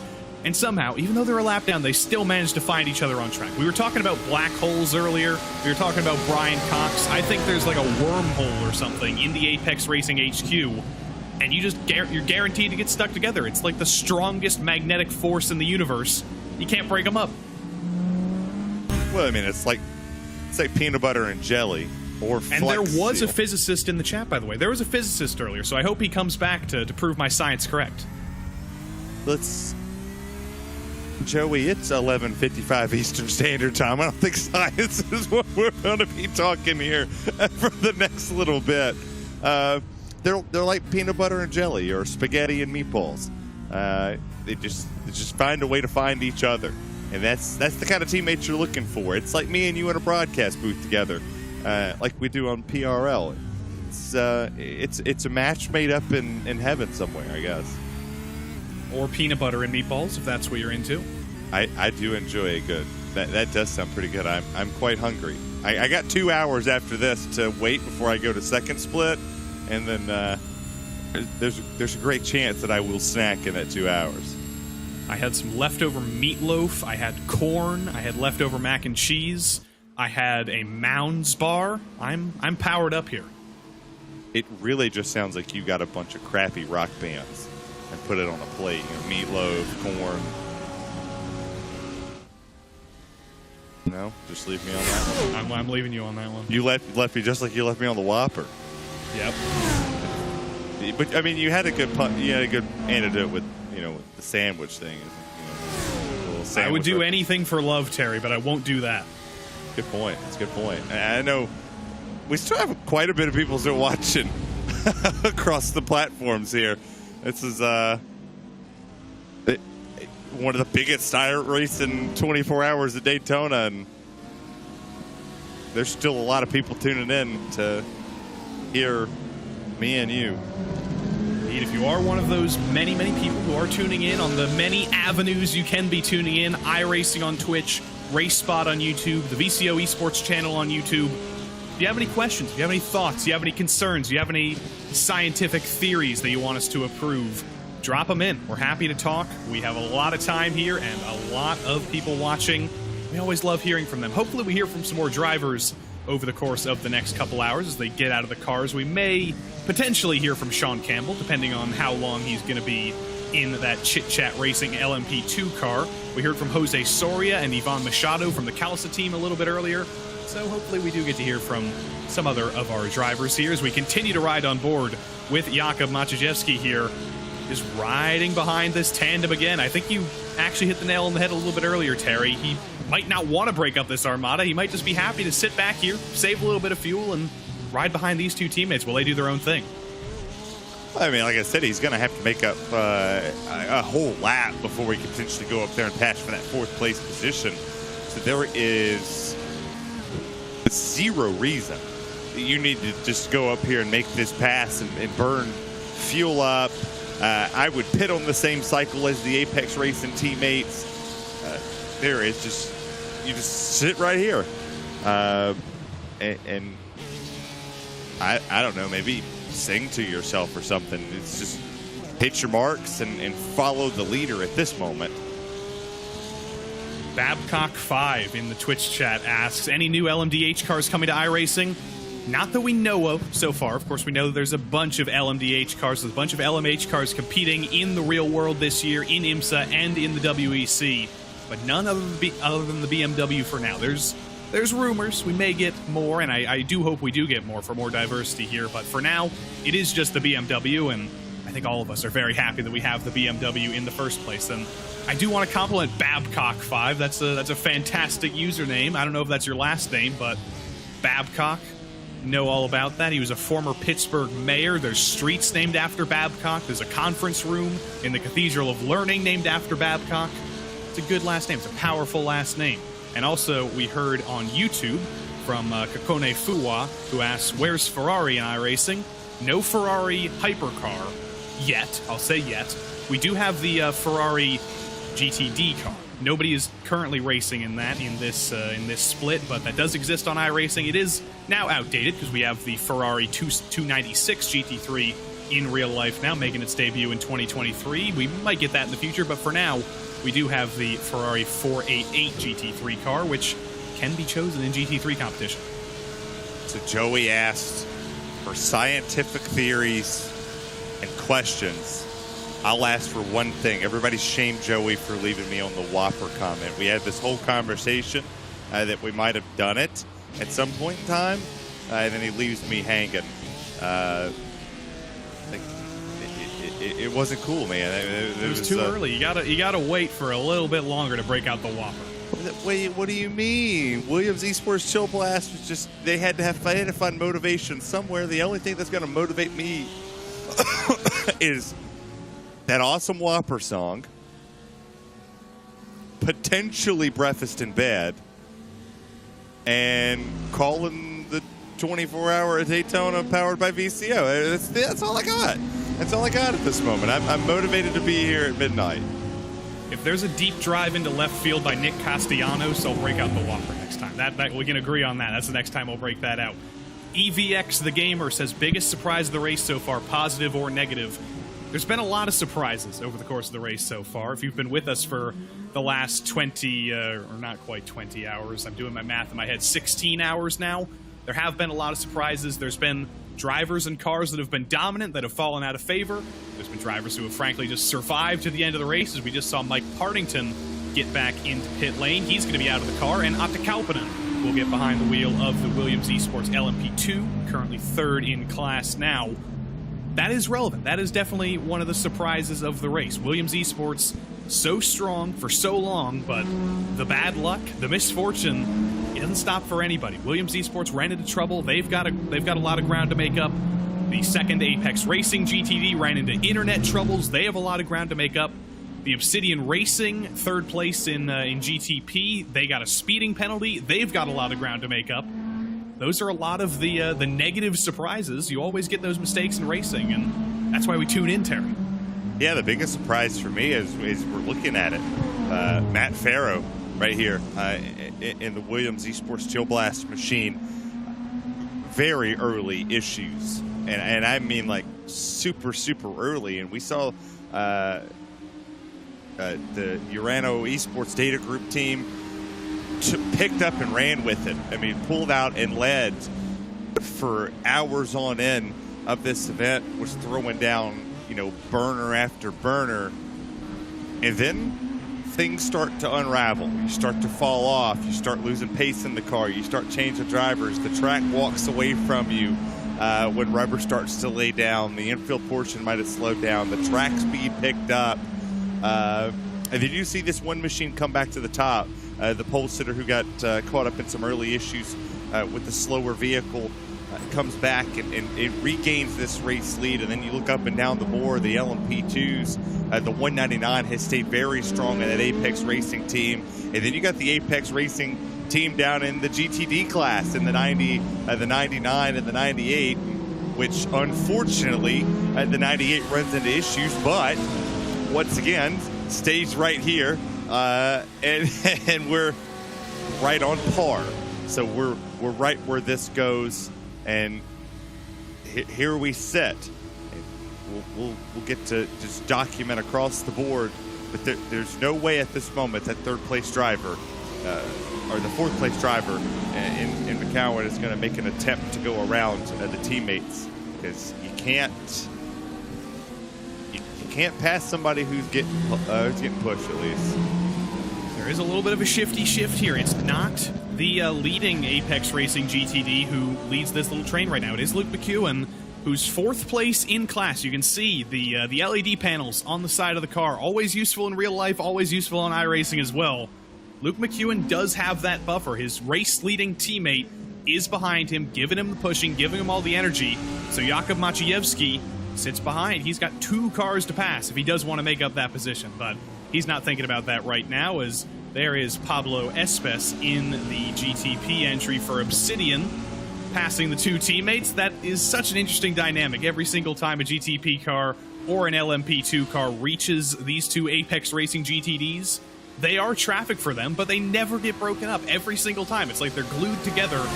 They move in unison. They let a car by. If a car reaches one of them, somehow after it passes both of them, they reach each other again. There are definitely magnets between the front bumper and the rear bumper of these 2 cars. Baby CJ 2003, one of the OGs back in the podium Twitch chat, asked who my team picks were. I will not be Joey Tebben. I'm not going to jinx a team like he so desperately does every Wednesday night on the PRL. I don't want somebody to hate me and message me after this 24-hour race after they wreck and blame me for it. So no, Joey, you don't have any picks either, right? Well, it's not possible to pick. Anybody I could have picked would have gotten shuffled out. You could pick Apex to win in GTD, but who knows what's going to happen next? Jamie Fluke is their last bullet on the lead lap. Who knows what's going to happen to him? Does some fluke of nature take him out? Does his internet kick him out? Does he get punted by a GTP car? Anything could happen. So there's no point predicting. The only thing you really can do is sit here on RaceSpot or on iRacing on Twitch or on VCO on YouTube and watch for the next 7.5 hours, and that's how you learn what's going to happen. That's how the next twists and turns are going to come into your viewing. David Haynes, by the way, just got out of the booth, but he's not going to bed. He's got a whole day ahead of him. He wants us to form a circle and chant Blackwing, Blackwing, Blackwing until iRacing licenses the Cadillac LMDH. I like where this is going. I like where this conversation sits at the moment as we go on board with Fraser Williamson here in the 369 for SRC Mivana, of course, GTP having a run tier 1 lap to the race leader in class. Not one too of the bad few there. battles for position here. These guys have been also glued together. We haven't talked so much about this because it is only the battle for 4th, but for the last couple hours or so, Race Clutch White and our SRC Movano Corsa, they have just been glued together, fighting over this 4th place, switching back and forth. No matter who they put in the car, both of these cars managed to find each other on track, and they're still going to be stuck together. This is the only real battle for position we have in GTP for the moment. One is faster in the infield portion of this track, and the other is faster with the slipstream. So I don't know. I don't think they're done for a long time. I think we're going to continue to see this unless a mistake is made, maybe an off track for one of the drivers. But these two have just been evenly matched. One's been impressive in the infield. One's been impressive speed-wise, but handling has been a real big key. And that's what a lot of people don't realize about this Daytona road course is you can put all the speed you want in these things. But if it does not handle well, you're going to have a bad day because most of your time you're spent here in this infield portion, and you can quickly realize that, well, you might have put all the speed for qualifying you could have put in it, but the thing has to be able to roll through these corners, and you see here in that 11 machine just widen that gap really, really quick in that infield. Some of these names on Twitch are incredible. Super Duper Booper asks, is Williams Esports the same Williams as in F1? Yes, it is exactly the same Williams. Same company, Williams Esports, Williams Racing, everything else, Williams Advanced Technology, everything else that company does, all under the same umbrella. It's great to see Williams in everything on iRacing. It's not just in sports car racing, open wheel racing, the things that you would expect a British Formula One team to be in, but no, they compete in the eNASCAR Coca-Cola series. They compete in so many things across iRacing. Williams Esports, you can go up and down the field in this race and talk about every single team who does so much for iRacing. But of course, Williams Esports, you see them everywhere. They're ubiquitous. Got a question out there that asked how many X's to DQ in this race. Was there a limit set? There's no limit. You cannot be disqualified. Eventually, if you hit a bunch enough of pass-throughs. Yes, if you hit enough instant points, you do get a pass-through. I do need to check that exact number. I think it's every 50 instant points you get a drive-through. The first 100 instant points. Yeah, first 100, then it's 20 after that. So it's 100 drive-through, every 20 follows along the path. There is a... it's going to be hard to get it, but surprisingly enough, a conversation that me and Connery had, you know, in what seems like the yesteryears of this race, because it's been forever since we were since I was back on, is that it was very easy to get the off tracks. Drivers were trying to push too wide, going into the international horseshoe off the exit.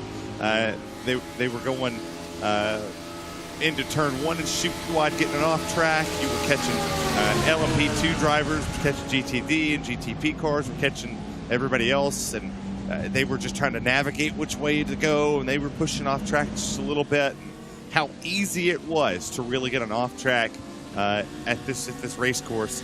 It's not just a pretty name in Daytona. It's kicking a lot of people's butts here tonight.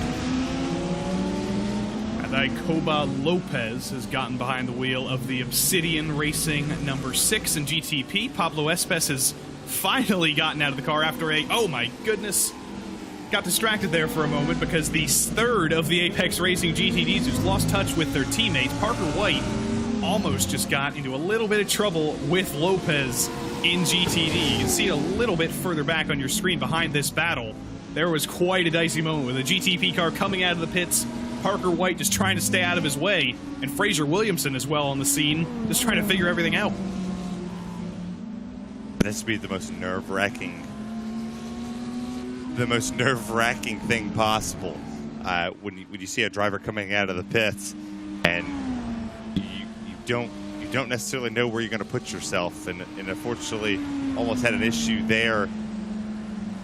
It's going to be fun if we can get the replay. There it is. Just a little bit of an argument. That's Lopez in the Obsidian entry coming out of the pits. That's Parker White in the Apex GTD just figuring out where to go. And as they were all deciding what to do there, Fraser Williamson, who's on the lead lap, comes in behind in that yellow GTP. And it is just a little bit of a mess here as three different cars on three different strategies find each other. I think that puts Parker White, who was already not having a good Daytona 24. now having a little bit of a worse one, because you got to think a guy like Parker White, who's just wicking anything he drives. I mean, I haven't seen him race something and not be in the top 5 or trying to win it. I know he whips me in C, so I would kind of be I'd kind of be shocked to see it there. But I agree out there with Nick in our YouTube chat.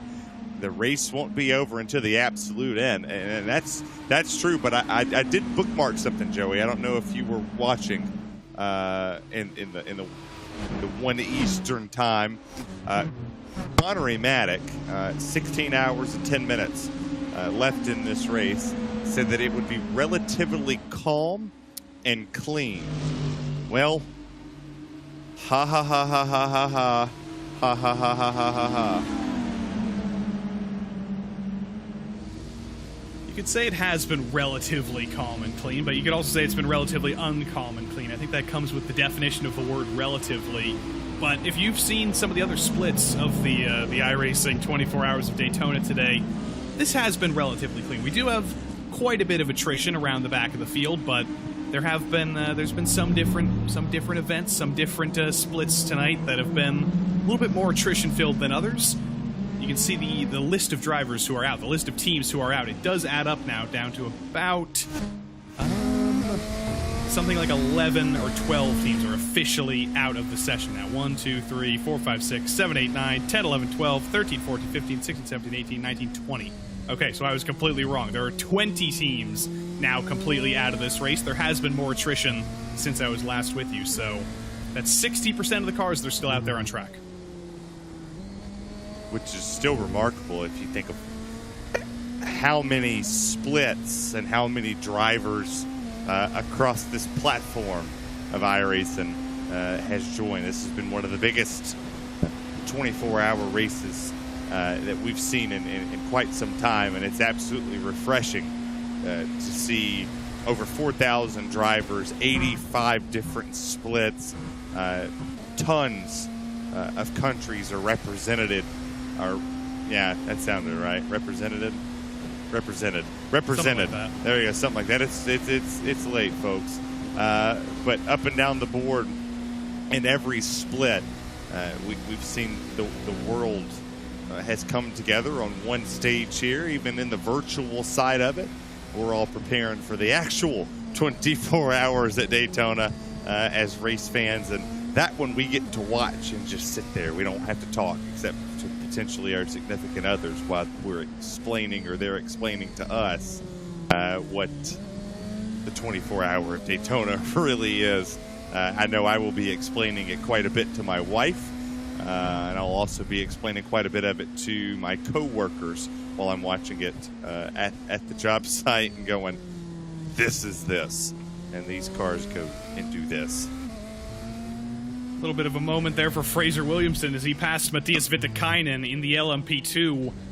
I don't think was necessarily ready to have clean track ahead of him. Completely overcooked it into the West Horseshoe, but luckily was able to save it. You could really see the difference between the GTP and the LMP2 car there. The Dallara LMP2 and the BMW M Hybrid V8, fairly similar vehicles, considering the differences between them, but the real differences come on the straights here. You can see Fraser Williamson has absolutely distanced himself from Vittikainen in the Havu LMP2. In the corners, in the infield, they're pretty similar. It's easy to get frustrated if you're a GTP driver because you're not that much quicker through the corners. You might even have a little bit more understeer than you would in an LMP2 car. But once you do burst out into the straights here, luckily you are at Daytona, where a good half of the track is a straight.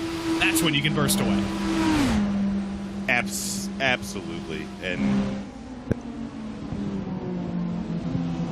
it's weird to look up and down this board and see the changes that goes on during one of these events. And this is my first, hopefully not my last, but you see the list of competitors on your live timing screen, which is pinned in the iRacing Twitch and the RaceSpot YouTube for people who want to follow along with what we're looking at here when it comes to all the data and whatnot. But if you look at the teams that have combined in here, and you just go, wow, that they're lapping them. Like, this has just been an absolute stellar drive for the GTP and the one machine to put a lot of their competition down a lap. And there's two of them that are currently sitting on this lead lap. Quite a bit are out. The third on back, one lap down. Then your LMP2 class, you have a little bit of a fight going on right there. We can potentially see that flip with the Williams Esport Mahal trying to catch Apex Racing Team. They have multiple people on the lead lap, but the gap is just pretty much insurmountable unless a really big issue takes place, and then you have three on the lead lap trying to see if we could potentially see that battle for fourth heat back up in the GTD class. But he's going to have to pass two teammates to get that spot up there for the fourth and fifth place position to swap hands. Not for position on your screen, but this is critical for Valtteri Allander, the second of these two GTP entries. He's 2 laps down right now. BS Competition currently sits 2 laps down from the leading car on your screen, the race leader, Williams Esports, currently still piloted by Matt Farrow. Valtteri Allander definitely wants one of those 2 laps back. It's getting to the point in the race where it's single digits of hours left. Sometimes earlier we could talk about, there's a lot of racing to go, there's a lot of time to make up a lap, there's a lot of time to make up even 2 laps, but it's crunch time right now. There are single digits of hours left. You're running out of time to make up for any setback. Yeah, once you take it down, and when I left, it was, I believe, 16 hours even to go in this event.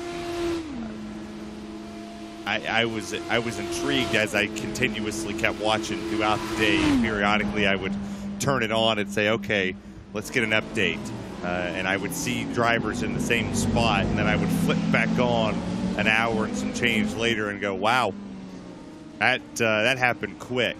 And now you're in this portion where by the time we get off the air, we're going to be seeing potentially, because we have an hour left, we'll be at the 6-ish mark, or right. It should be right at 6 hours to go. We'll be seeing drivers starting to make those final little bit of pushes. You might be, one more driver change away. You might go change your driver and then change it one more time after that.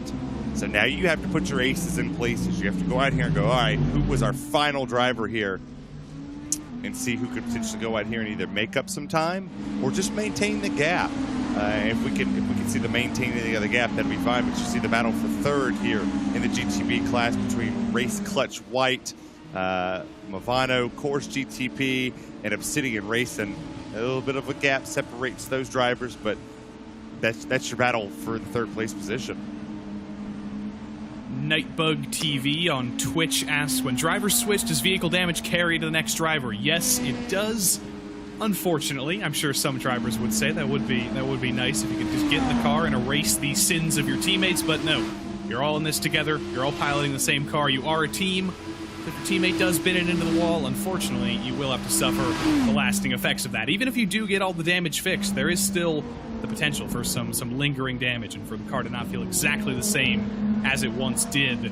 You saw in the background there the 2 Apex Racing GTD teammates. They've come into the pits together. Surprise, surprise, they're linked up. Jamie Fluke back out again. Luke McEwen back out again. And they're going to link up again once they get to the pit exit. They're a little bit separated. It was a little bit longer of a stop for Luke McEwen. Understandably, he was the leader of the 2 cars. He was getting pushed while the number 99 entry sat behind and just sat back for a moment. But I can tell you, guaranteed, they will meet each other again in a matter of moments. You're going to see the 98 lift off a teensy bit to let his teammate catch back up to him. And that is the Urano Esports second place runner, Dylan Scrivens, in the middle of these 2. He's going to make easy work of Jamie Fluke, and 2 teammates will fight each other again. Surprise. person in the chat, the YouTube chat, asked when will we see the sun. Well, currently in sim time, if all is correct, it is 6:28 a.m. the 28th of January, which, well, is the day we're going to run the 24 Daytona. So sun should be theoretically rising here. We'll be on air for that. Should normally rises around about 6:45, 7 o'clock-ish on the East Coast. Sunrise is currently scheduled in Florida for 7:08 a.m. So give it like 30, 35, 45 minutes, and we will start seeing the sun. We were talking a lot about black holes earlier, and it's going to be black hole sun here coming up soon. Won't you come and wash away the rain? No rain yet. Hashtag soon. Could be coming in the future, but sun will rise. Track will start getting a little bit hotter. Currently 23 degrees Celsius. That is about 73 degrees Fahrenheit in the units that would be used at this track in real life. And there's the switch between the two teammates into turn one. Luke McEwen takes the lead of the two again. Well, I was thinking you were going to go with, like, here comes the sun, doo-doo-doo-doo. That's too obvious. I mean, you never know who's watching. Maybe America's Got Talent's tuned in, and they're like, oh, that Joey Tebben dude just sing that song really good. Yeah, you never know, right? You just never know. We've seen this track pick up a lot of speed throughout this duration of the nighttime. You know, we started off a little later in the day. We've gotten our night portion out. We'll actually touch what the what the track will be like almost exactly when they cross the start-finish line next Sunday for the actual 24-hour race, and it'll be it'll be identical. I hope it's this type of weather. Well, actually, I'm lying. I really hope there's a good bit of precipitation on the road, so we can see some, you know, we see little rooster tails and stuff coming off these cars going around this track. But all in all, hopefully the rain bug gets there. Not while I'm racing the 24 next year, but in the split that I'm not in. The Mailbox YT asked, do commentators switch out, or do y'all have to sit there for 24 hours? No. I don't know what you're talking about, Terry. I've been here all day. Well, you do you, because I promise you, I don't think I want to do a full 24. I'm not prepared for it right now. You know, I worked all day, and so pretty much, I pulled this. This will be a full 24-hour day for me. I was up at 5:30 this morning, and I'll go up until 5:40 Eastern Standard Time and go to bed. So, yeah, a 24-hour day for me, but it hasn't been here. I mean, I would love, you know, if we could start that trend in both chats. Hashtag let Terry go Terry for 24. Maybe next year RaceSpot will say, hey, don't worry about the driving thing. We'll get 24 hours for you on something.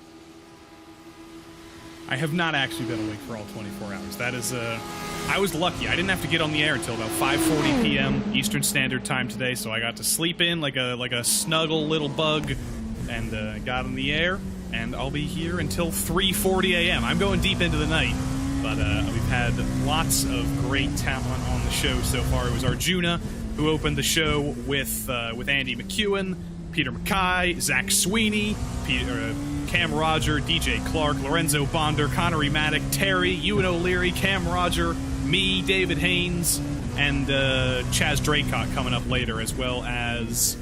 That's everybody. I named everybody. That's everybody who's been involved. And, of course, producer Hugo and producer Raph Sang as well. That's everybody who's been involved in the production so far. It is a team effort here. It's a team effort in every single one of these cars, and it is certainly a team effort putting these broadcasts on. We cannot be here for 24 hours. Hugo is Hugo's been here for 18 hours, or he will be here for 18 hours by the end of the show producing, but us commentators, we're delicate. We have to be massaged with cod oil every couple hours, so we can't go for that long. But, you know, I'm like the Tin Man. I gotta put my little dabs of oil on my knees so these things don't lock up and I rust. But Nightbug TV, they agree. 24-hour host. I like where we're going with this one. Who knows? Maybe next year's 24, the second split. We'll work it.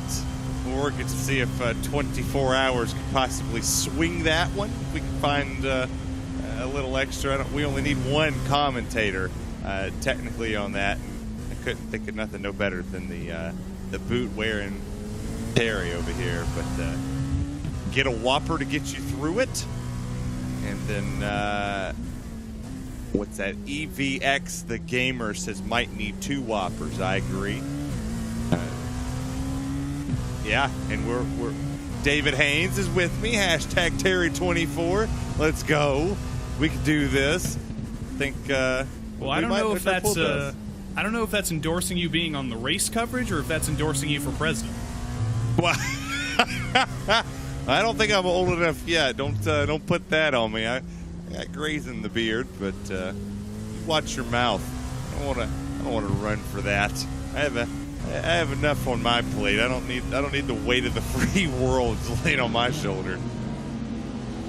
Fans of Dylan Scrivens get to take a break with Dylan Scrivens. He's out of the car, and Vlad Kimichev is behind the wheel of the Urano Esports Data Group entry in second.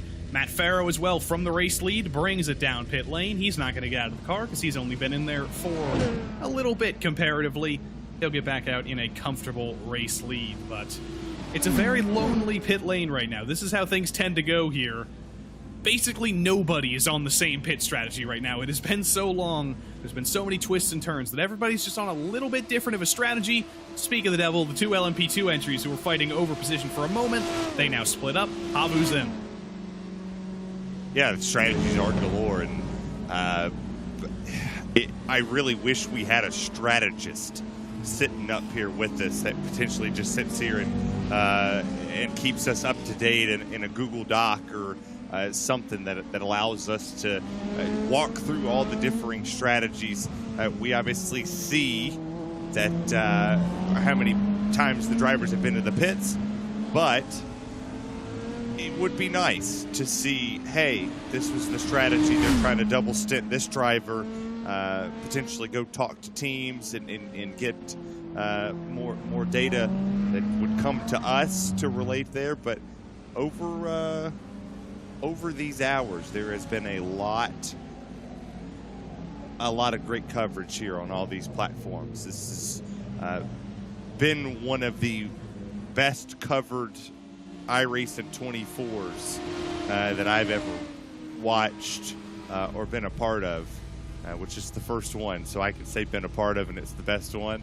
But watch-wise, from top to bottom, all angles have been covered. I mean, you go to the VCO Esports YouTube and see like a massive command center.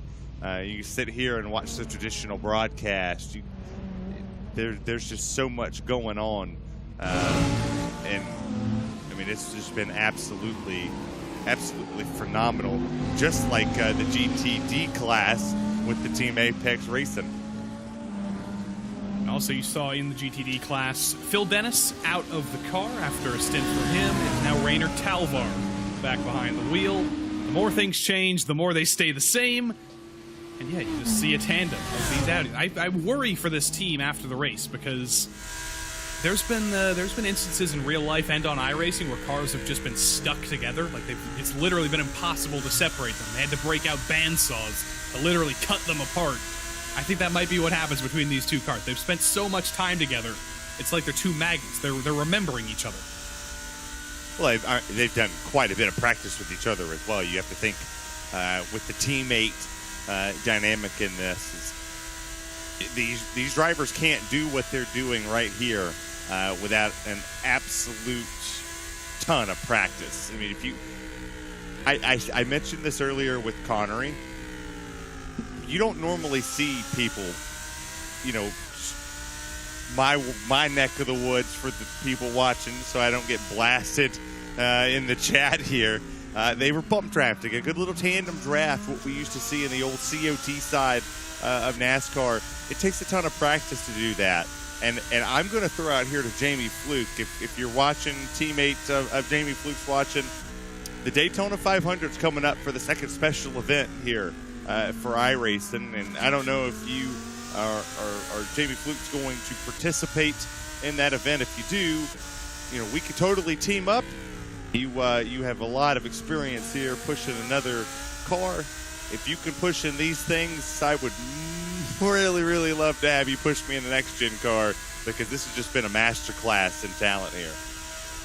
I'd be remiss not to mention, if you are just joining us, if you haven't seen the last couple of hours of the race, this closeness between the Apex Racing teammates did come to blows about 7 hours ago. Peter Berryman got into the back of his teammate, spun him around, so it hasn't been all roses and candies, or however that phrase goes. There have been some issues. They did trip over each other, but I have a feeling that back at Apex Racing HQ, they put down their Haribos, they put down their McDonald's, and they said, hey, don't hit each other again. And they've listened. It's BK or Wendy's in this chat. There's no speak of the arch of the gold. Hey, our producer's on point. That's not There's black your anymore. sun. It's not. We're not in Kansas. Yeah, we're starting to see a little sunrise here. My favorite color, good old Rocky Top. It is starting to get light. It's getting slightly light. The sun still has a couple more minutes to peek out over the top of the horizon, but it is starting to get light. It's starting to look like daytime in Florida. That's a pretty scary thing, but it will be light here soon. The track will start getting a little bit hotter, and drivers will have to start readjusting to actually seeing Daytona in its entirety and not just seeing the track lit up for a little bit. Well, I was just here at Daytona at the end of December for Kart Week, and this place looks just like it looks here on iRacing. I mean, when you go through the tunnel and you get into the infield portion of this track, I actually drove to get to the parking spot for the media side on this course. Not necessarily followed the whole course, but the way they had to get us to park, that's where we went. We did some turns, and then the carts came out, and they were flat flying. Jordan Taylor raced in the karts. He was a stand-up guy. You'll actually see him over in the real world side. He does a lot of stuff on iRacing as well. Just I'll brag on iRacing for a second. They absolutely are hands down the best. I mean, just the smallest detail, the minute detail that you won't think of a small crack, a fill in the road and the pavement, the roughness of the turtles in the corners, and they're just spot on in everything they do.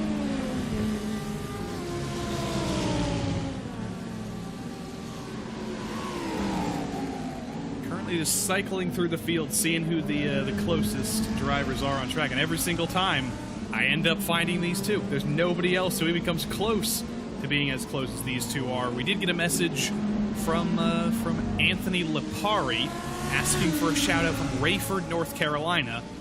I wouldn't normally do that, and I can't do that because I'm not in Rayford, North Carolina, so I can't give him a shout out. I mean, if you get outside your window, I mean, I think I'm closer to that North Carolina area. So I mean, technically, if I might pass you at some point in time in Radford, North Carolina, or be near you. So if I'm near that spot, I'll roll the window down and I'll shout out the window. Does that consider the shout out, or do we do it on here? Because I am not used to it. Trouble for the 369. We just missed this a few laps ago. Eduardo Leo, that is the SRC Movano entry, who is fighting for fourth in class. A A little bit of an off at the West Horseshoe, and that is a heavily damaged GTP car. They were able to drive it back to the pits, but they are currently still sat in pit lane getting heavy damage repaired. They've been in the box for 7 minutes now, so they're 6 laps down. One of the teams that was still fighting on the lead lap, still had the potential to fight for this win. Another one has bitten the Daytona dust, and SRC Movano 7 laps down now. Tough break this far into it. Have that issue, and you talked about it, Joey. I mean, this was you didn't jinx them. So no F's in the chat for Joey and his jinxing people, but this track goes through a lot of changes. This track's going to continuously see facelift after facelift when it comes to rubber being laid down. Y'all talked about the marbles, or they talked about the marbles before us with DJ Clark and David Haynes. There's a lot that's going to go on here as the sun starts to come across the horizon and start baking the Daytona International Speedway. And as we set that breaking point, you can see, moved a little further back with the speeds and just overshot it there. Tire barriers are foe, not friend. They pull a little Finding Nemo out. Getting close to 7 hours to go now. Williams Esports LMP2 in. Scheduled stop here as they try and recover their race-winning ways. Atte Kauppinen staying behind the wheel. No surprise there. Very typical stop for Atte Kauppinen. It's one of those few breaks you get. That's one of the things that people don't necessarily understand about Daytona. There's long straights, and you think, hey, that's a nice little break. You can take your hands off the wheel for a moment, stop being so tense, and take a little break. But no, there's constantly moving chicanes of GTD traffic. There's constantly things you have to adjust to. You don't get a break until you come into the pits, and even then, that's only about 30 seconds long. I think it's a good opportunity to stretch the legs, maybe grab a drink. The hardest part for me in endurance racing is the bathroom. You're just sitting there and sitting there and sitting there. I got weak kidneys, so that might be my only issue if I, get the green light of a 24-hour one. Just, hey, I gotta go fan immersion for a second. Just have a Gatorade bottle. You'll be fine. Yeah, then Hugo had the cameras on. Hugo's always there. It's like somebody who's always watching. And then your teammate comes up and goes, "Oh God, that's not lemon." But anyway, I'm not gonna tell the story, but I'll tell you privately later on. I got a funny one about that Gatorade thing.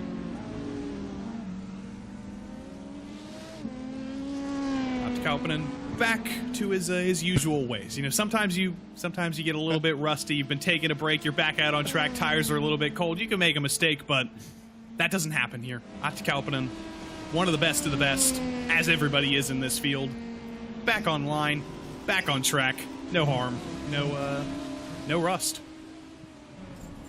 I don't know where we've taken this chat, but when I switch over to the iRacing Twitch, I don't endurance race, but also have toilet troubles. Where did we go with this? We took a turn somewhere, and it wasn't the right turn. I mean, it is almost 1 a.m. in our side, and yep, we're having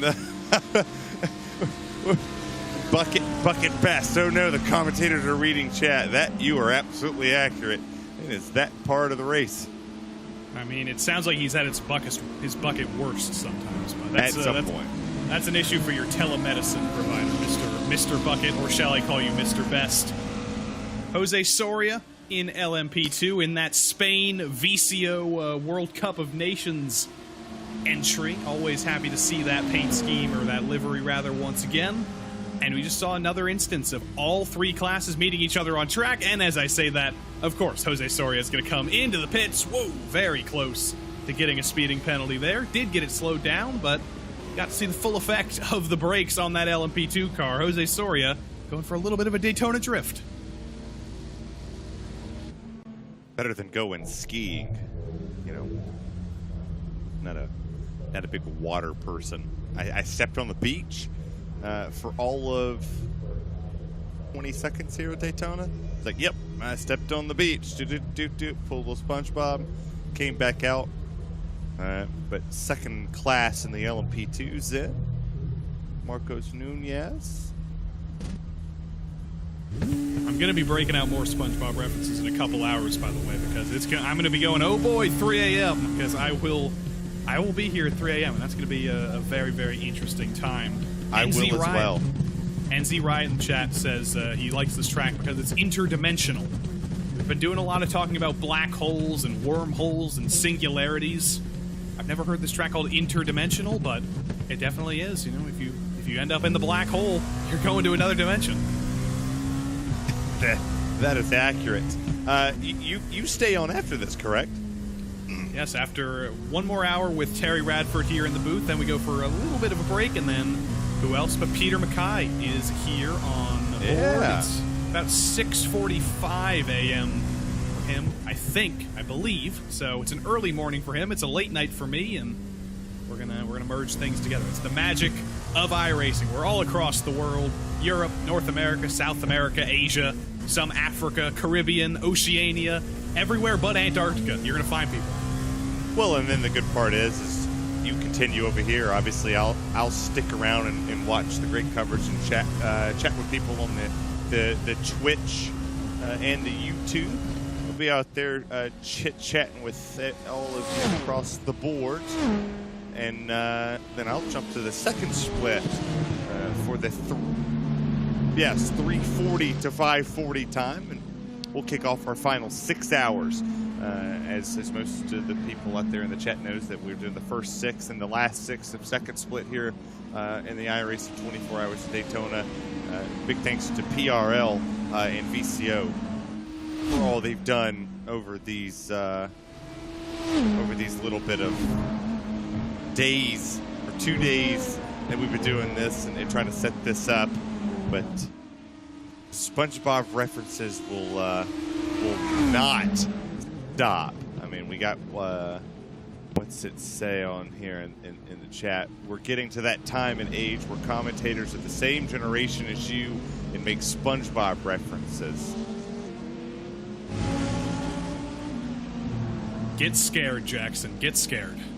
Yeah, or there, you know.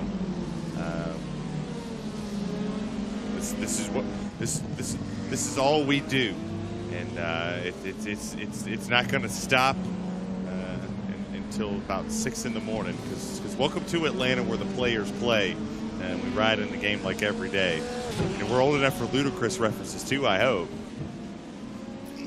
Those might be a little bit out of date there, Terry. That might be. What do you mean it's out of date? That might be a couple of years ago. But what are you talking about? I made a Soundgarden reference, so who am I to talk?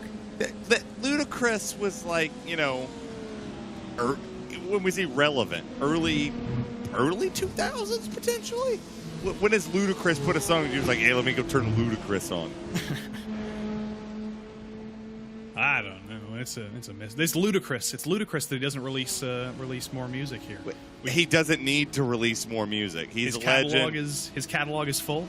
I mean, he went to country, for goodness sakes. He did a song with Jason Aldean and Carrie Underwood. You're calm down. Like, pick which one you want to be. I get it. He can, you know, switch over into the country genre. But once you start making country music, as much as I do enjoy my country music,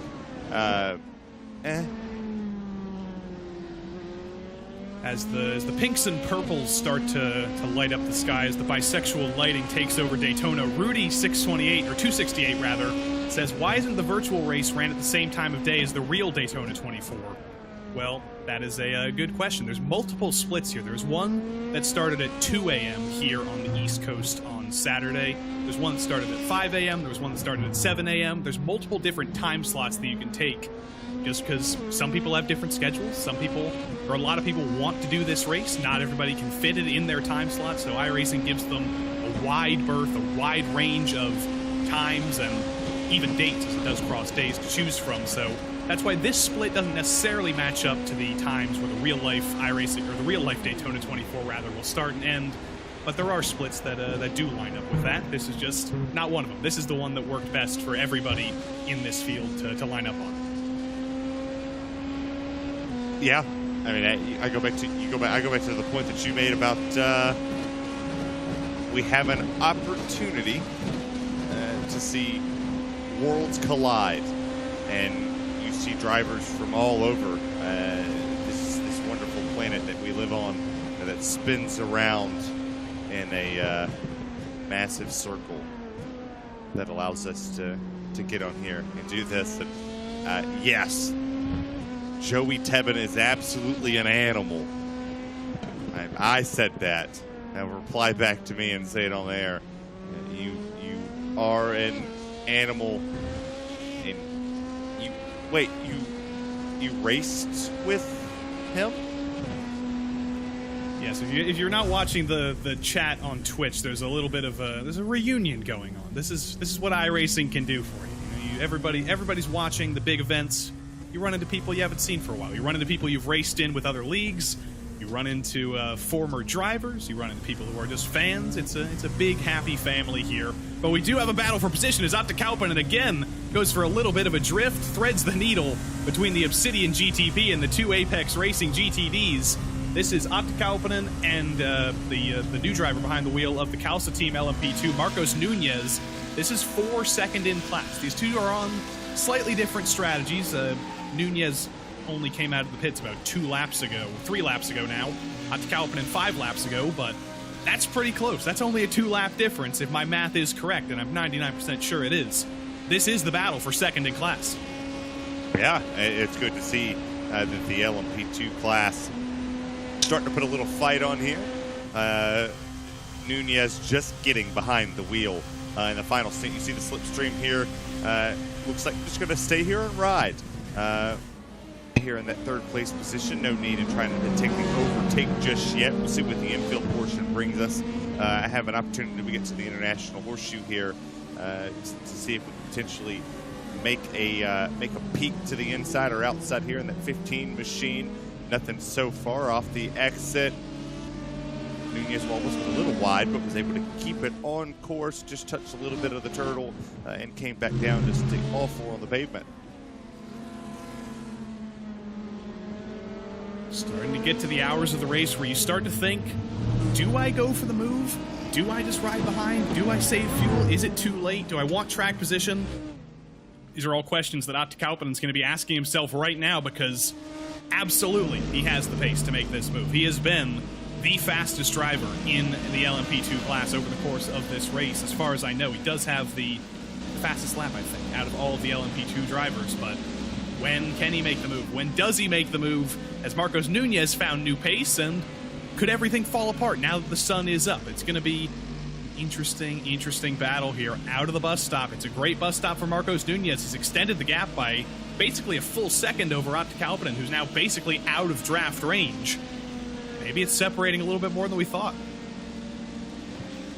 Yeah, Nunez turned the afterburners on. Starting to see new life, having some traffic in front of him. Could potentially catch the slipstream on those drivers. And traffic was the big key. You saw the little bit of scare that we had with the 3 wide that we were seeing at that moment. As you're starting to see lap traffic catching them at a decent spot. Will catch them here, be able to make the pass, and getting a little hairy there. Both are going to get clear, be just fine. But the track's going to start to slicken up as the sun starts to beat down on this racetrack, and it'll be this will be an absolute barn burner to the finish. I hope.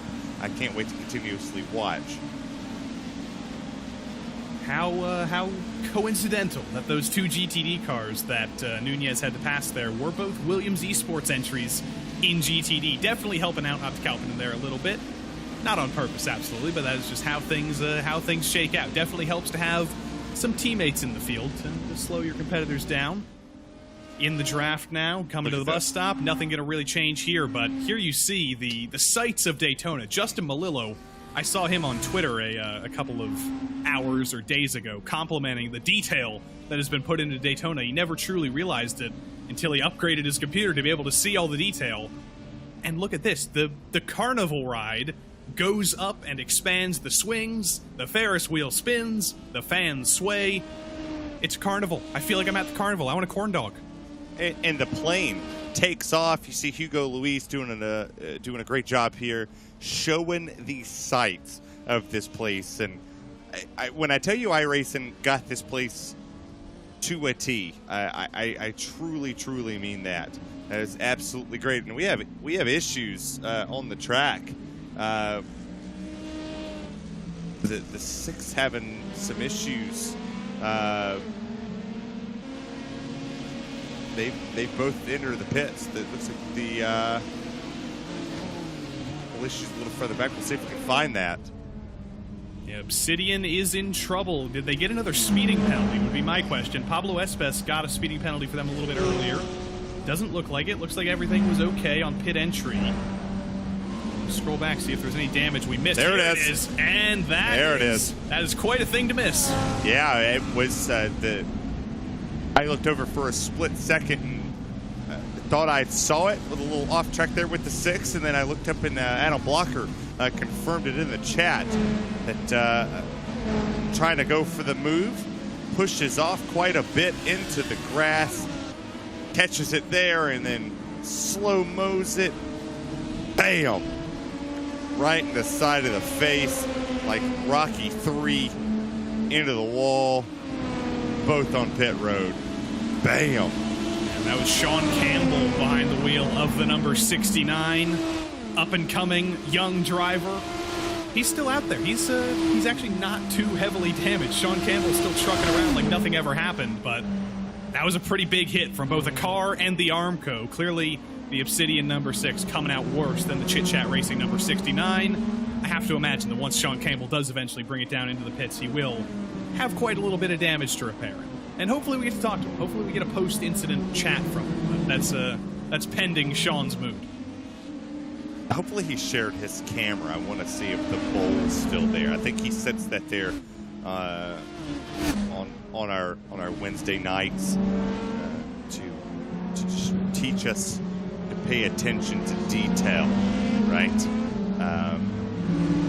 But this is also a perfect time to plug that with the PRL sponsoring and helping us get the first 6 and the last 6 of the second split, that you can catch all the PRL action Sunday through Thursday on RaceSpotTV. Shameless plug, I know. You're welcome, Joey. I'm here for RaceSpot.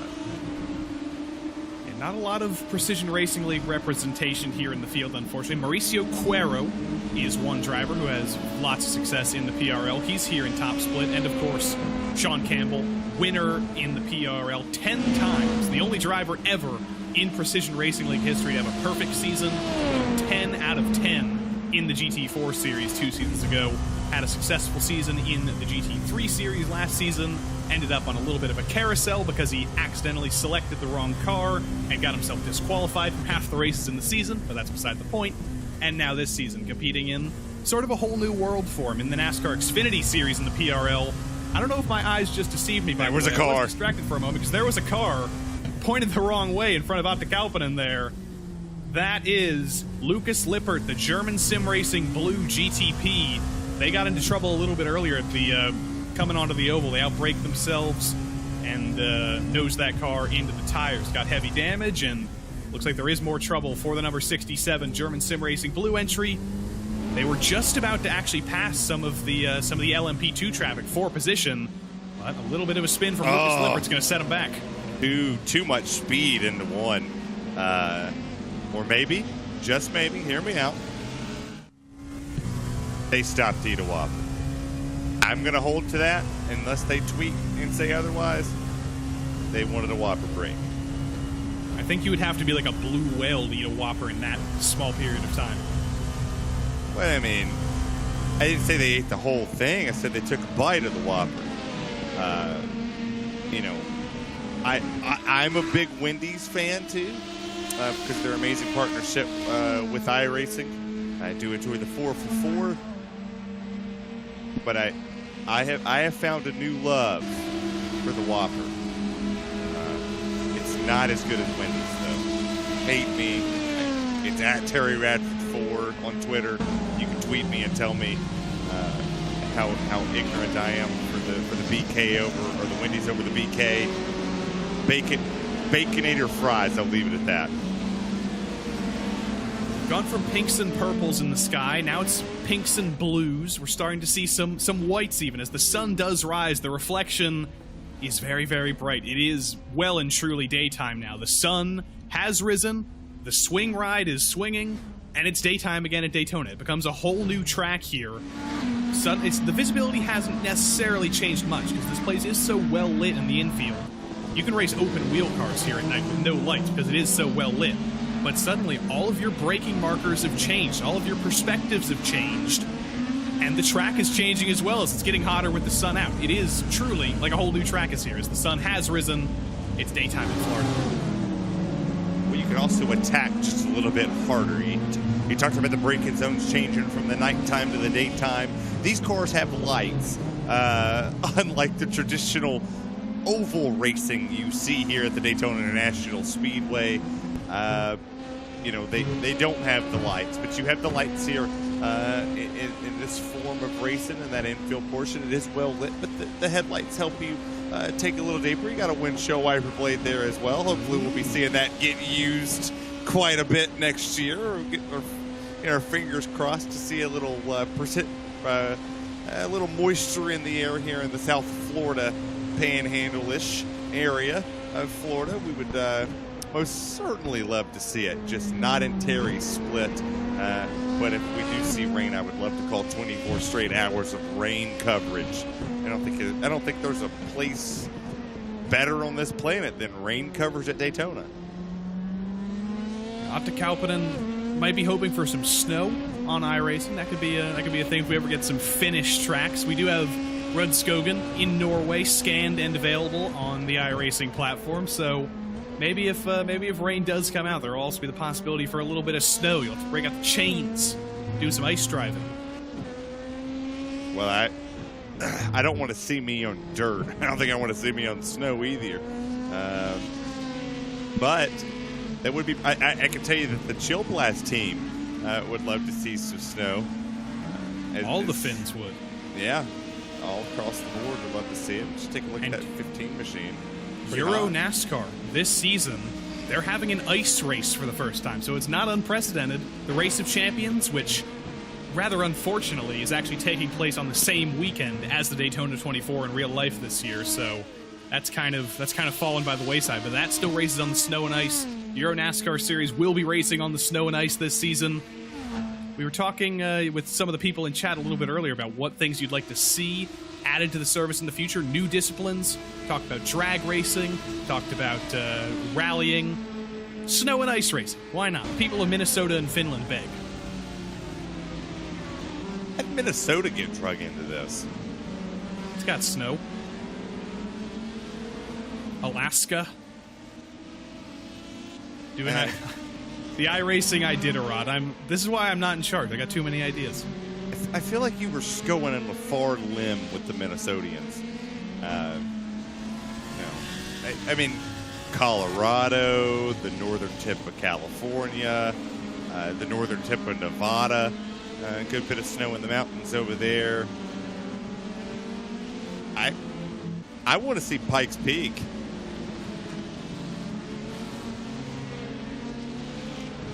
That's a good question for the chat. Anybody has any suggestions, has any ideas? What would you want to see in the future? Because, it might just have been scanned already. It might be in the process of happening. You might just get your wish a little bit after Christmas, but in the future, some new things always coming to iRacing, always new developments. Always excited to try new things on here with the recent additions. You can go down the list. We've had electric vehicles added for the first time. We've had hill climbs added for the first time. We've had the new GTP regulations for the first time, of course. It is always an exciting time on iRacing.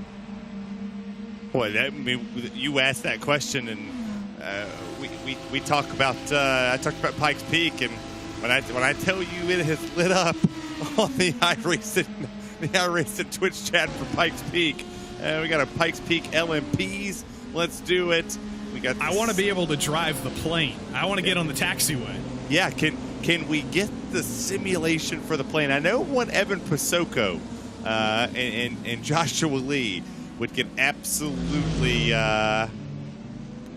big on that, and I think we might make some flight sim people mad. I think they might just say, download a flight sim. You know, we don't need to merge those two things. That's like peanut butter and meatballs. Arsenic Threat out there in the Twitch chat. That's a tough one to fix because it's not an iRacing deal. It's an individual deal that causes that. It's not one that another that another service or platform can fix. That would be individually done. Maybe potentially upgrading the internet provider that you have, or hardwiring. It normally runs when two people try to go Wi-Fi there, as the battle for second in LMP2 has heated up big time here. Traffic gonna complicate things here. Atte Kauppinen is kept within touch of the Kalsa team entry. Marcos Nunez behind the wheel. They lap the GTD, the GTP ahead drives away, and suddenly things stay pretty much the same here. We've also heard from Derek Justice in the chat, driver for the new Kansas City Pioneers, joining the eNASCAR iRacing Coca-Cola Series this season. Good to see another esports organization from outside of iRacing getting involved in iRacing for the first time. Derek Justice asks, what we talking about tracks to add on iRacing?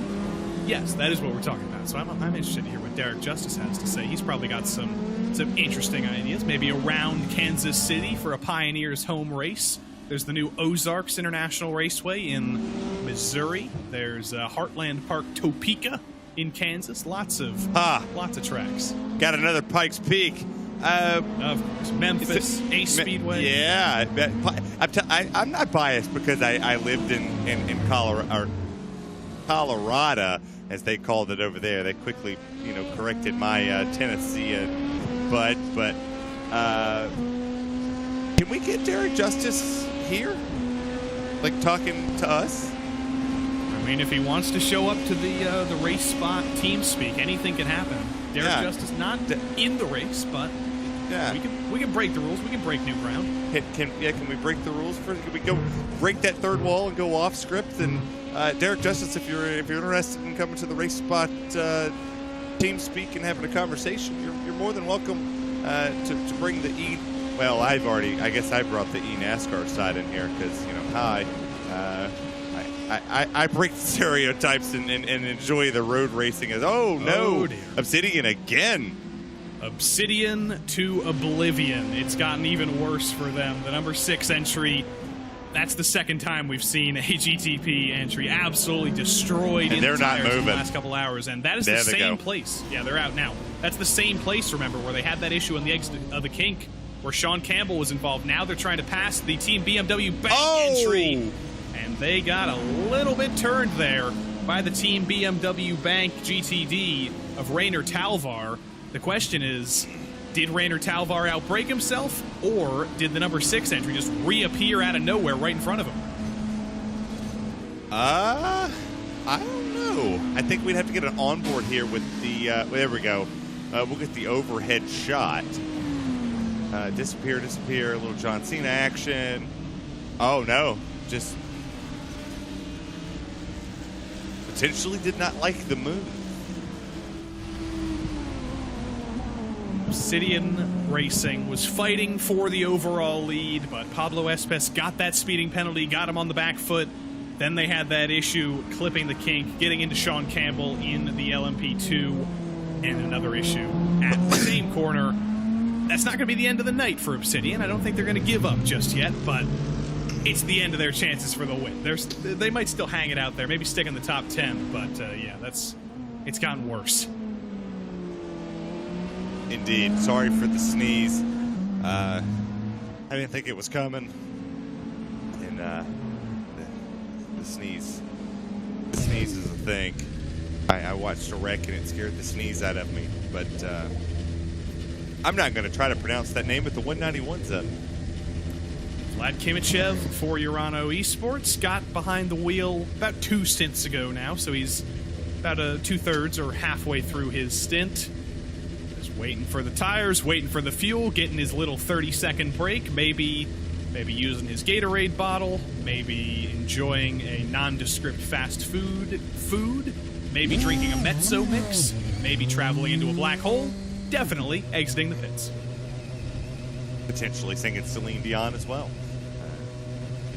Could be a thing, you know, for all those times stood by me, for all the truth that you made me see, for all the joy you brought to my life, for all the wrongs that you made right.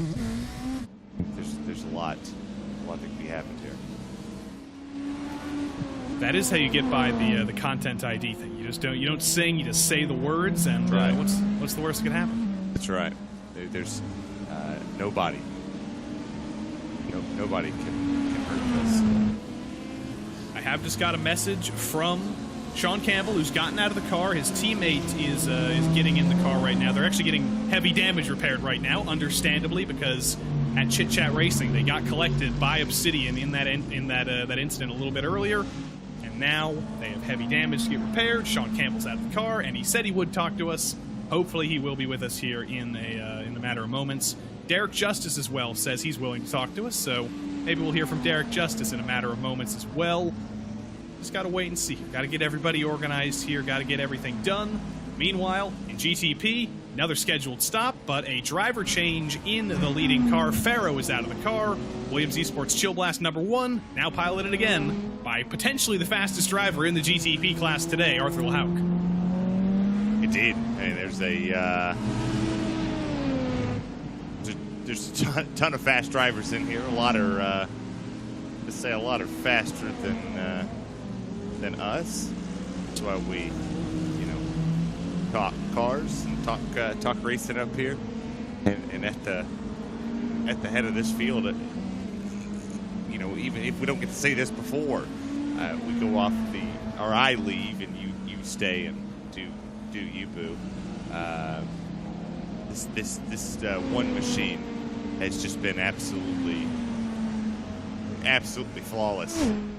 Barring the little bit of a mistake that happened a little earlier with the contact, to be able to rebound with the speed that we have here, it's crazy. It's absolutely crazy. Well, we do have a driver waiting for us here. We're going to drag him in here. One of the drivers of the Chit Chat Racing number 69. Unfortunately, the driver that got collected in the little kerfluffle with the Obsidian number 6. First of all, Sean Campbell, tell us what you think happened there with Obsidian. I don't know. It's fine. I think there's maybe a little bit of netcode, but it's okay. It happens. You do 600, you do 700 something laps, right? And internet is bound to do something at some point, right? There it is. We do have the Sean Campbell cam, as always, so it's Where's good to see. Where's the bowl? Yes, where is the bowl? You finally cleaned up the floor, but now there's a fly swatter and there's a book. Yeah, I know. There's a bunch of stink bugs in North Carolina. This is the dynamic way of the Sean Campbell interview. He gets out of the chair, he walks around, you get views that you've never seen before. But how much damage do you have? How much damage needs to be repaired there before Marius can get back out? Well, you know, only 5.5 minutes. Oh, here's a trash can, by the way. But yeah, only 5.5 minutes of damage, so we're pretty lucky to get away with that, considering I slammed into the guardrail with the steering wheel turned. So what's the end goal? That's 6.5 hours left to go. Still in the top 10 in LMP2, basically guaranteed with some of the attrition. What's the goal you guys are looking for now that there's only 6.5 hours left to go? Definitely finish. After that, we were on target for incident points, but I don't know if you want to ever be on target to hit incident points. But now we're a little bit over, so we're just going to play it real safe. We're not going to be racing anybody, probably. I don't think there's anybody around to race. Number 69 back out on track now, out of the pits. Marius Valiokas back out on track. Before we let you go, give your teammates some words of advice. Don't die. Don't die. That is valid, and that is, I think he's going to appreciate that if he's tuning into the stream. Sean Campbell, are you going to bed now? You have another stint? I got another triple. All right. Get a nap. Get a nondescript fast food. eat some flies, whatever, and rest up. That's what the fly swatter's for. That is what the fly swatter's for. Sean Campbell, the frog, we may call it. Just snacking on those flies. They got good protein. That's good for a long triple stint. Get some protein in you. But Terry, we got to talk to a driver in the race for once. It's good to hear from him. Good to hear his perspective, and that's a Sean Campbell kind of thing to say. You know, you get collected by a GTP car, you get absolutely destroyed, you get 5 minutes of damage. It happens. Yeah, I mean, that's the most laid-back answer you get out of drivers. You don't normally hear that kind of whatever. Sounds cool. I'll take some hits. Not a big deal, but you know, didn't come in here and kick and scream and throw blame at somebody, and took it and said, hey, you know, whatever. We'll rebound, go do another triple. Race is still going on. Still have an opportunity to pick up some spots. There's a lot that can happen in 6.5 hours, I promise. Around the outside at turn 1 there, the Team BMW Bank GTD getting lapped by a race leader, the GTP race leader, Arthur Lehauk.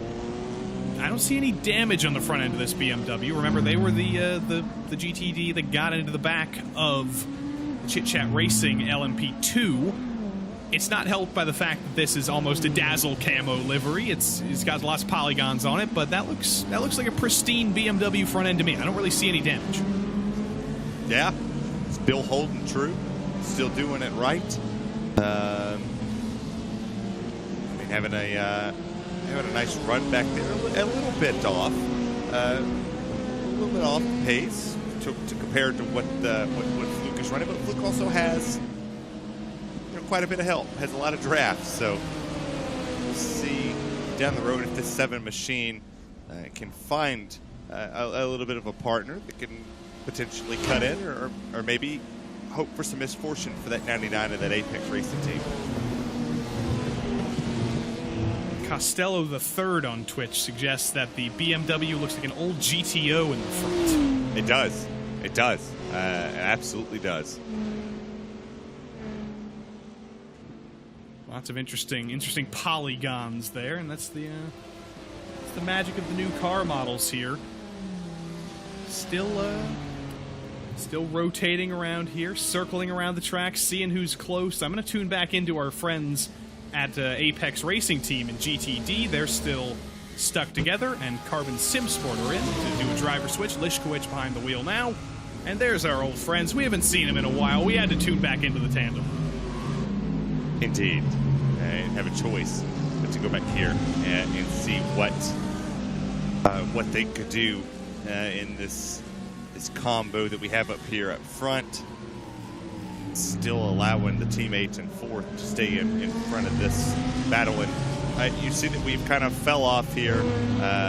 McCowan had the opportunity to make a pass. Ended up not. I believe got 1 lap back on a differing strategy. Well, that is his teammate who stayed in front, and then the 2 lap down actually lost another lap for something. Catch that one. It's hard to keep. It actually fell to 2 down in 5th and way back at the moment. So the wee hours of the morning, Tevin. The wee hours of the morning.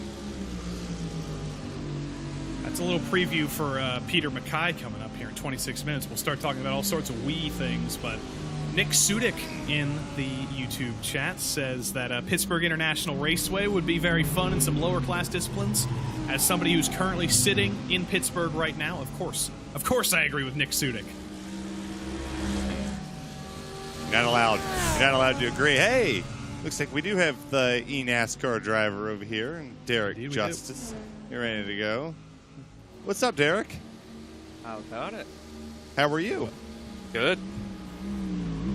2 GTD entries for Apex Racing are in here. That should be straightforward. But Derek Justice, welcome to the booth. Welcome as a fan, I guess. You know, we've been talking to drivers, we've been talking to people involved in the event, but you're truly here as a fan. Yes, There's a couple of eNASCAR Coca-Cola drivers that are participating in this race, like Parker White. I'm sure he was with Team Apex, so he was in the set earlier. And yeah, I'm just a fan watching, but it's really cool to see this in action each and every year. Well, I got a question here. So obviously, looking forward, I'm going to look forward just a little bit to the start of the eNASCAR Coca-Cola iRacing Series. LA Coliseum for an exhibition portion. Go out, let it all hang out, have some fun. Head to Daytona. Chances this year with a lot of new faces, a lot of people stepping away from the Coke Series, and a lot of young drivers coming in. What are you looking forward to this season? I think the newcomers are actually going to be they're going to make a lot of noise this year, I believe. I think a lot of people are expecting the same people out front. I think this year is going to be totally different. So with a lot of new rookies, I should say veteran rookies, because you got some people that used to be in the series way back, like Joey Brown, Kevin Keane. So I don't know if they're going to be considered rookies or not, but it's fun to have a mix of different age groups that participate in the series, like the eNASCAR Coca-Cola iRacing series. So it's a lot of fun. So are you thinking about next year now? You've been watching everything going on here, watching the GTPs ride around, watching the LMP2s ride around, watching all the GTDs ride around. 2024 rolls around. Is there going to be a Derek Justice attempt at the Daytona 24? There's no plans right now, no. But you never know if an opportunity comes around, if I want to participate in an event like this. It's a big maybe. Well, I'm looking for a partner. I'll throw that out there. We're matchmaking. Yeah, I'm looking for a partner for next year's race. Either I'm going to attempt to do 24 straight, somehow, some way, try to make that happen, even if it takes potentially coming out of something and trying to find some sponsorship to get that one going, or finding a ride to go out here and have a little fun and hopefully get a good win. Before we let you go here, Derek, I do just want to give you the chance to talk about a new team to the eNASCAR Coca-Cola iRacing Series, involved elsewhere in esports, but getting involved in iRacing for the first time, the Kansas City Pioneers. You and Wyatt Tinsley racing for them this season. Tell us what it means to have that team moving their way into iRacing. It was a very unexpected approach, I'll be honest, because my first two seasons in the series have not been great, especially last year, which I want to wipe that memory away. But it was really humble to have a guy like Darius and Eddie from the Kansas City Pioneers to reach out to me and give me an opportunity to actually showcase what I'm actually capable of. Because last year, if a lot of people don't know, I was basically running solo last year. Well, basically, just myself and maybe a hand group of people helping me along the way when they can. But it was a pretty much hopefully just vibe in the back last year and just not ruin anybody's race. But this year is going to be totally different, so I'm excited. The eNASCAR Coca-Cola iRacing Series back in action January 31st with the Clash at the LA Coliseum. Can watch that right here on the iRacing Twitch channel. Can watch it on the iRacing YouTube channel. Can watch it all over the place, and you will see Derek Justice there. NASCAR.live as well. Derek, we'll see you in that in about 9 days. Until then, enjoy the rest of the show, and yeah, we'll see you in a little bit. Thank you. I'm going to suggest one more track. Bowman Gray. That's all I'm going to say. Yes, sir. Yes. Yes, sir. Yes. Derek Justice, you just earned yourself a third spot in the booth for the rest of the night. All right, you'll have a fun night. Thank you, sir. All right. Absolutely. Let's put the Madhouse on here. Florence Speedway would be a great one to put on here. Southern National.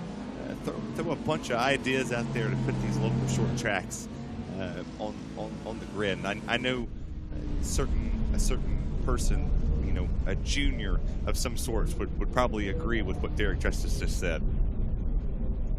I think they should scan the streets of Pittsburgh around my house so I can just drive around in my own streets on iRacing, and I could be going like, iRacing's coming to my house, my house.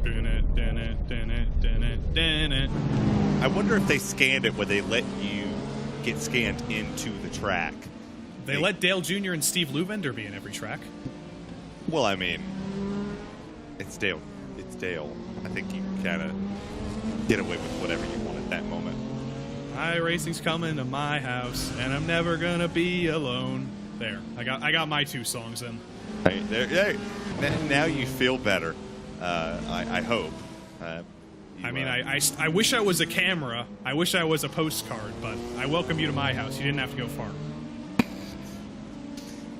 What has we become? If there's even a single David Byrne fan in the 531 people who are watching on Twitch right now, I will. You're my favorite person. No, I will tell you honestly. If Hugo, our wonderful producer here at Race Spot, is not just enjoying the whatever time it is in his neck of the woods, enjoying the laughter in the overnight portion here for us on this side of the world, I don't know if we're doing our jobs right. I've got 2 more energy drinks to drink.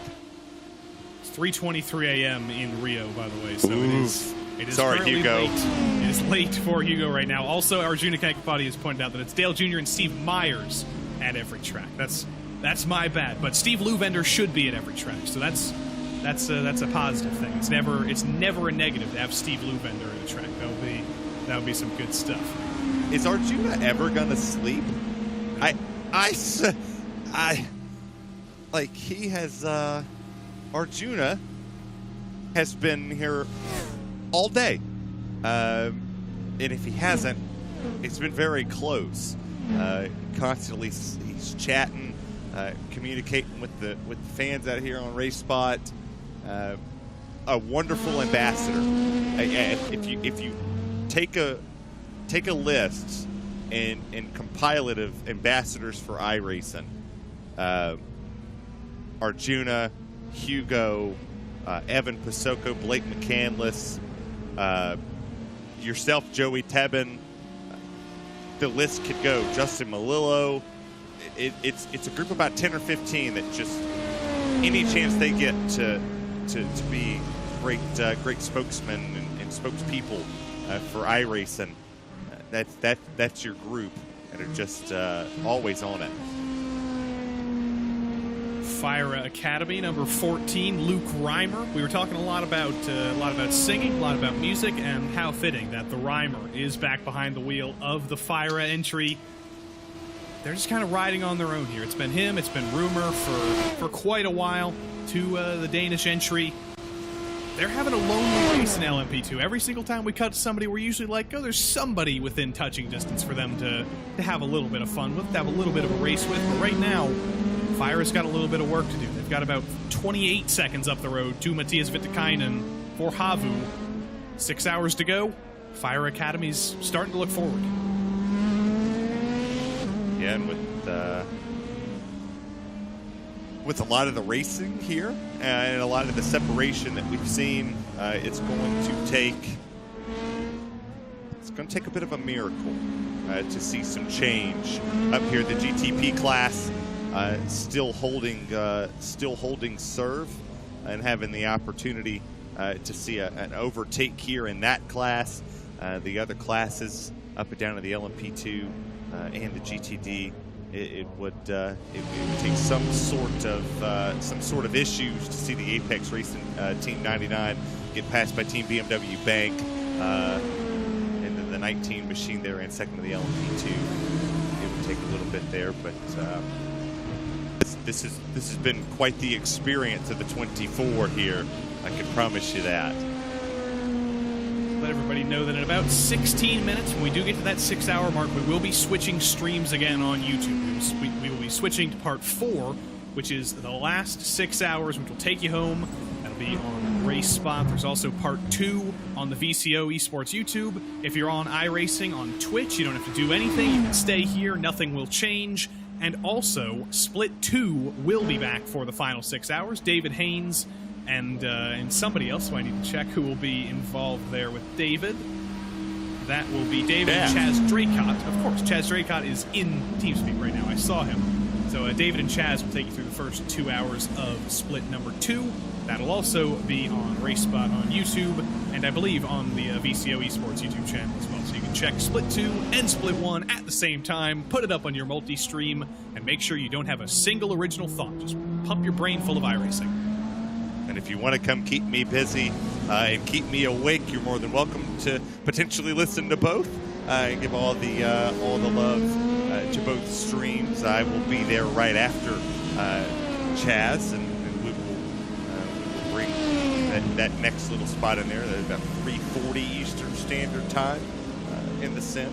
I'll take you all the way up to the last 2 hours of the event. We'll pass it back over to the lead commentary team that started that event, and hopefully the racing is just as good as what we've seen here.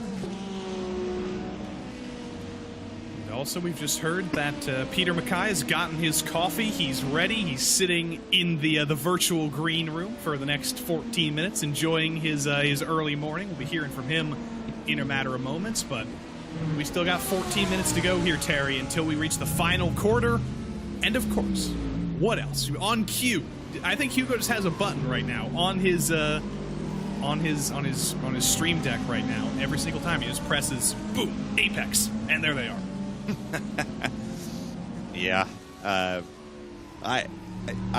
love RaceSpot. Just I absolutely love it here. I never felt more at home on a broadcast than here.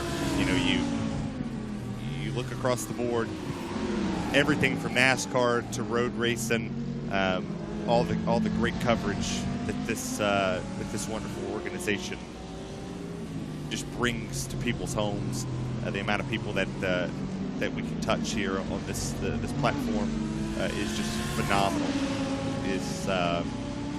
This was a bucket list race for me, Joey, and I didn't get to do it last year because I was not a member.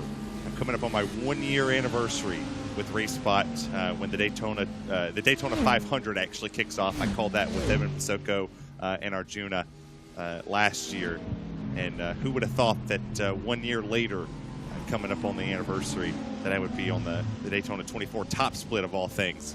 I would imagine that I would have been the second split gentleman, but 2 stints in the top split side, and I get to call it with one of my best buds over here, with Joey Tevins.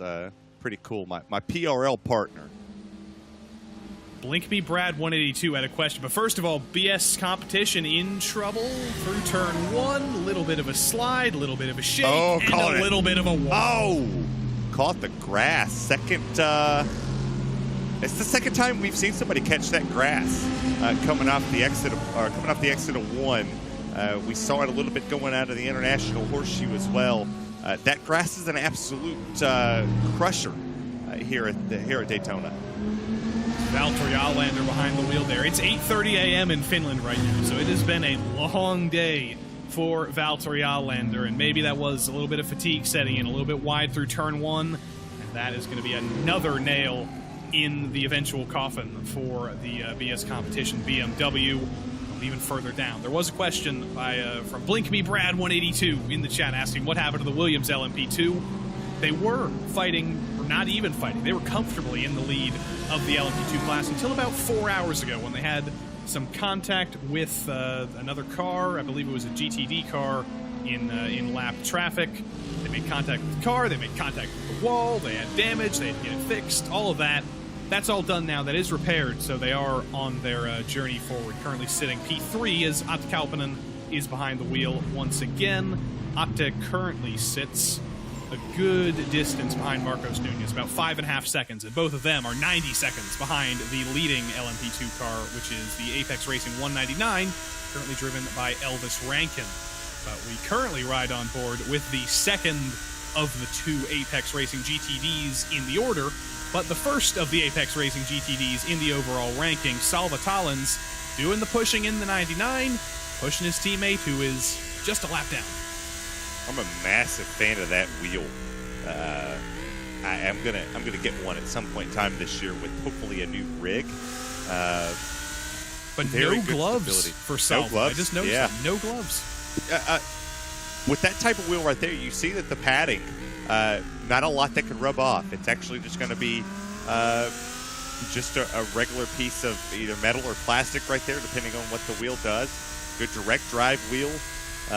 Very good for these type of races where you're able just to put very minimal input in the steering. You see here, just very steady with it, riding it. You hear the gas, you hear everything. You hear the brakes starting to squeal when he gets down on it. But what a setup right there. Salva talons. He clearly has strong fingers. Maybe we'll call them Salva talons. I was wondering where you were going with that, and I'm sure the rest of us out there in the chat was kind of wondering a little bit, like, oh, okay. Sun's rising, roosters crowing. Is that a word? We gotta get the bird jokes in. Yeah. At least you're not making wood jokes again. I can't really do that because I don't know how much wood could a woodchuck chuck if a woodchuck could chuck wood. I'm glad you remembered my comment out there in the chat. Of course. I made sure. I mean, I will meet you at some point. We'll catch a race together, and I will get your autograph because one day you're going to make it. You're going to make it to the big leagues, and I'm gonna say I knew him. I knew him from RaceSpot. Got a melange of traffic here. Some LMP2s, some GTPs up ahead, and the two Apex Racing GTDs getting a little bit separated. That's Lishkowitz and the Carbon Sim Sport LMP2 getting by. And once again, as everybody gets by the two Apex drivers, they find each other again. They've got a little bit more trouble behind them, though, because the Urano entry, Vlad Kimichev, is back out on track after getting a small amount of damage repaired, I think. Not a lot still on the lead lap. Vlad Kimichev comes up next. This has been a tricky area to get past traffic here. He slots through the middle. It's the Apex chicane. Vlad Kimichev is through. And I will tell people that this race is not over for that 191. We've seen a lot here that has continuously transpired throughout this race. If you're just tuning in, the overall leader of the GTP and the overall leader of this race, the Williams Esports Chill Blast drivers, they were down and out at one point. A lot of people were counting them out up here. A lot of people were counting them out in the chat. They're leading now, and they have a very comfortable margin over this 191 machine of the Urano Esports Data Group team. This race is far from over. Anything could happen in the 24. Stay tuned. Take a nap. Wake up. You got 6 hours sleep for 4. Wake up. Catch the final 2. There is a lot of action that's going to be put down here at Daytona. The sun's just rising. There's energy drinks to drink. There's coffee in the pot. There's a ton of action. Another comparison there between LMP2 and GTP. Atte Kauppinen in the LMP2, Kimichev in the GTP. Basically dead even through the center of the International Horseshoe. Once they find the straights, they do start to separate, but you can see that both of these those cars are prototypes. They do have similarities, and they're not too dissimilar in some parts of this track. But there goes Kimichev exploding off into the distance. We're starting to lose the oranges out here, Terry. It's still a little bit orange, it's still a little bit yellow, it's still a little bit sunsetty, but very, very soon the sun will be in the sky. We'll be seeing blue skies. Not going to do ELO, but it'll be truly daytime. Well, I mean, you know that the wheel in the sky keeps on turning. I don't know where I'll be tomorrow. Yeah, but it won't be Actually, too far I do. from home. I'll still be here. No, you won't be too far from home. You know, that thing does keep going. I'm a little biased when it comes to when the sun rises. There's a reason it's orange. Not gonna say that the planet loves Tennessee as much as I do, but it's orange for a reason. I can tell you that much. And somewhere in the hills of Tennessee, somebody's playing Rocky Top with a banjo, and that's what America's about. I think that might just be because there's like an extra hole in the ozone layer over Tennessee. But can that physicist in the chat come back and tell us if that's true?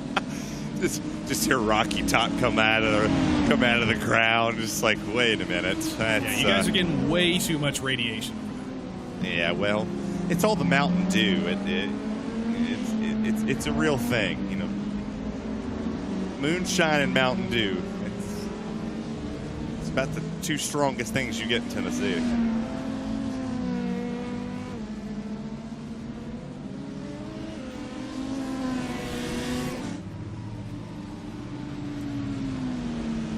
Listening to the dulcet tones of the BMW GTP there. I said at the head of this block that this was some gentle overnight relief.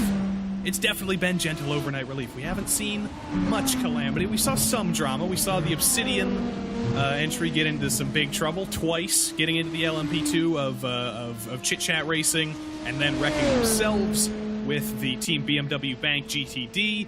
We had some spins. We had a little bit of trouble, but other than that, I say it generally has been some gentle overnight relief for these drivers. It's time to start waking up again. It's the morning in Europe once more, and we are just about into the final quarter of this race when you can start counting back and you can really start thinking about the win. Yeah, I mean, this is the moment where you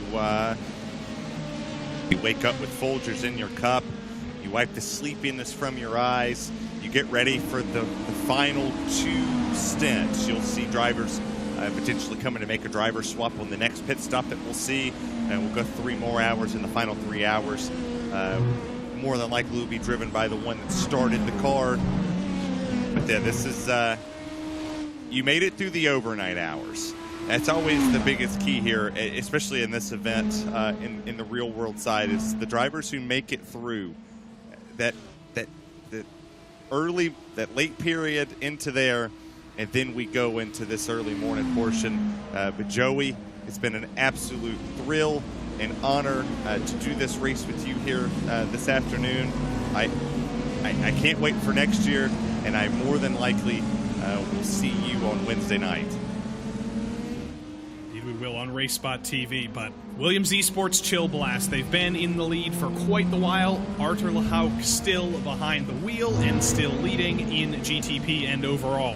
Second place, the only other GTP car still on the lead lap is the Urano Esports Data Group entry, the number 191, currently piloted by Vlad Kibichev. Of course, how could I forget that? He's been in the car for quite a while. It's been a long night. Third place, Race Clutch White have moved on to the podium, at least for the moment. Florian Kruger currently behind the wheel for them on the last spot on the podium. The second Urano Esports GTP, Heineken Media, that's currently piloted by Daniel Alves Lorenzo in fourth, and the last car in the top 5 in GTP, it's Pure Sims Esports, who have been on a little bit of a recovery drive. Adam Blocker back behind the wheel for them. That's the last driver in the top 5, the last car in the top 5 in GTP, rather. Your leader in LMP2, who is not who Adam Blocker is passing, it is still the Apex Racing Team number 199, Elvis Rankin behind the wheel now, the defending Skip Barber Series champion, and Marcos Nunez for the Calsa team. Sort of a ragtag group of drivers competing in the VCO Cup of Nations Spain livery. They currently sit second, and they set their sights forward at the 199.